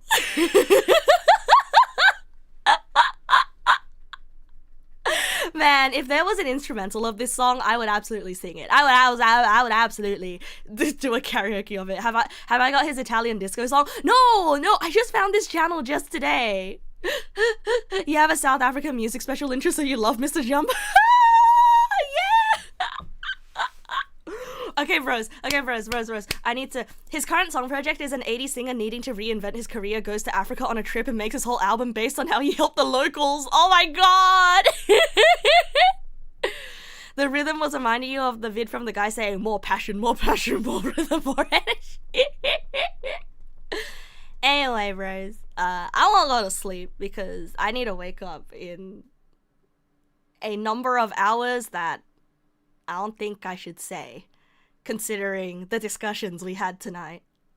But I think I don't regret streaming tonight though. I don't regret streaming tonight. I had a lot of fun, and thank you guys for sticking around with me through an admittedly really heavy stream. Like earlier I was talking about, you know, some issues I was having with family, and then I was talking, and then we started talking about work stress. Oh my goodness. Hopefully the next stream, which I want it to be tomorrow. I want stream to be tomorrow. But we just don't know. I want to stream tomorrow night. Hopefully tomorrow, we'll be having a lot more fun. We will be having the lots fun. And I hope that the stream was meaningful for someone other than me, because I am meaningfully spooked. Well, let's see if I shit tomorrow. Yeah, let's see if I shit tomorrow. Oh, Covelt, thank you for the sub. Thank you. And hopefully I'll see you guys tomorrow. And if I stream tomorrow, who knows what I'll do? I'll try to prepare something for tomorrow though. If I do find the energy to stream, we'll probably be playing a video game of some sort. I'll probably like spin a wheel. Who knows? We might just go back to playing Half-Life. Is shit now code for stream? Oh god, I hope not. I mean, it is hard to be comfortable on stream with a full bladder. You like the vibes around here? I'm glad, bros. I swear it's not always existential dread every day, okay? It's not existential dread all the time. It's just I'm going through a little bit of an existential dread arc with my life right now. So it's the existential dread is a little bit.